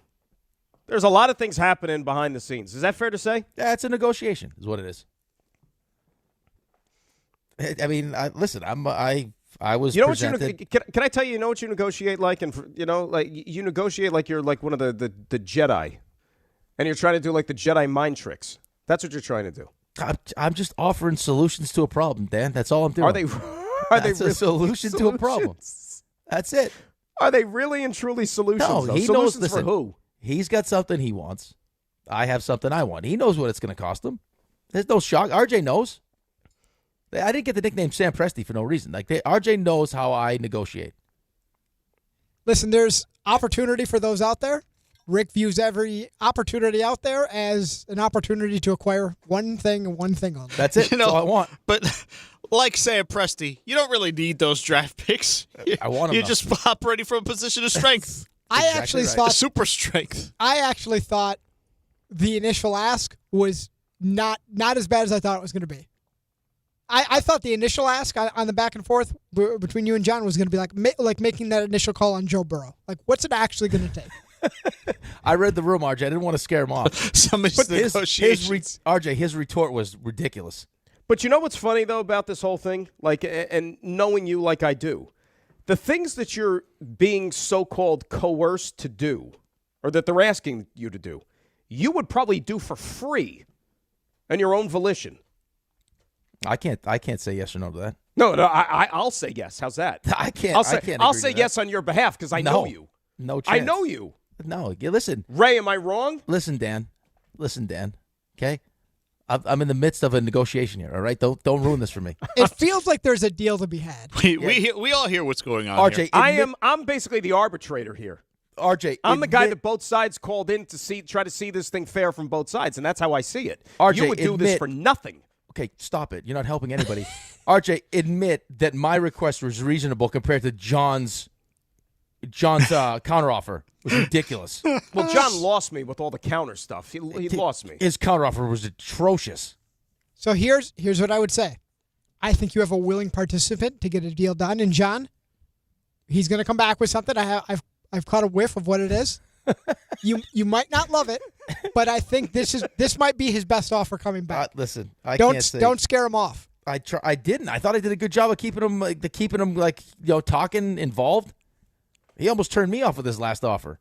And RJ, guess what? If they can't come to an agreement, you know what happens? He gets franchised. He's going to play. He's going to do the show Wednesday. I'll be very unhappy. He's going to do the show They're Wednesday. Put the franchise tag on him, and then he's stuck. Jerry Jones levels of negotiation going on right now. It'll be a very unhappy guy. I'll be like George Pickens. Very unhappy. But that's the thing. Like, you sit here and you carry on, you piss and moan and everything, but it's like you would do this for nothing. I would say more like Micah Parsons. He's going to be laying down on the trainer's table very soon. Yeah, but Dan, the compensation's already been discussed. Yeah. It's already out there, Dan. It's already been talked about. By the way, it's game time brought to you by Tullamore Dew Irish Whiskey, because when it's game time, it is Tully time. 6:40, get the first four underway of the NCAA tournament. UMBC battles Howard for the right to be a 16 seed. 7 o'clock p.m., Isles travel to Toronto to take on the Leafs. Then at 7:30, Knicks host the Pacers. Our coverage begins at 7 right here on ESPN 880.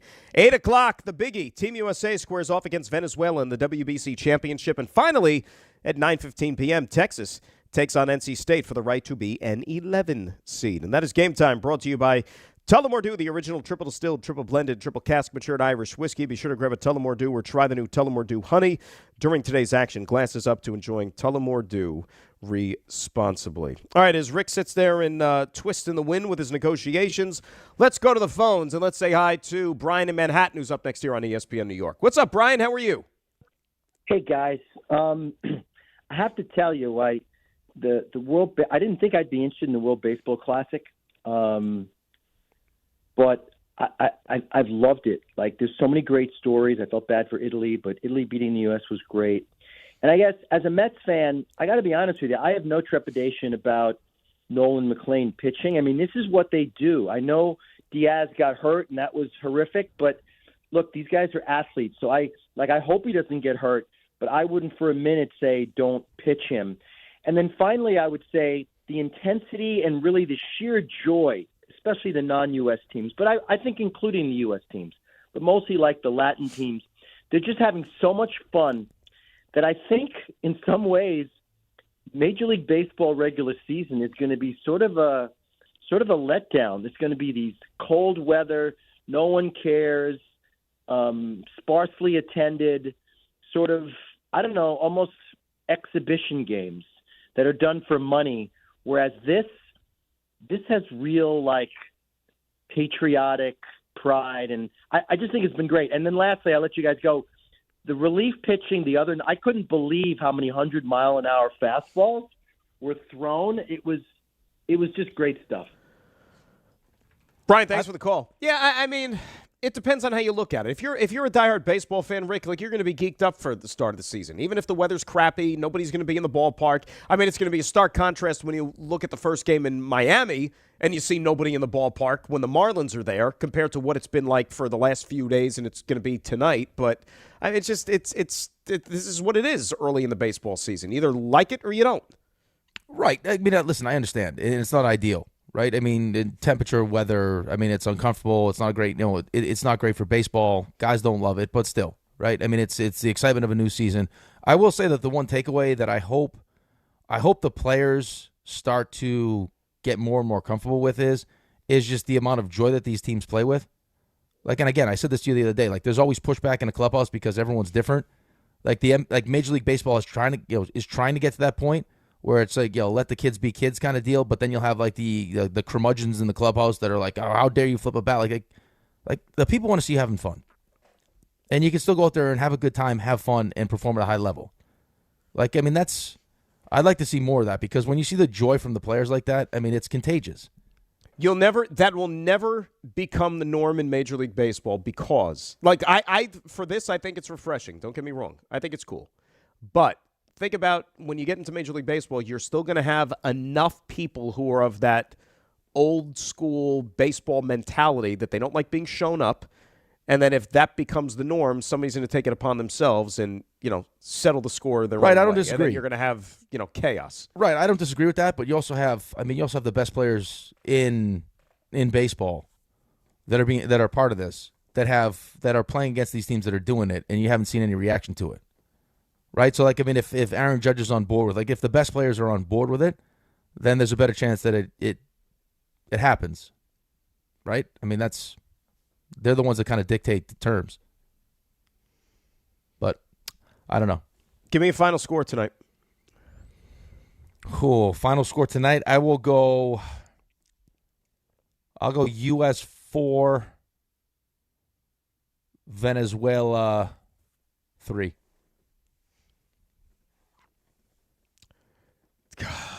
Need these bats to wake up, man. Did I take your score? You know what I mean? That's what I'll say. 3-2. 3-2 USA. Okay. RJ, score. 6-1 USA. Wow. Ray, score. I feel like it's a 4-3 final situation. USA. Okay. Let's go. Nobody's baby. riding with Venezuela. I think we're also. I mean, we're committed to the U.S. right now. So there's a commitment. Committed. That's good. There's commitment. There's a commitment. I'm Want the right, good I'm times still to roll. Oh, boy. That was a lot of fun today. It is now time to turn things over to our friend Ray Santiago with the 3 stars. Today's 3 stars.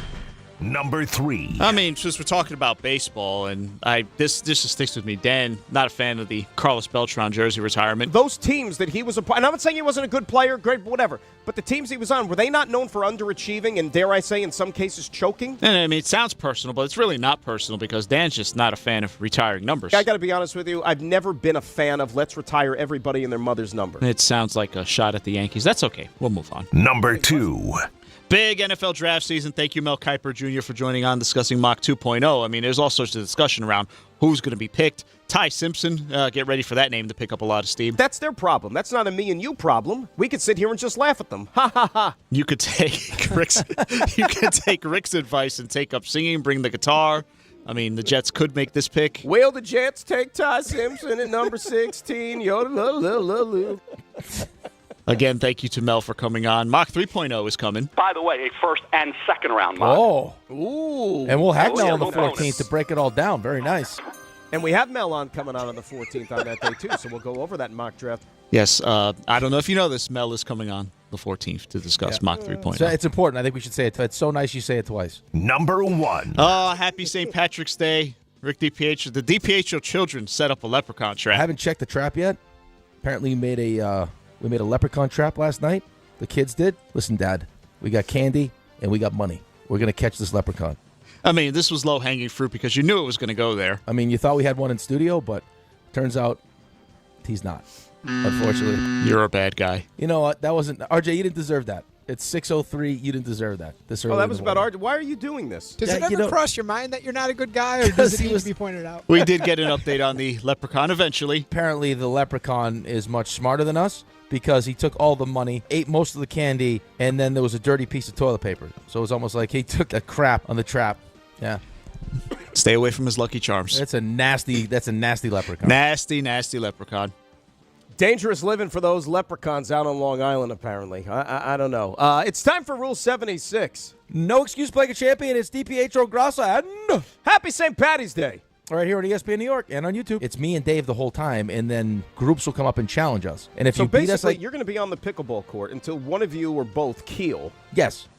The NBA moves fast, and the stars move faster. With DraftKings Sportsbook, the #1 sportsbook for live betting, you're never a step behind. DraftKings keeps pace with every play, offering industry-leading live betting, dynamic odds that shift as the game unfolds, and more open markets more often. They're live when others aren't, so you're always